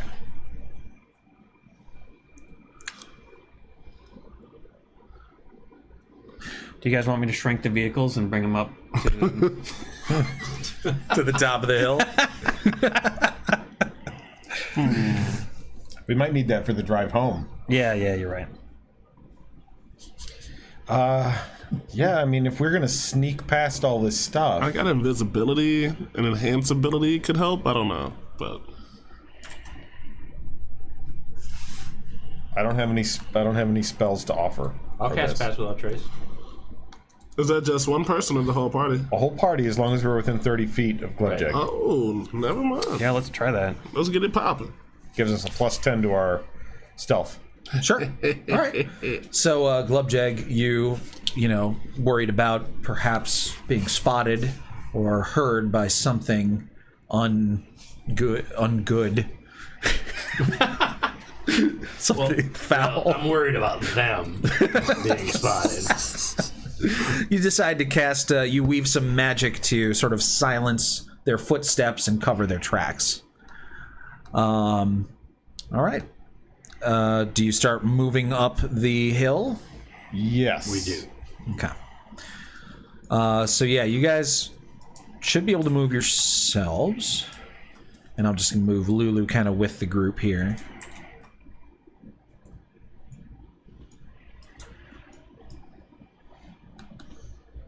Is anybody having trouble moving themselves? Oh, Bobby or Race? Got it. Okay. yeah. Ooh, wait. I see a map title. Oh yeah, the map title's coming up. Ooh. Damn it. Go the other way. One of the people impaled on these trees starts to scream. He seems to have noticed you, and he's like, "Ah! Help me!" Should we make a stealth check to keep that kind of shit from happening? That's true. You guys had cast it, but you didn't stealth it. Stealth check away. I guess we should be doing that, shouldn't we? So 13 plus 10. Plus 10, so Okay. 23. He's like, "Help me!" Wait, where'd you go? Seriously, you guys were right there. What the hell? You're all just like backed up against the cliff, like you can't see escape. All right, so you have disadvantage, so that is a 5, but a 15 because of the plus 10. Oh, good.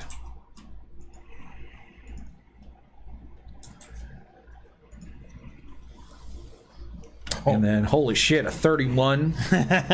Okay, so many of you guys very, very stealthy. Not so much DeBobby, but maybe DeBobby's the one that the guy impaled on the tree spotted. Yeah. And Lulu is like, "We can't just leave these poor boys impaled on the tree, can we?" What would you have us do, Lulu? I don't know. We could take them down, maybe treat their wounds. How many of them are there? There's got to be dozens. At least you could feed them a good berry, right? Yeah, to prolong their suffering, maybe.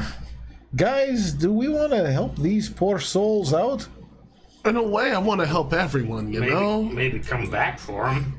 I mean, We're on a mission. aren't we gonna help them out by doing our mission? And I feel like you know, if we can stop the people who put them up here, then we can help the future and the present. yeah, it's too late for these guys. There's no way we're gonna be able to heal all of them. No. I do have 16 good berries left. 16? Well, at the very least, you can heal and feed 16 people.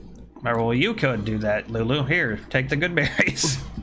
I don't want Lulu to have to do that alone. Well, maybe you two could go Nancy Drew adventure that shit and we keep going forward. Just a little bit. Lulu, he's got a point. We can't do this for everyone.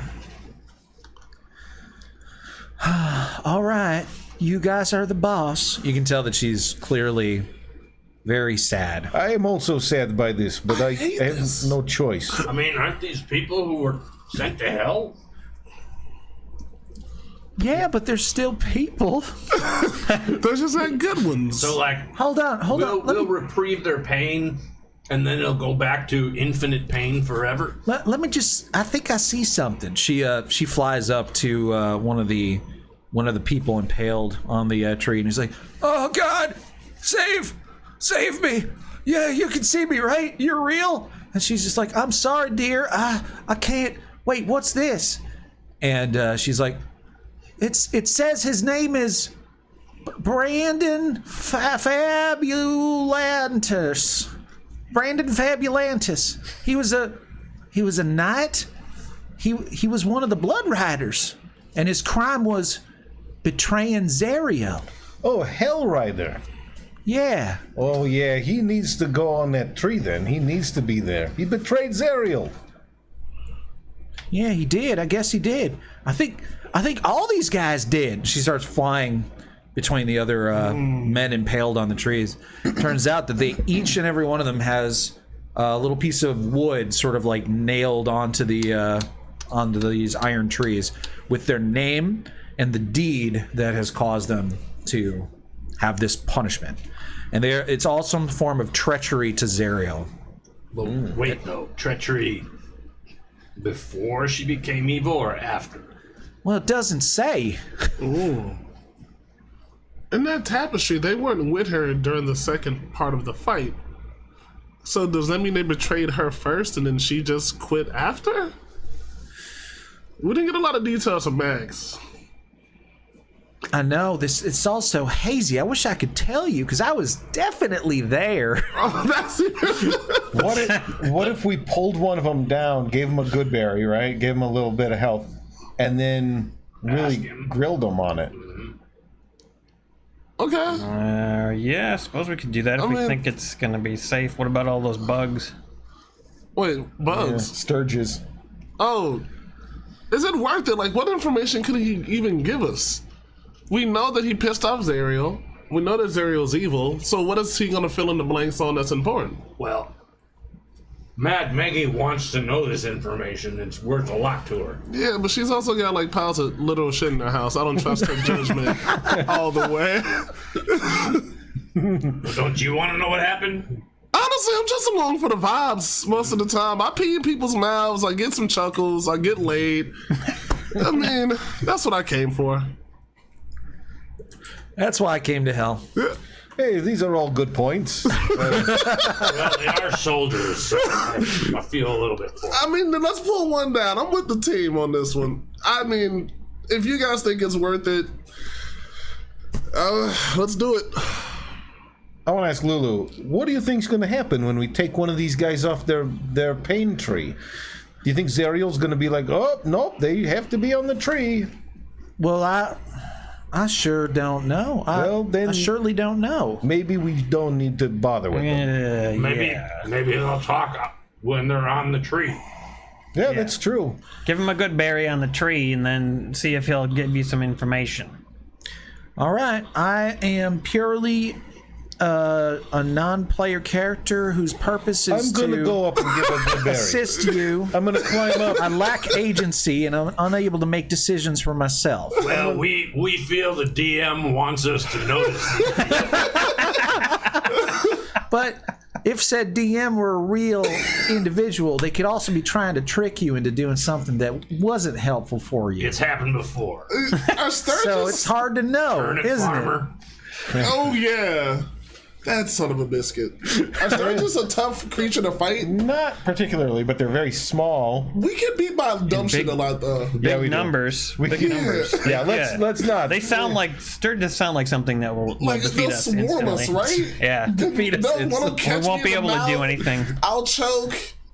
It'll Yeah, just, you know, Race is making some good points. I think let's stick to the plan. Let's leave these guys. They'll be. Glubjack said, maybe we come back.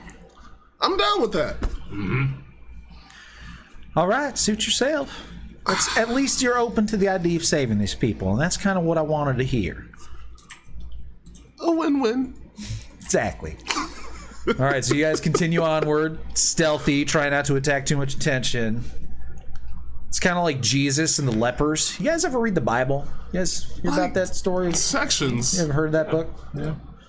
He's kind of like, he's surrounded by lepers, and he's like, I can't heal all you guys. Leave me alone. That's what you guys are doing pretty much right now. There's some kind of penis spike up ahead. I see a rune. Some kind of rune stone up there. Oh.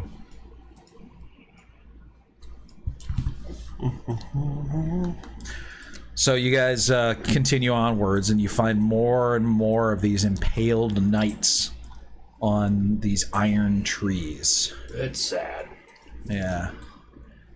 And as you begin to approach the summit, you see that at the top is a very large one of these trees. From the point that you're at right now, you can actually see the tips of it poking out over even the cliff that you're in front of.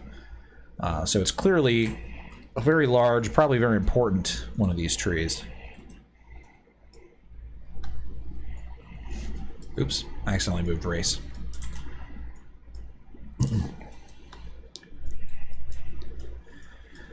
More blood-curdling screams as you pass by impaled Sorry, guys. people. Really sorry. Sorry. In a hurry. Until finally you reach the summit, and you see that there is what appears to be an elf impaled on the largest tree on this hill. Yeah. Like the Keebler? No, like On the shelf. an elf impaled on a jagged metal shelf.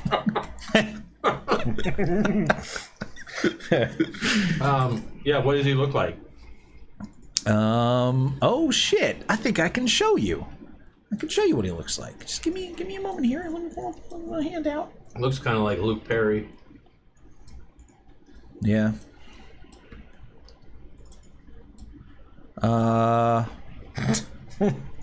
Sykin says, is Lulu on Instagram? All right. Show to everyone. Do you see it? Oh, Yeah. look at that. Oh, that sucks. Is that a drow? His skin is incredibly pale. Oh, I guess that's the opposite. Yeah. There are some drow with pale skin, but he doesn't really look like... It's the yellow hair, actually, that throws you off. Drow tend to have white hair. Look at those sturges. Maybe we should give him a berry. Yes. Is there a plaque saying what he did? Do you, first of all, do you try to stealth and be quiet as you're approaching? Yeah. All right. So you guys can go ahead and roll another stealth check real fast. What is happening? Okay, that's 9. Yeah. All right. So you guys are so far pretty darn stealthy. Yep. Even with disadvantage, you got a 17. It's pretty good. All right, so this elf, his eyes are closed, and he doesn't seem to hear you guys approach. Nice. I got a 41. Amazing. You think, though, that in order to get close enough to read his plaque, you would have to... there's no way he wouldn't be able to tell you're there. Even with a 41 stealth check? Yeah, because how could you realistically get that close to him without him? How could a bugbear sneak at all, realistically? Good at, man. You're out in the open, you know. Okay, so if he was invisible and had a 41 stealth... But I am pass without trace. Yeah. And I do have invisibility. Yeah. If you cast invisibility on him with a 41 stealth, there's no way. Unless people have blind sight or like some sort of other extraordinary ability to sense things. Yeah. I mean, I use more level 1s and 3s than I do level 2s, so... Are you guys scared of this pale elf impaled on a massive tree in hell? What's scary about him? He's just a nice guy. Yeah, I mean, all nice people get impaled. Nice little elf. Elf on a shelf. Do we see any similar, like, wooden plaque as the other people? Yep. Elf on an elm. From where you guys are, though, it's too hard to read. Lulu actually literally had to, like, fly up to each one to read them. I'm going to stealth myself up there. Okay. We're a little paranoid these days. All right. So, Gludjag, you approach, and you go to read the plaque, and you kind of squint your eyes as you are getting closer because the writing is so small. It's almost like you're not really meant to be able to read it from up there. Like, this isn't designed with tourists in mind necessarily, but you're able to just barely make out what it says. Is this a Dr. Bronner's soap bottle? This tour isn't what I thought it would be, Marvin. It says Jander Sunstar, Paladin of Helm. Oh wait, is it? Yeah, Paladin of Helm. His name is Gender? Not a Paladin of Helm. Jander, Jander. Like Jander Mountain. Yeah. Okay. Jander Sunstar, vampire, follower of Zariel, betrayed Zariel. This is his eternal punishment.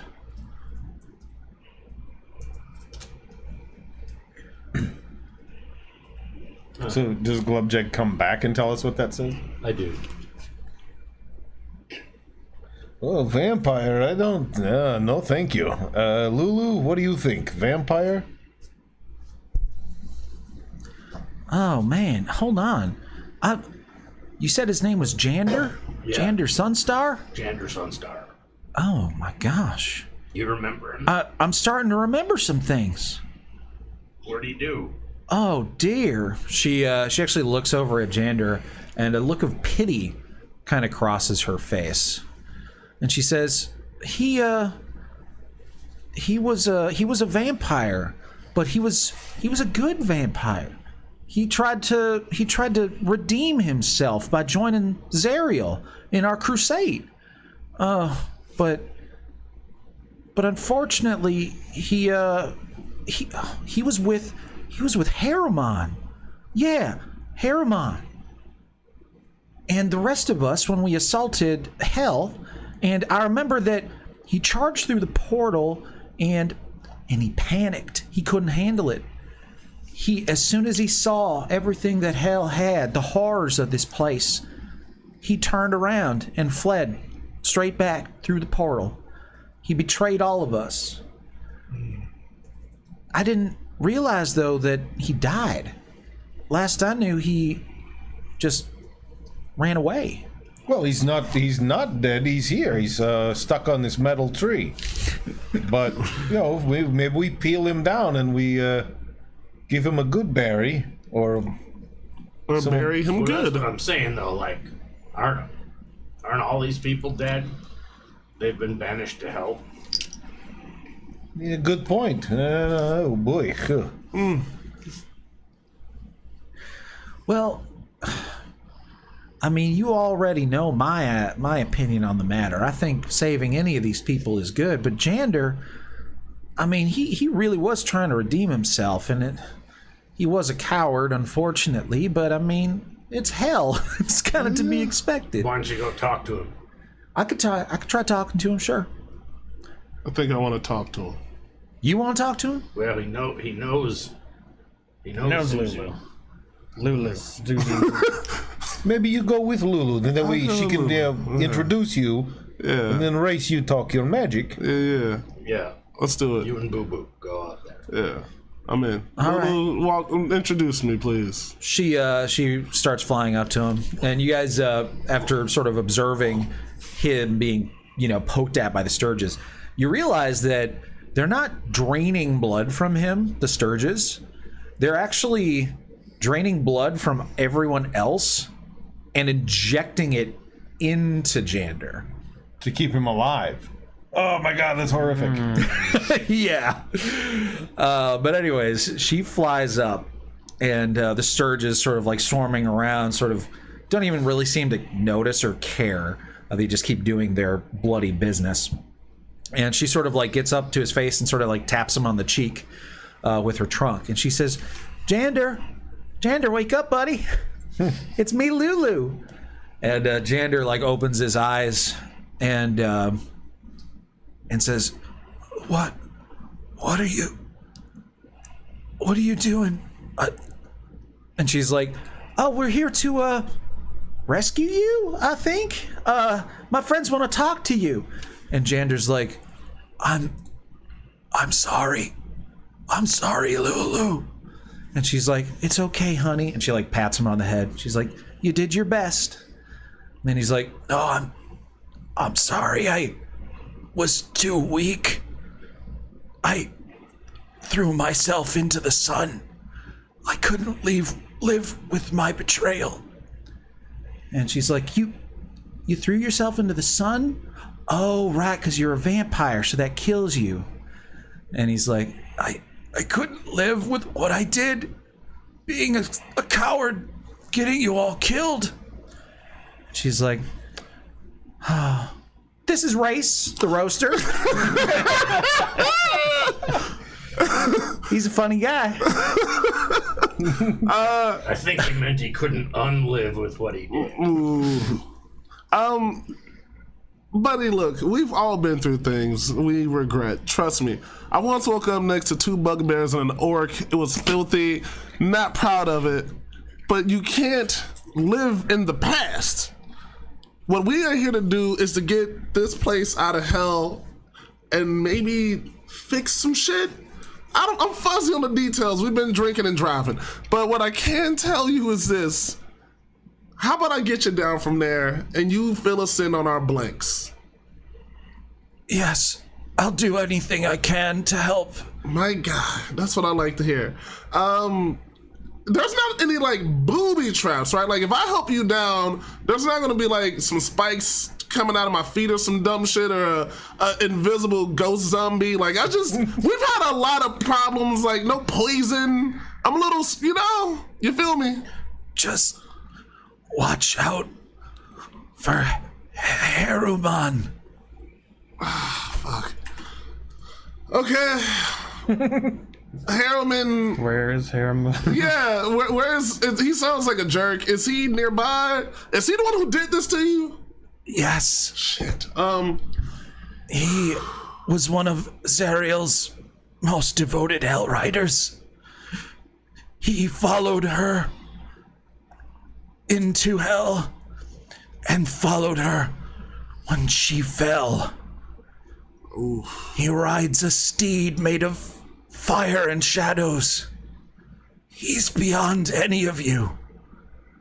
He put me and everyone else on these trees. Calls it the coward's way.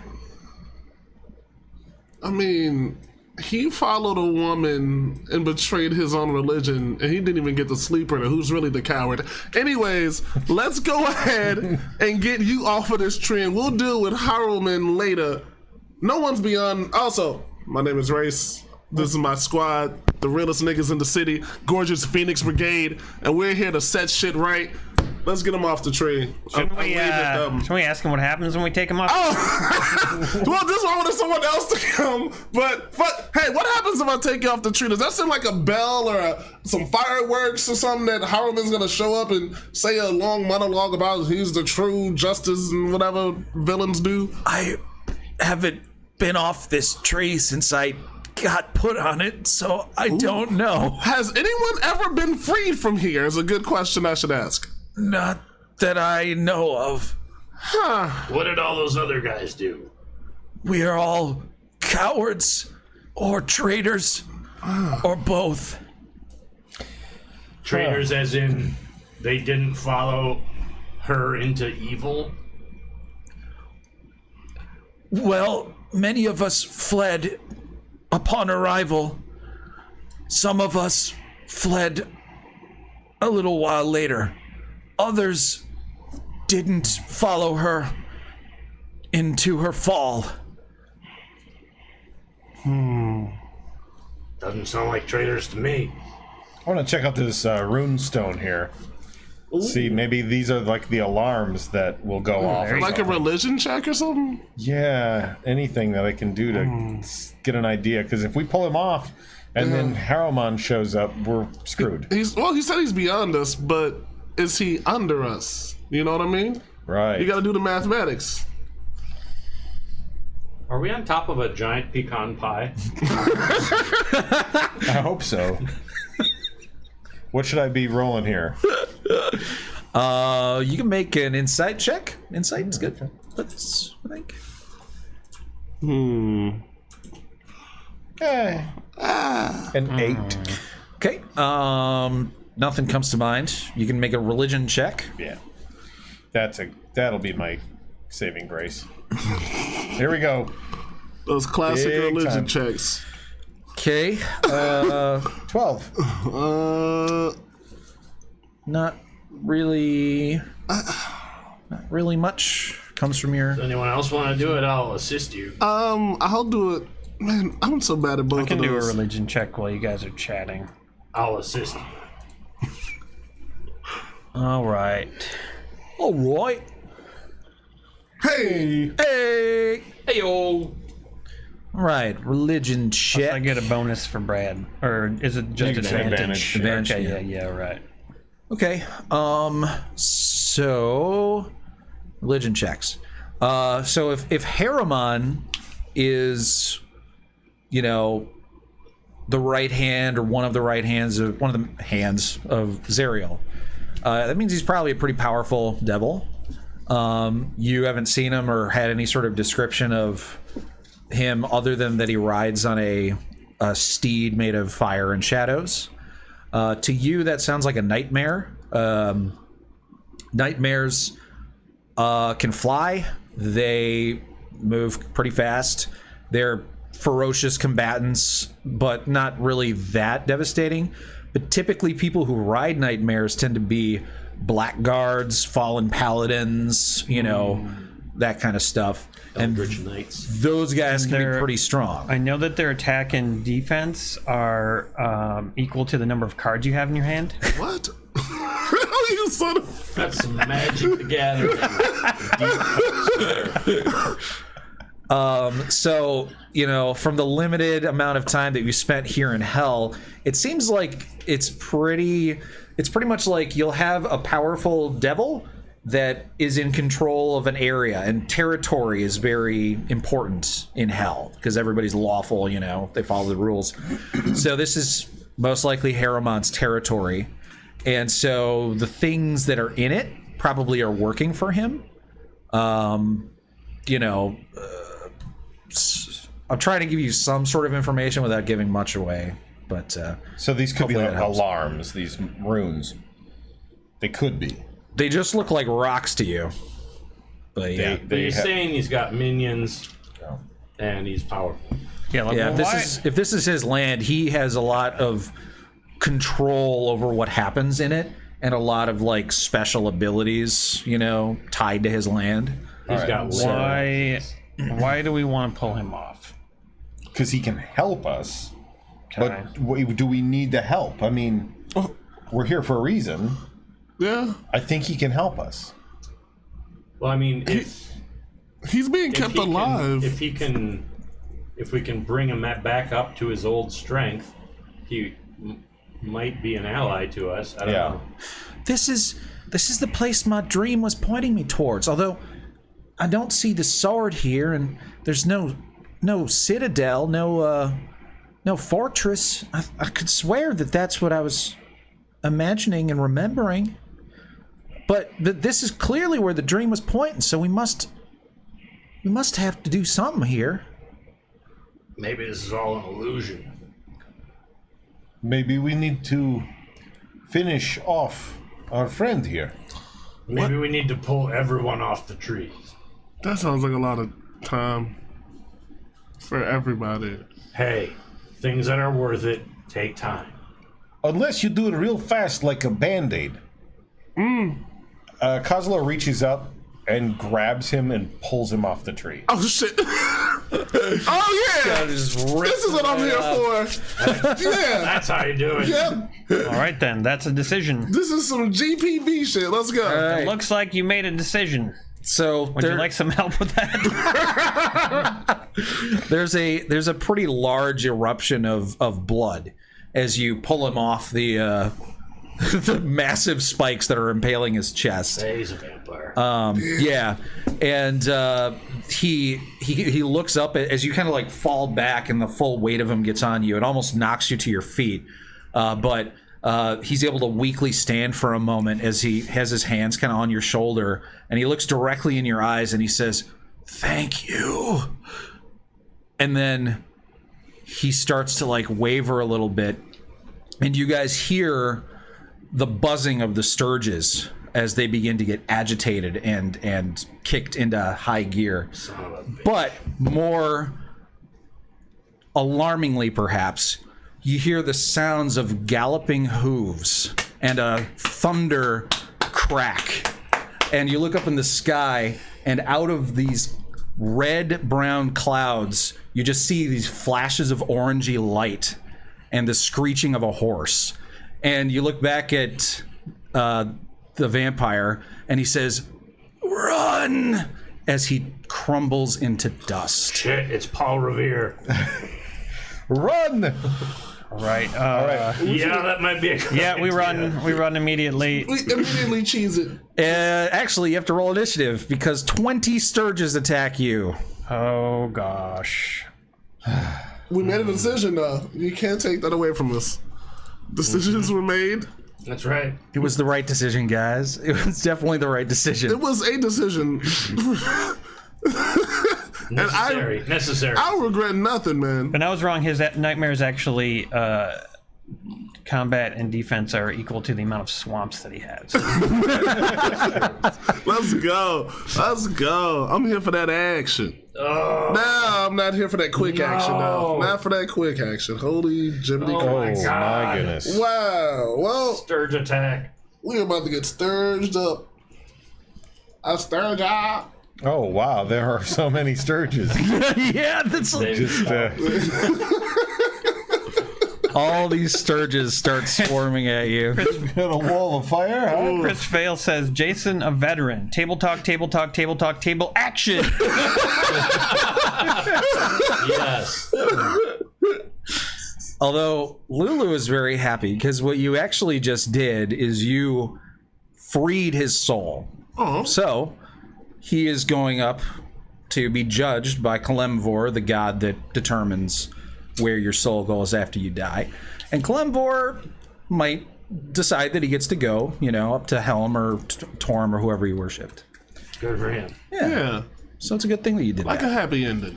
Could have done that for all those other guys, but you didn't. They didn't have tokens. That's true. All right, Probably so didn't have alarm signals either. Yeah, that's oh probably true. man, I don't want to have to roll initiative for all these fucking Sturges. Just say they're all a 2?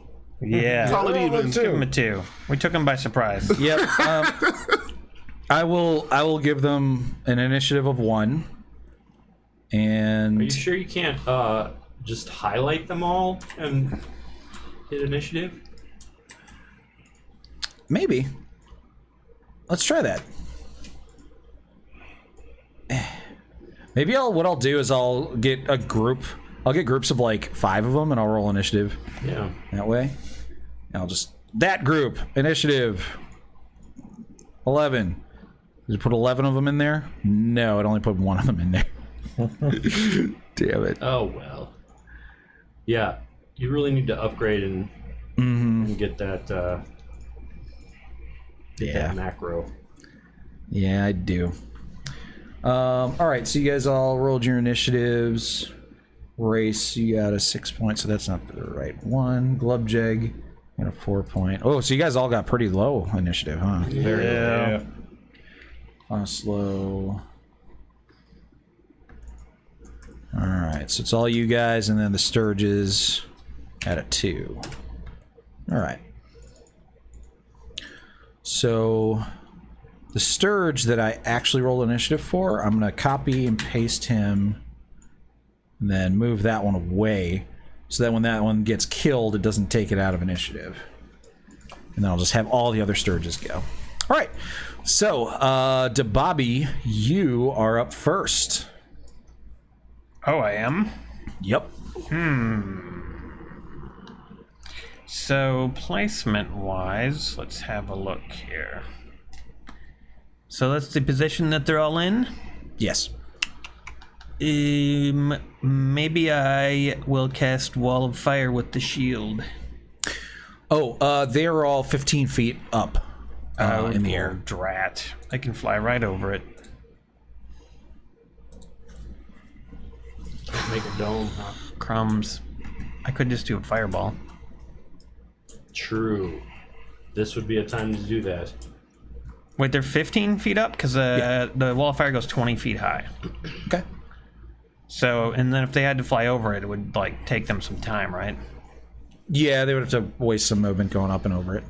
And they'd still, like, might get burned because, like, it's a wall of fire. Any of them that are in the wall when you cast it will immediately take damage. Take damage, yeah. Yeah. Okay, let's do it. Why not? This guy is going to get 3 charges a day. Might as well use one. I'm going to try to do... It's 60 feet. I think it's 2 charges for the Wall of Fire. Pretty sure. 2 charges daily, is that right? It has 3 charges and 2 for the Wall of Fire, 1 for the Fireball, I think. Where's that written down? Oh yeah, here we go. Are these 5-foot squares? 3 charges, Yes. 2 charges Wall of Fire, 1 Fireball, yes. So, Firewall 60 feet long. Okay. Can I get a wall that's long enough to stop most of them? Thinking about doing it like right in front of Coslow. That wall between those rocks. Not between the rocks, but like the one bar below the rocks. All right. 5, 10, 15, 20, 25, 30, 35, 40, 45, 50, 55, 60. Can just about do it between both rocks. All right, so... There. Can you guys see that line that I just... No. Um... Maybe you're better off making a circle. Think? Can you move the circle? When we move? I don't think so, but you can. What is the radius? All right, I'm going to draw the line here. Ring wall, 20 feet in diameter. Well, let's see. You guys can't see that line either, huh? Wait, how do How I... thick is it? 1 foot thick. Weird. Why the fuck can't I get people to see my freaking lines that I I draw? saw a line a moment ago. Is everything purple? Is everything purple? Or am I just imagining That on yours, Is that that's my that's on computer? the stream, Okay. but I don't see it on the Oh, stream. good. All right. Just went away. I have a wall of fire. I'm just gonna grab it, drag it out, and then bam. Pretty sure that's what you're imagining, huh? Like that? Yeah, that'll be good. That'll be fine. That'll get the most of them, right? I mean, that'll get 3 of them. I think 4 of them? Oh yeah, gets 4 of them. Yeah, let's do that. Well, I think you can get more if you make it into a circle. It's actually a little too long, so Can you can make that into a circle? Yeah, you can make it into an enclosed ring, a 20-foot ring. oh yeah, you could do a 20-foot ring, and that would look like. Well, how close is man on the horse? And do we have any idea? It seems like he's pretty far away still. Well, we got to run all the way back to our vehicles and get the hell out of here. Well, he's probably not much affected by fire, but yeah, it's like I think that's also 1 foot thick. So Yeah, so it hit like 1. Okay, well, definitely hits 4 this way. what if you move it over 5 feet to the right? That way it only hits 3. Gotcha. That way it hits 4. It's looking like 4 is almost going to be the magic number.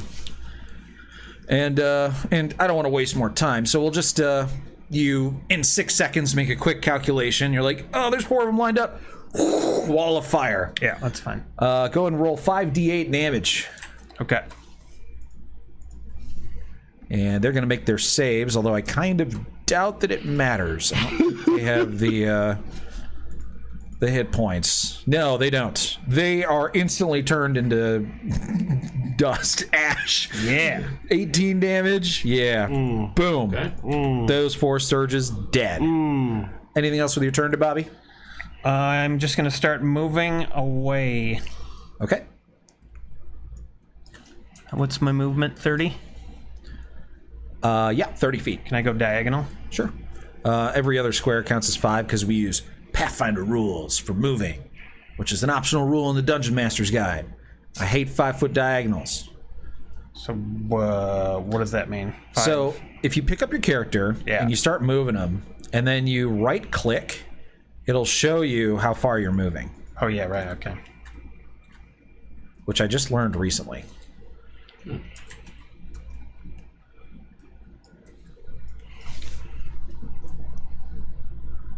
Yeah, I don't know if I'm able to get that to work.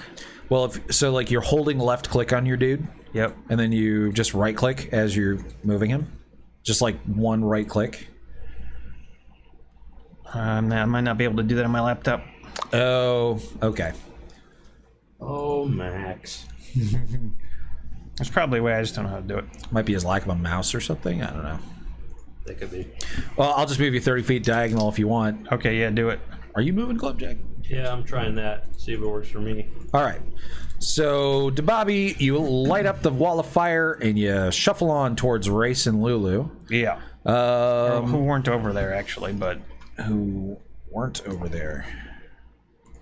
Yeah, they were over there. They've been over there this whole time. Oh, but how are they talking to the dude? Oh, right. Oh, shit, Race. Yeah, you and Lulu would both have to be a lot closer. Yeah. Okay. We were thinking pretty loud. Just Actually, you know what? Instead of going that direction, where was I? Up here? I'm gonna go 2, 3, 4, 5, 6, 30 feet. I'm gonna go 30 feet, hit this direction, try to distract that guy, but also head towards the exit. Okay. This guy is 15 feet up in the air, by the way, so... Yeah, that's fine. All right. Then, Koslow, your turn. Okay, I'm turning into a war horse. And then I'm heading for Race, because he's going to need it, because his legs are shortest. He's right there. I go, Race, get on my back.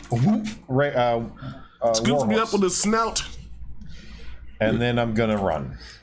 All right. So, I'll just... So you use a bonus action to transform? Yes. You ready your action, and you're going to dash once he mounts you. Yes. All right. That's what's going to happen. Okay. Glubjag, your turn. Okay.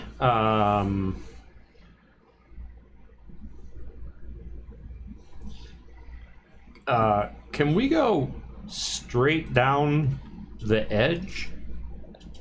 Yeah, you're going to have to jump over some cliffs. Or jump down some cliffs. Like, how high are those cliffs? Each one is approximately 20 feet. Okay. It's only 2d6 falling damage. It's not that bad That's for true. big strong guy like you. Could a warhorse jump down it and land on his feet? There's no way to avoid the falling damage, Okay. but if you're a monk, you can avoid the falling. You are a monk. Do you have the falling thing yet? I'm only a 2nd level monk, so let me see. I am a monk.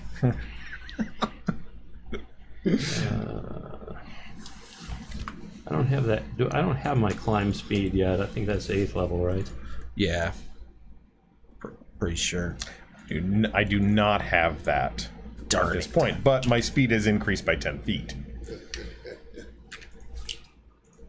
So I get 70 feet per turn as a warhorse. I think I could give you an athletics check to have the damage. Sure. Sounds good. My jump distance is doubled. Ooh, nice. That doesn't really. It's probably not going to apply too much here because you're jumping down a thing. But if you did have to jump over a gorge or up something, that's Okay. really good. I can't even find that actually. What are you looking for? When I get a climbing speed. Oh. When I get a climbing speed, I'm looking at your character sheet here. climb speed. When I get a climb I've been climbing since a kid, and now I'm coming on. climb speed. Listen, we can make Southern trap music tonight. I'll be just drunk enough for it. Where's Brandon? Is he actually going to do that? Yeah, he is.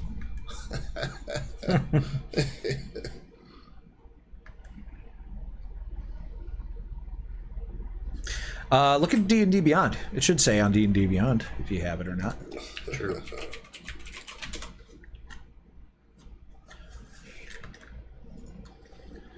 Collection. We need to play more often than once a month, man. Yeah. Just remember things a lot easier then. Well, we're in person again. Who knows? Shit. Yeah, now we'll remember things. But now, Yeah. Oh, that's the difference. Actually, no, probably not. We've had a lot of shots. Yeah. A solid amount. Oh, yeah.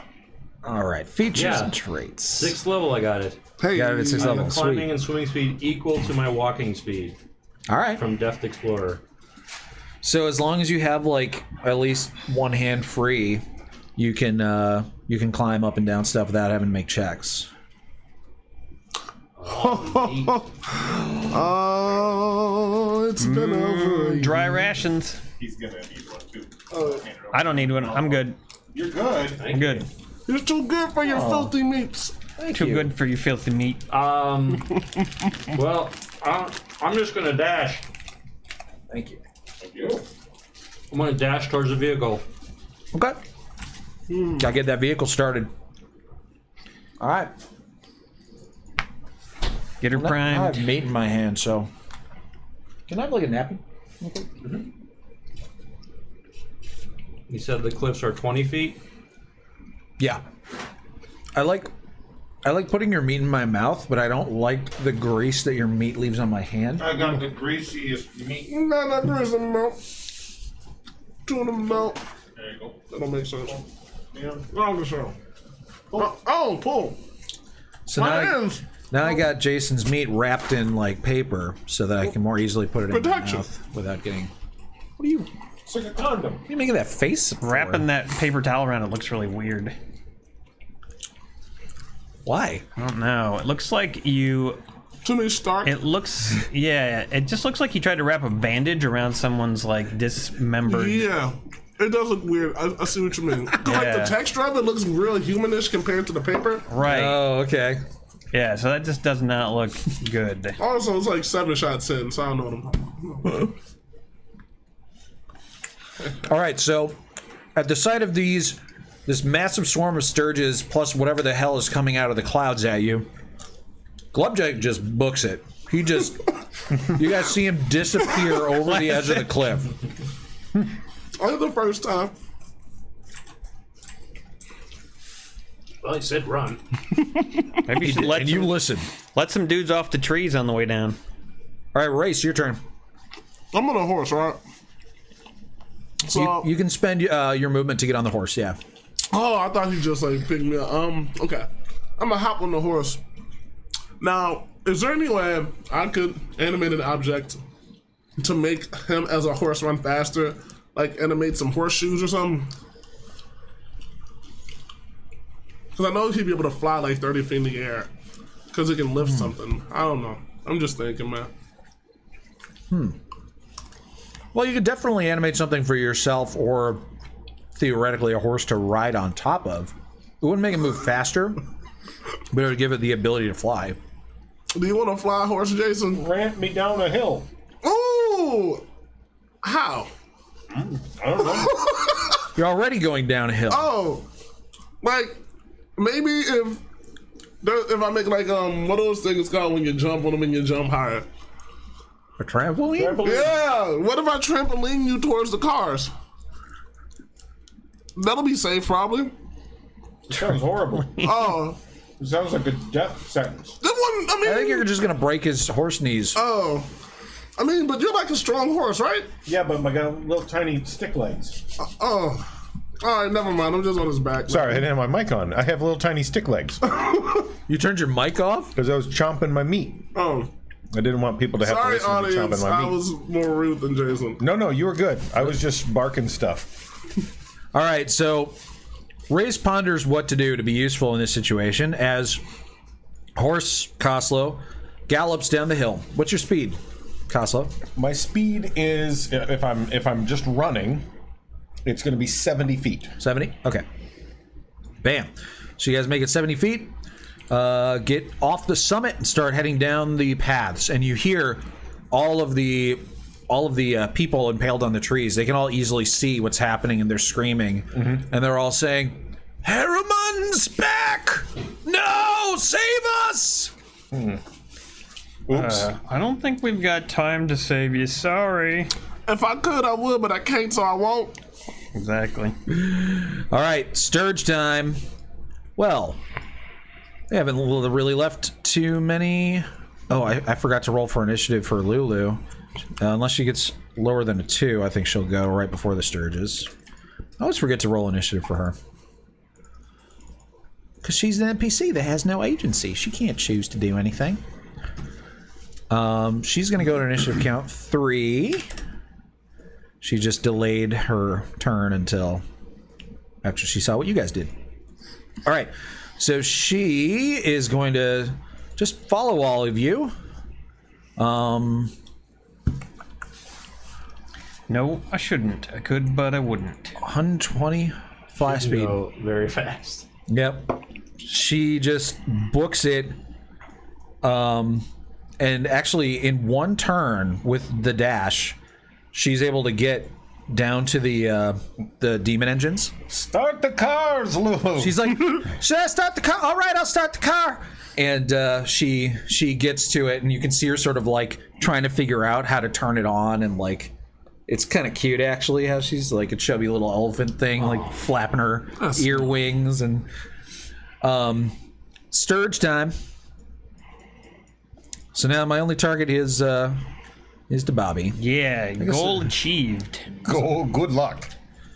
Yeah. Now that you nerfed your AC down to 22, I like my odds. Screwed.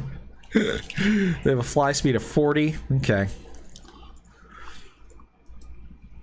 Yeah, they can't quite make it to the horse. A couple of them are gonna start going in that direction though, and dash to get up to the horse, and they start sort of like surrounding you guys as you're trying to make your daring escape. This one has to go around the wall. It's 10 feet. And, alright, it's able to make it there with its dash. This one can't even make it to you by dashing, so it's going to go for Bobby. Okay. Sturge trying to sting you. Never. Nice try. Whoa! Oh, got a 20 to hit. Not enough. Close. Yep. That's adorable. Adorabibble? Why'd you say adorabibble? It's my native tongue, man. All right, this one is also going to go for the horse. Then I think the rest of them are just going to surround Bobby. Yeah. So I'm going to go one. I'm just going to do all their movements first so I don't forget to do that. This one has to go waste 5 feet going up. No, 10 feet going up. Yeah, at least, you know, you're gonna get scorched. Like you're in a 30. swarm of bees in a beekeeper outfit. Then dash. Yeah, All right, exactly. So can't attack. So only 3 more attacks coming at you this turn. Everything else is going to have to dash. So 1, 2, 3. I got an 18 as my best roll because none of them had advantage.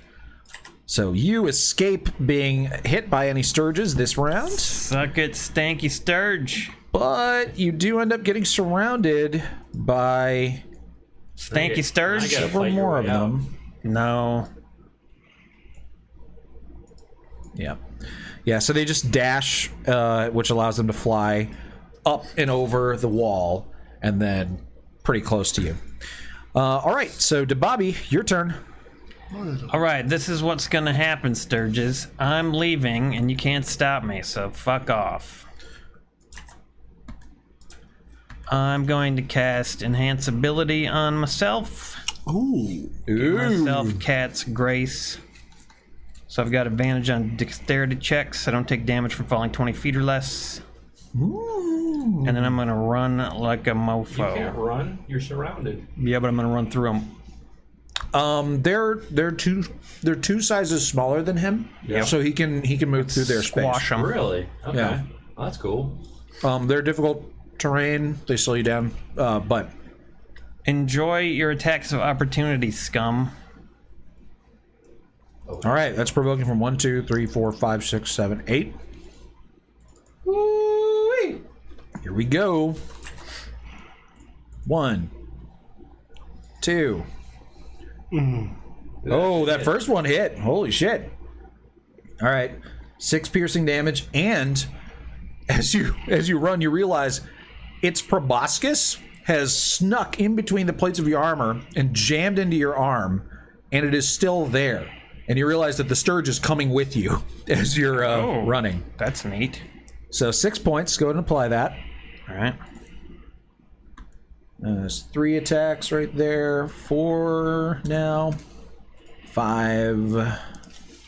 6.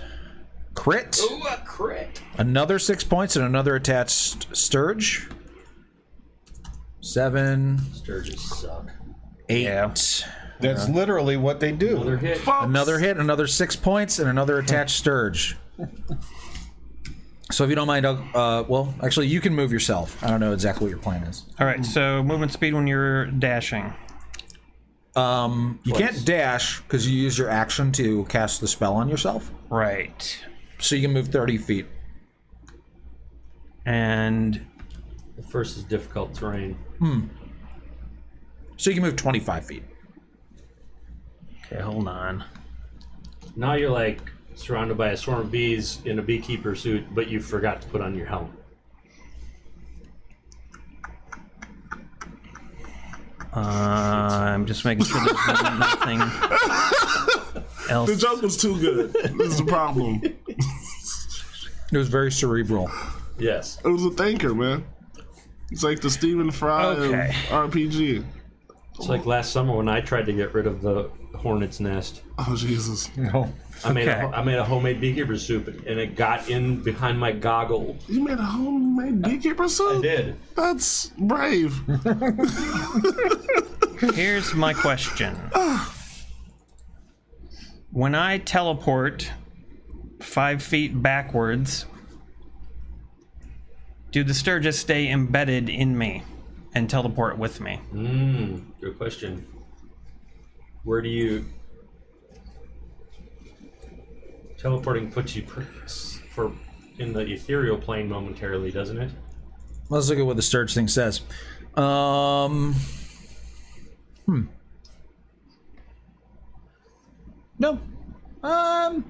I would say that you lose them. Okay, good. So I'll be right there teleporting and getting their asses out of my body. Okay, so you teleport back 5 feet. Yep. Just move the Sturge a little bit over to the side. And then you use your special boots to retrace your steps in time. That's right. Boots of the Winding Path. You All right. used them. I did finally. Sweet. Hell yeah. Brilliant. Brilliant. Good, because do you know what they do if they stay attached? No. Do you want to know? Yes. They automatically deal 1d4 plus 3 points of damage without having to roll. I had a feeling. Every turn. And then you'd have to spend an action to remove them. And you had 3 of them attached to you, so it would be 3 turns. If I didn't have those boots, I'd be in deep shit right now. Yeah, these Sturges can be a problem. All right, Koslow, your turn, buddy. All right, I'm going to spend a key point and do Step of the Wild, which allows me to use Disengage as a bonus action. Wow. From these Sturges. I'm not super familiar with the mounts rule, but I think if you disengage as the mount, I think that applies to the rider too. Okay. Pretty sure. All right. Do you just get 1 bonus action? Yeah. Okay, good. And then I'm going to dash. Okay.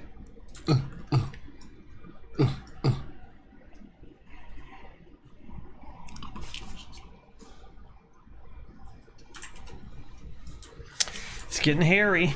Ooh, yeah. It's getting sturgy.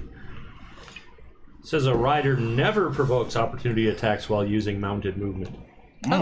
Cool then. Beautiful.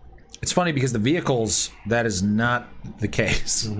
Vehicles provoke attacks of opportunity, and the people riding provoke attack of opportunity.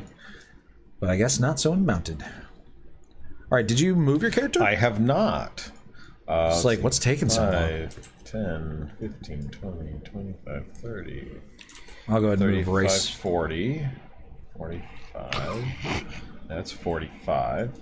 50, 55, 60.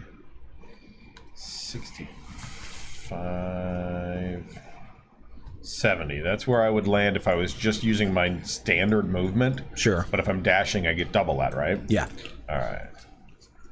You see Glubjag finally. 10, 15, 20, 25, 30. And I'm going to jump down off of this. Ooh. 30. All right, make an athletics check.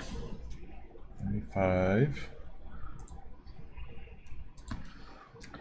I would use the Warhorse's athletics, right? Yep, plus if you're proficient, add your proficiency bonus. Okay. I'm not seeing that it's athletic. So it's just strength. Okay. Strength is 18 for a Warhorse. Okay. So that's a +4. I'll just roll a d20 +4. Here we go. All right. 15. 15? That's good. Cool. So you're going to take half damage.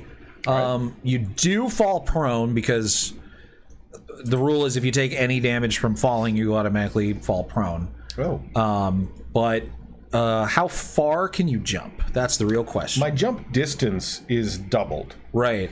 So I think you can jump up to 30 feet then with an 18 strength. yeah, and if I'm jumping 36. down, Yeah. how far is it down? It's going to be the full 20 feet, but it's only going to cost 30 feet of your movement to do it. So, you So end then I've got up... 5 more feet. Okay, but you're prone, so you won't be able to spend it. Okay. But you do land pretty much where you need to be. Okay. Race and you are both going to take the falling damage, but it's going to be halved. Oh, we fell? We fell. Oh, shit. Yeah, let's go. Okay, you each take 2 damage, and you're both prone. Okay.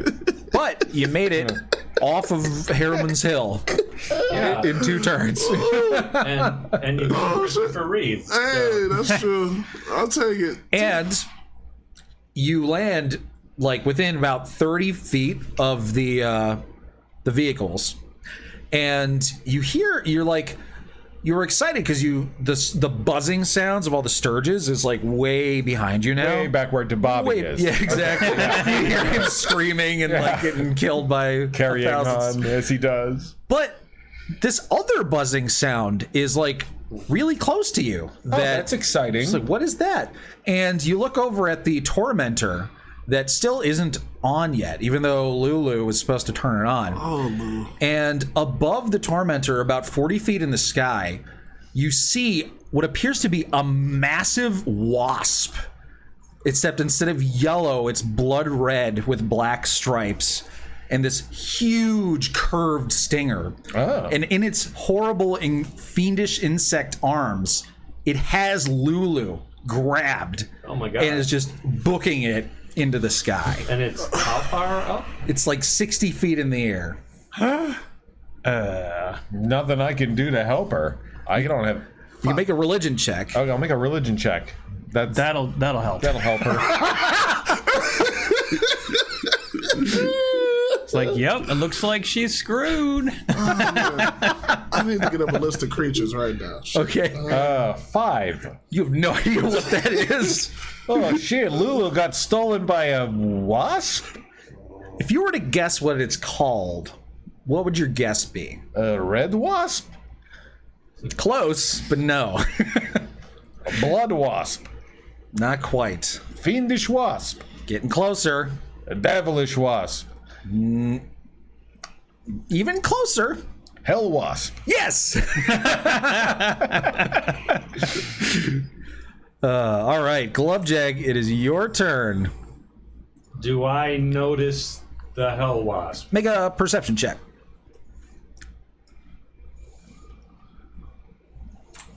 How far is it? 300 feet?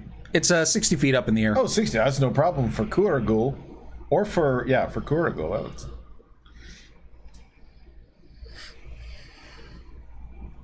Yep, you notice it. And range from me? From you would be, I would say, about 130, 140 feet, something like that. I don't know. And which way is it flying? It appears to be flying like to the east on the map. Okay. Off to the right. Morning Shaft is a sword, though, right? Or was that a bow? Morning Shaft is a bow. Okay, so then Morning Fires Shaft. chicken-shaped arrow. Right, so that would be what you'd use instead of Kuragul. Yes. Yeah. I know how my weapons work, Jason. Well, but there was some confusion about whether Morning Shaft was a sword before. Yeah, right? it had been put in as a sword. Oh, okay. Okay, let's see here. Zygon's like, Harpoon Gun? Oh. I'm going to... Yeah, Harpoon Gun is a good idea.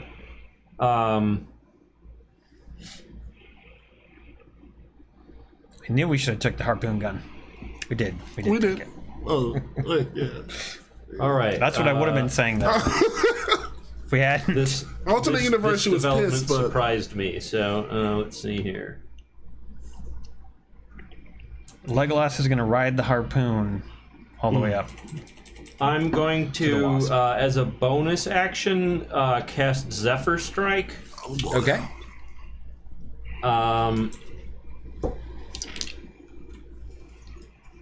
And then I'm going to run this way.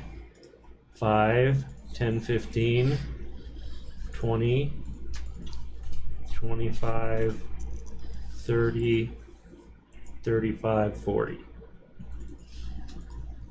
And I will bring out Morning Shaft and I will fire.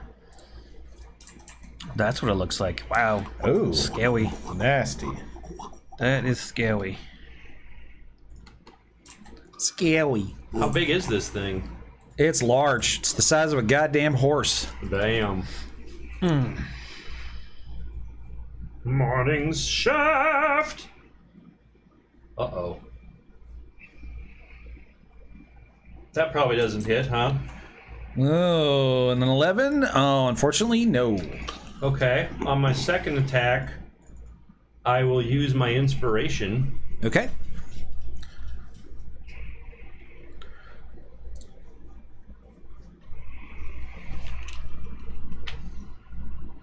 Damn! Oh, shit. You got an 11 and a 9 on your first attack, and a 9 and a 7, a natural 1 on your second. Ugh. Oh, no. Harpoon gun? That's it for me then. All right. Yeah, you spend a turn that, you know, perhaps you were initially planning on using to just book it to try to save Lulu, your friend, from this unknown hell wasp ambusher. I got this. But yeah, you both shots go wild. Why don't you make a religion check, see if you know what this thing is at least. Third level sleep spell. I'm gonna go into a giant eagle and catch up to him. Nice. Cool. And then harpoon gun. Yes. Hopefully I can slow him down so you guys can actually attack him, because 14. stats ain't great. Let's see. 14. Hell wasp. Unfortunately, that's not enough. All right. Yeah. All right. Next up, Race. Your turn. All right. You're prone on the ground currently. Oh, son of a biscuit. Sorry, so I'm gonna turn into a giant eagle. Can I do that from the ground? Yeah. Okay. You polymorph? Yeah, I'm gonna polymorph it. The closest I'll get to a chicken, and then I'm just gonna take off after him. I have a. All right. I guess he still has to use half his movement to. He does, yeah. Oh, okay. Yeah. Whatever makes it make sense. So, giant eagle. He can still. No, can he still dash? Yeah, he can use that as his action. He can do that, sure. Let's get a giant eagle out on the map here. Oh, there we go. I didn't know you could polymorph. Oh, you took that spell, didn't The you? level 7, yeah. Nice. I want to fly like an eagle Oh yeah. to save Lulu. All right, so a giant eagle has a fly speed. Okay, fly speed of 80 feet. So yeah, you spend half your movement to get up, and then you take off into the air. I'm gonna move the giant eagle over so I can more easily access its character sheet. And we're just gonna theater of the mind your little chase with the hell wasp. Take 120 feet. Okay, Lulu, her turn. She starts shouting. She's like, "Save me, oh Lord! Oh, all the gods in heaven! I don't want to be hell wasp dinner." Trumpet him! Trumpet him! She's like, I can't reach it. My trumpet, it's bound. It's got me all wrapped up. Help! Sturge time. Oh, also. The clouds begin to part, and Bobby, as you're sort of like running and swatting at all the sturges and teleporting around and doing all your craziness, you catch a glimpse as the clouds part, and you see the creature that is pursuing you from the sky. Oh, fun. Oh boy. The first thing you see is the horse that it's riding, this nightmare. And I'm going to show that to you right now. I had a crazy nightmare the other night. Yeah. Really? I won't go into all the details, but we were at a big family gathering. There was all this sexual tension going on. What else is new, right? Coldplay was there to perform a concert, and the lead singer of Coldplay performed it on my lap. And as he was singing and moving around, I got an erection. And I was really uncomfortable. And I was like, oh man, I'm really sorry about this. He's like, don't worry, it happens all the time. The Coldplay, yeah, for sure. Tom Brady came into the room and gave us all these weird drugs that looked like, I don't know, like almond bark or something. So I got really messed up. And you had an erection. Yeah, and then I started having sex with family members, and then we tried to run away, but we couldn't run away. because there were these like it was like molasses that we were running through, and there were all these helicopters trying to stop us. We had to get into this semi truck and like hide in a parking ramp so these other guys in semis wouldn't notice us there. It was like just one like obstacle after another after another after another. Wow. And, and Reggie Watts was somehow involved. He was name dropped, I think. Yeah. Wow. That explains so much. I somehow didn't catch that it was a nightmare at first, and I didn't even question the fact that you had Coldplay at your family reunion. Thing is, I don't even like Coldplay. Brad, can you bring your mic up just a hair? It's kind of there. It was a little low for you. Yeah. There you go. You got it. There you go. All right, so you guys see the little, like, nice close-up of the nightmare. And then the guy riding it looks like that. Ew. Oh boy. Oh, he looks fun. Yeah, there's I wish I had a better picture to show of him, but he's got a flaming halberd that he's carrying. Oh, good. As well as this like large shield, and he's wearing black plate mail that is just covered in spikes and fiendish adornments, and his eyes glow with a fiery burning hatred. And he doesn't say anything. He just wordlessly gallops through the sky towards you, pointing his halberd in your direction. And we think maybe this is Zariel's right-hand man? Yeah, this possibly is Harriman. Which is her right-hand And man? we're pretty sure he sees us. One of them, yeah. Okay. One of her, like, generals. Okay. Yeah. Hey, Shield, what's the deal with this guy?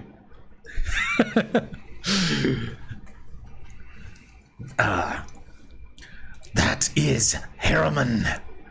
He's a Narzagon. Fallen paladin. So, like, I should try to get away, right?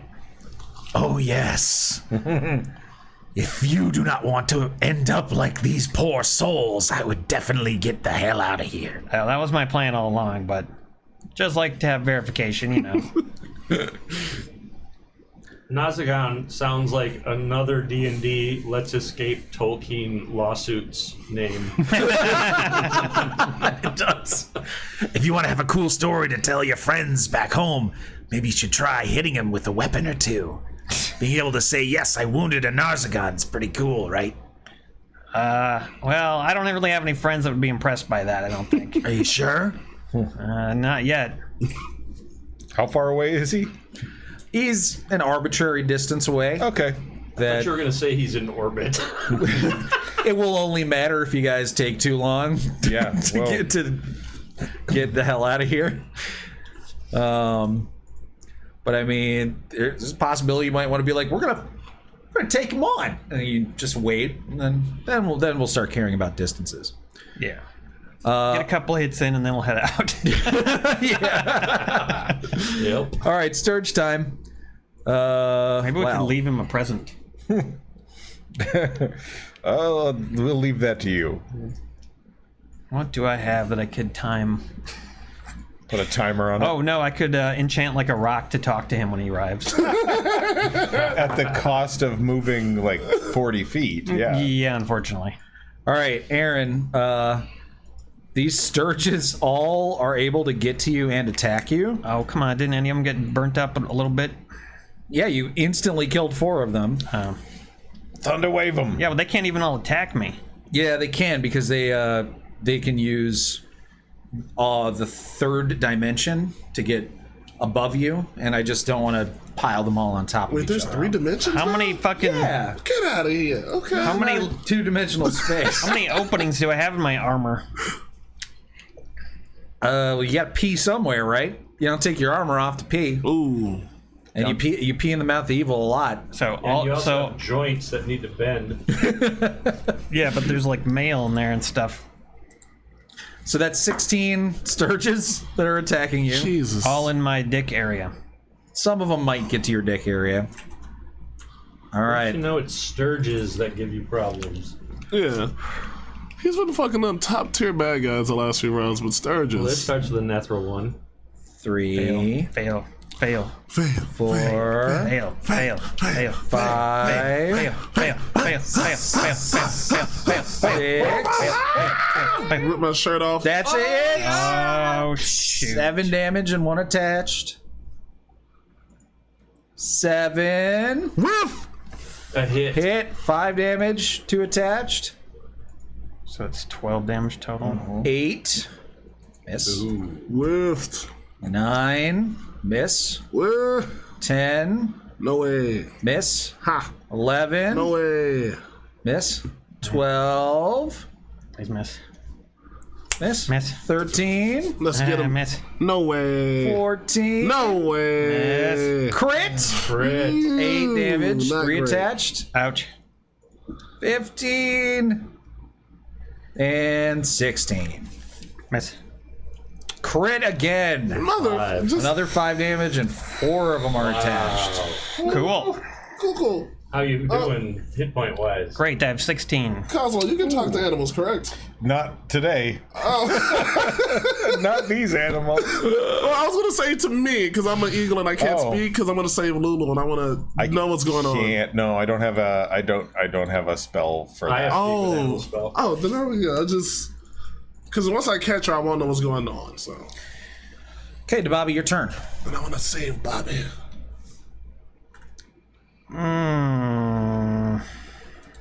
So I can run 60 feet. What's Yeah. their movement? They have a 40-foot fly speed. Okay, so if I move 60 feet, they won't be able to attack me. They can get in position to attack. But They could get in position to attack you. they're gonna get attacks of attacks. opportunity, like all of them, Yes, unless you disengage. which would do. How do I do that? That's your action, and then you don't provoke, but then you're only moving 30. Okay, I have a better fucking idea. I'm gonna use the boots to teleport back 10 feet away from them, and then run around them. Why'd you fucking thunder wave them, dude? You think it'll kill them all? I don't know. 18 damage Seemed killed like they were 4. pretty easy to kill, didn't it? Yeah, they're pretty weak. Only 18 was what it took. I was thinking about it, you know. I was They're thinking about even it. though it looks like they're spread out, they're actually all in those like They're in a squares 15 around foot you. cube. Is that accurate? Yes, yeah, they're all in a 15-foot cube. All right, fine then. I'm just gonna kill them all with one hit. If that's what you're gonna make me do. I just wanted to run, but I guess I won't. It was just a cardio guy. I But don't know. That's your sort. That's your deal. That's what you do, man. you kind of just beat the people to fuck All right, up. so those boots, how exactly do they work? You can teleport back to where you were. That doesn't sound like exactly how they work. That The sounds previous like... turn. Okay, I don't... Can you read them? Yeah, that's basically it. I need to know exactly how they work. That's what I just asked. Well, I didn't memorize it. Okay, well, wearing these boots, a creature can teleport up to 15 feet as a bonus action to an unoccupied space the creature can see. The creature must have occupied that space at some point during the current turn. Oh, it's during the current turn, not the previous turn. That's the part I was thinking. Okay, Yeah. so I'm not going to teleport. Instead, I'm going to fucking just kill all of them instantly. Give him the So boots. you can choose to place the 15-foot cube on any square that is adjacent to you, or you can even include yourself in it. So you can Thunder Wave and hit all of them, but it will hit you too. No, it won't. It sweeps out from me. It says right here. Each creature in a 15-foot cube originating from me must make a Constitution saving throw. Yeah. So the 15-foot cube, you can originate it from you, in which case you won't be able to hit all of them. But you can originate it from your feet going up, in which case it will hit all of them, and it will also hit you. What I'm saying is that there's no way to hit every one of them with this spell without including yourself in it, because you're right in the middle of all of them. Okay, so I can hit them all probably. Yeah. And you're not going to do 16 damage to yourself with this spell, right? Right. Well, 2d8 if So- I fail the Constitution save. And if you fail the con save and roll maximum damage, you will knock yourself out unconscious. But you have to do both of those things. Now that you've said that, is what will happen. Oh, yeah. So get ready. We got you. We'll come back for you. All right. It's time to feel the wrench, motherfuckers. Thunder Wave. Well, And I sing it like AC/DC. Thunder wave. Is that your comment for the podcast editor? Yeah. All right, Jason. Thunder! Oh. I was caught in the middle of a stage attack. Hit the ground, and I knew there was no turning back.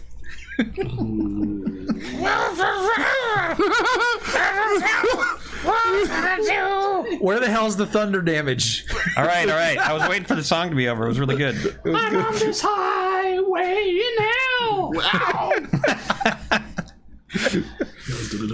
All right, here comes the thunder damage. Get ready to get thunderstruck. Capasho. Drop it on their head. All right, 6 points. Hey, it's not maximum damage. No, but Probably enough to kill a how many sturge. healths do Maybe. they have? Well, why don't you roll your save? See how much damage you take. All right. Constitution save. Here it Big con. comes. Big con. Stop it, computer. Okay. Getting to the con. Here we go. Bam. Come on, baby. Big con save. Okay, good. Oops. So you take 6 points. Cool. But the plus side, all of the Sturges die. They have 2 hit points. You're welcome. Thanks for helping me. Consider that option. All right, so yeah, DeBobby, finally fed up with all these insane Sturges, blasts himself almost to death. But when you open your eyes again, there's just this huge pile of dead Sturges at your feet. Blood everywhere because they were filled with blood. Like a popped mosquito.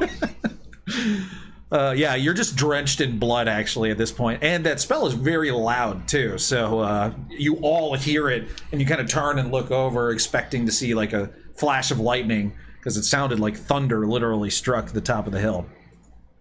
All right, so that was just your action. You can move now. Yes, please. But first, I think to myself, "Wow, this has been a weird day."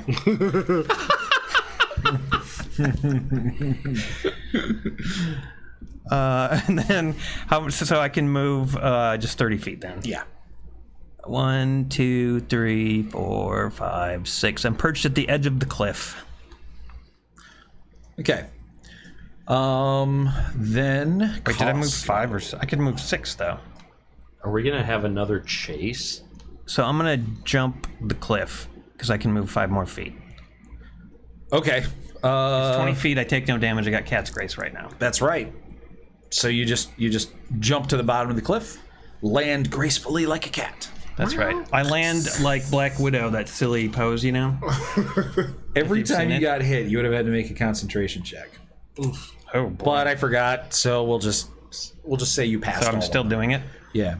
Nice. All right, Koslo, the wasp, before your turn, has just dashed off into the air. It moves pretty fast, Yeah. and you see Race chasing after it. By your reckoning, it's almost 200 feet away from you at this point. Yeah, I don't think there's anything I can do. The harpoon only goes so far. Technically, the harpoon can reach out to 240 feet if you Sure. fire it with disadvantage. Right. You're gonna hit me. Oh, great. Yeah. I could hit Lulu. Could it Lulu? Yeah, I could. Yeah. Silverhawk said DeBobby turns into a giant bug zapper. That's true. All right, so great. are both vehicles running? Lulu turned on the Tormentor, but didn't turn on the motor, the Devil's Ride. All right, I'm going to turn back into Koslo, and I'm going to turn on the Devil's Ride. Sure. The Devil's Ride, I'm going to turn it on. All right.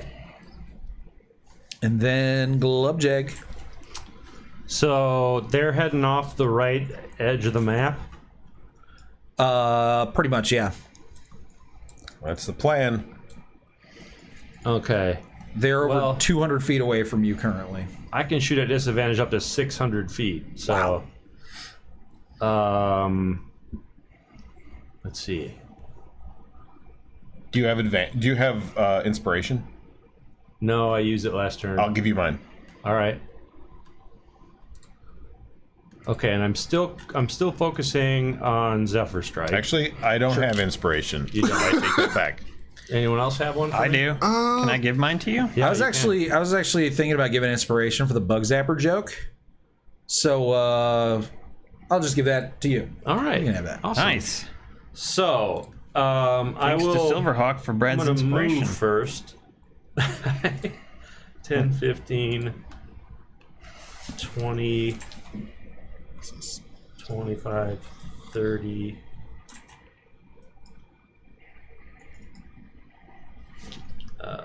I guess I'll stay there for now. Manflesh says all of this just to be able to own a house. Housing market is crazy.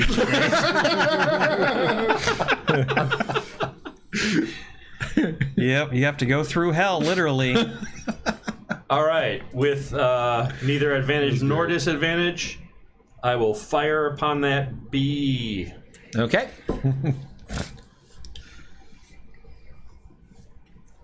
B. Yeah. That's a hit. Okay. So, I get the additional Zephyr Strike stuff, Sure. which is a D8. Did you say you hunters marked it too? I did not. I can't do both Zephyr Strike and Yeah. that at the same time. I could use my Planar Worry ability, but I'm wondering if I need to leave room for another bonus action here. Yeah. I don't know. All right, an additional 4 damage. And that also gives me the increased movement when I hit something with Zephyr Strike. Sure. So I have an additional 60 feet of movement if I want to use it.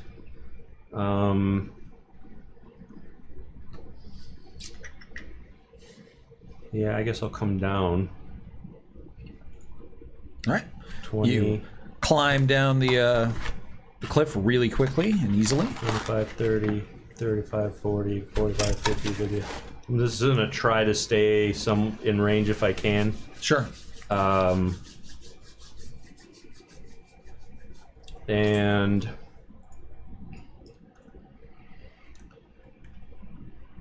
let's see. As a bonus action, then I am gonna drop Zephyr Strike and Hunter's Mark it. Sure. What's the range on Hunter's Mark? Just to make sure. That's a good question.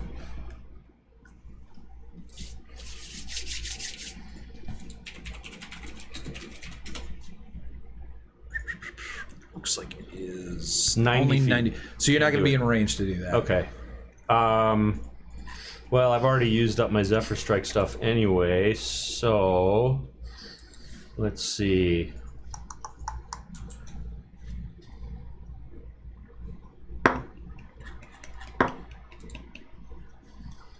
Sorry. It's okay. You still carrying those coins? I am. Ooh. Forgot about that. Yeah, you have disadvantage on all your attacks. Oops. Well, you're just going to have disadvantage anyways, so. It's funny. Double disadvantage. That has not mattered at all because every time we forgot, he either had disadvantage already from something else, Right. or he rolled so terribly that disadvantage didn't even matter. The positives. Brad's been so terrible that nothing he's done has mattered.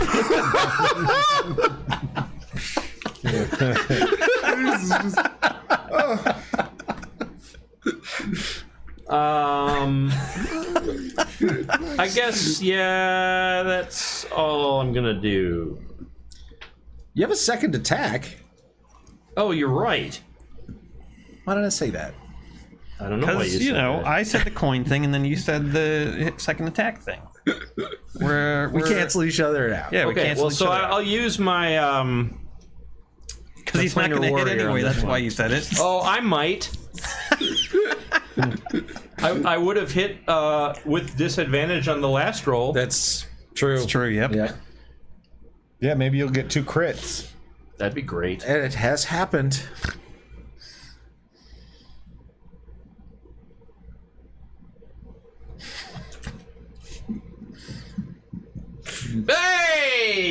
Legends Wow, only. nice. Legends only. 18. You got one crit. All right, 18 is a miss. Oops. Ooh. No, I got 19. You have disadvantage I have disadvantage, my friend. Oh, what? Oh, I'm looking at the wrong thing. because of the soul coins. Oh, yeah. Yep. 18 is a miss? 18 is a miss. Adios mio. And a 19 was a hit. 19 was a hit. So what does that tell you? Uh-huh. But, well, I got in 16 damage anyway. Goodbye, Yeah. Lulu. It's true. All right. Well, Glubjag, you estimate that you have about another round left to shoot it before it disappears behind some tall pillars of what appear to be mammoth tusks Okay. Drop those coins. or penises. You're not sure. Yeah, I probably will. Race, do you take off as the eagle? Oh, yeah, I thought I was already flying after her, but yes. So the eagle is slightly faster. You started pretty far away and prone, but you notice that you are catching up to this wasp, but it's going to be quite a while. You're actually only like 10 feet faster than it, so it'll probably take a few minutes for you to actually make up that distance. But you can keep following it as long as you want. Go get it, I'm man. going to get it, man. All right, all the sturges are dead. Debobby, your turn. That Harriman's getting closer. Finally, I can run. It actually Free. doesn't matter if I have the coins right now, because it's long range anyway, and I'm at disadvantage. Right. Okay. I want to move 60 feet. Can you chart the shortest course back to my motorcycle from here? Right, ignoring the fall because Yeah, because I got that don't matter. yeah, so it's gonna end up right there, on 60 feet, which is Hey, pretty guys. much right where everybody else is. How's it going? And the timing is really good because right after you get there, you hear the neighing of the nightmare above you, and you realize that this nightmare is now only about 100 feet away from you. And I realized that Coldplay is playing a song on my lap. And you're hiding in a semi? Oh no, you've got a boner. Oh, Tom Brady, give me some of those drugs. So, Glubjag, Hide the boner in the car park. you have to make an option here. You could spend another round trying to shoot at this hell wasp, or you could get into the vehicle. Yeah.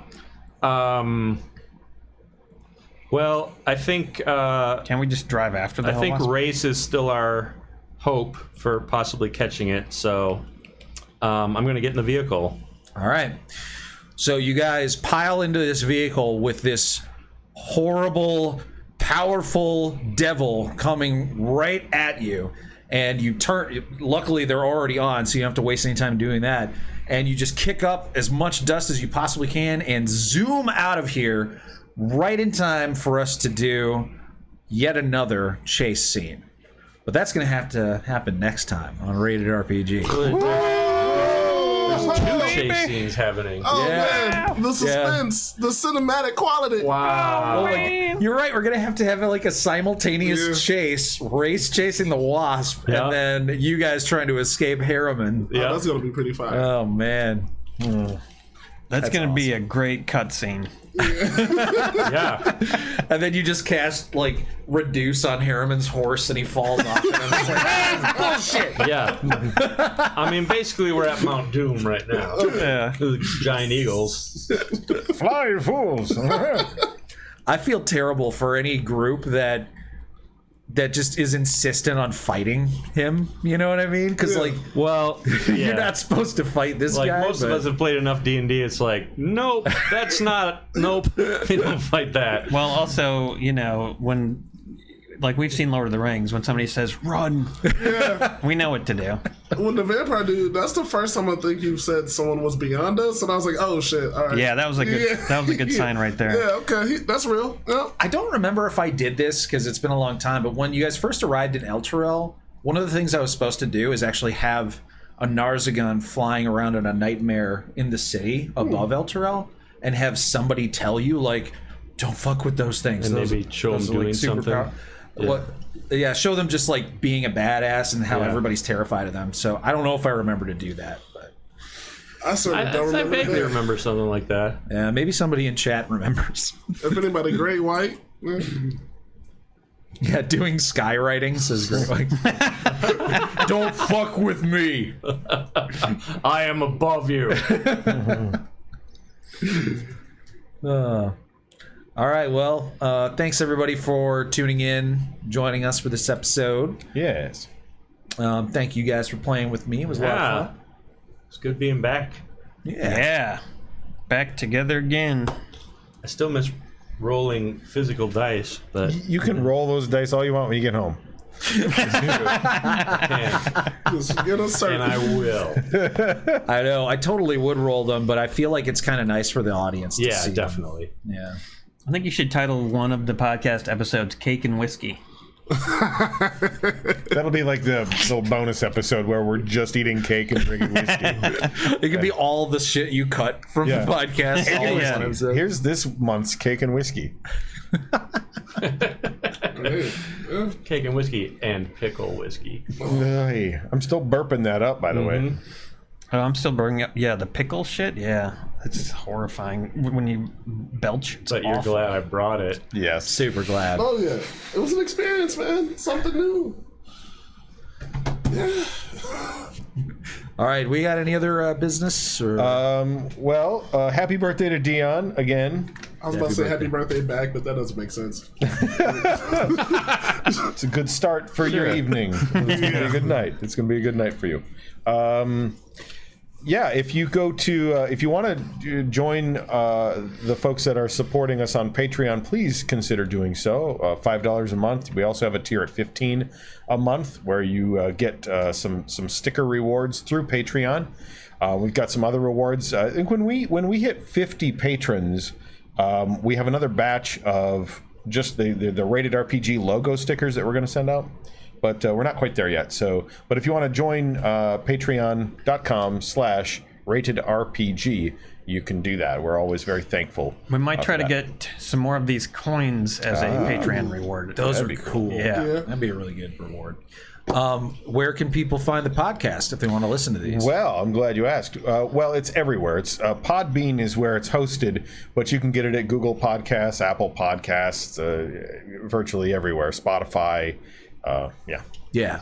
So if you have friends out there who, like D&D podcasts, send them a link to the podcast. Yeah, we're not on. I don't spend any time on Reddit, but if you happen to see on Reddit or somewhere where someone's asking like, "Hey, did anybody got any good D&D podcasts that I want to listen to?" Please feel free to suggest us. Tony Mayer recently suggested us to somebody. Oh, nice. Yeah. Tony's a frequent guest on Beer and Board Games. So yeah, we really appreciate it. So go get it Like- and share it. Then you can say, "Oh yeah, I know these guys. They pee on things and Yeah, they're always swearing and drinking whiskey and right, stuff. It's talk really- about poop and stuff. Yeah, it's great." We didn't have time to pee in the mouth of evil. We didn't pee once today. Well, we were always moving. Yeah. We're gonna have to have some bags of pee handy, like a sheep's bladder filled with our pee. Right. And dump the pee bombs. out, and then Oh yeah, we should create pee bombs. You know what I was thinking? The next time we get to a place we can buy stuff is at least one of us should have a weighted net. Because it seems like the problems we have in combat are because the things are too mobile. Interesting. Ball bearings. Ball bearings. Yeah, a lot of devils and shit fly. Yeah. So a weighted net could come in handy. yeah. All right. Good night, everybody. See you guys. Thanks for watching. Bye. Hey, later. Remember, I'll see you next week. Bye. Bruh.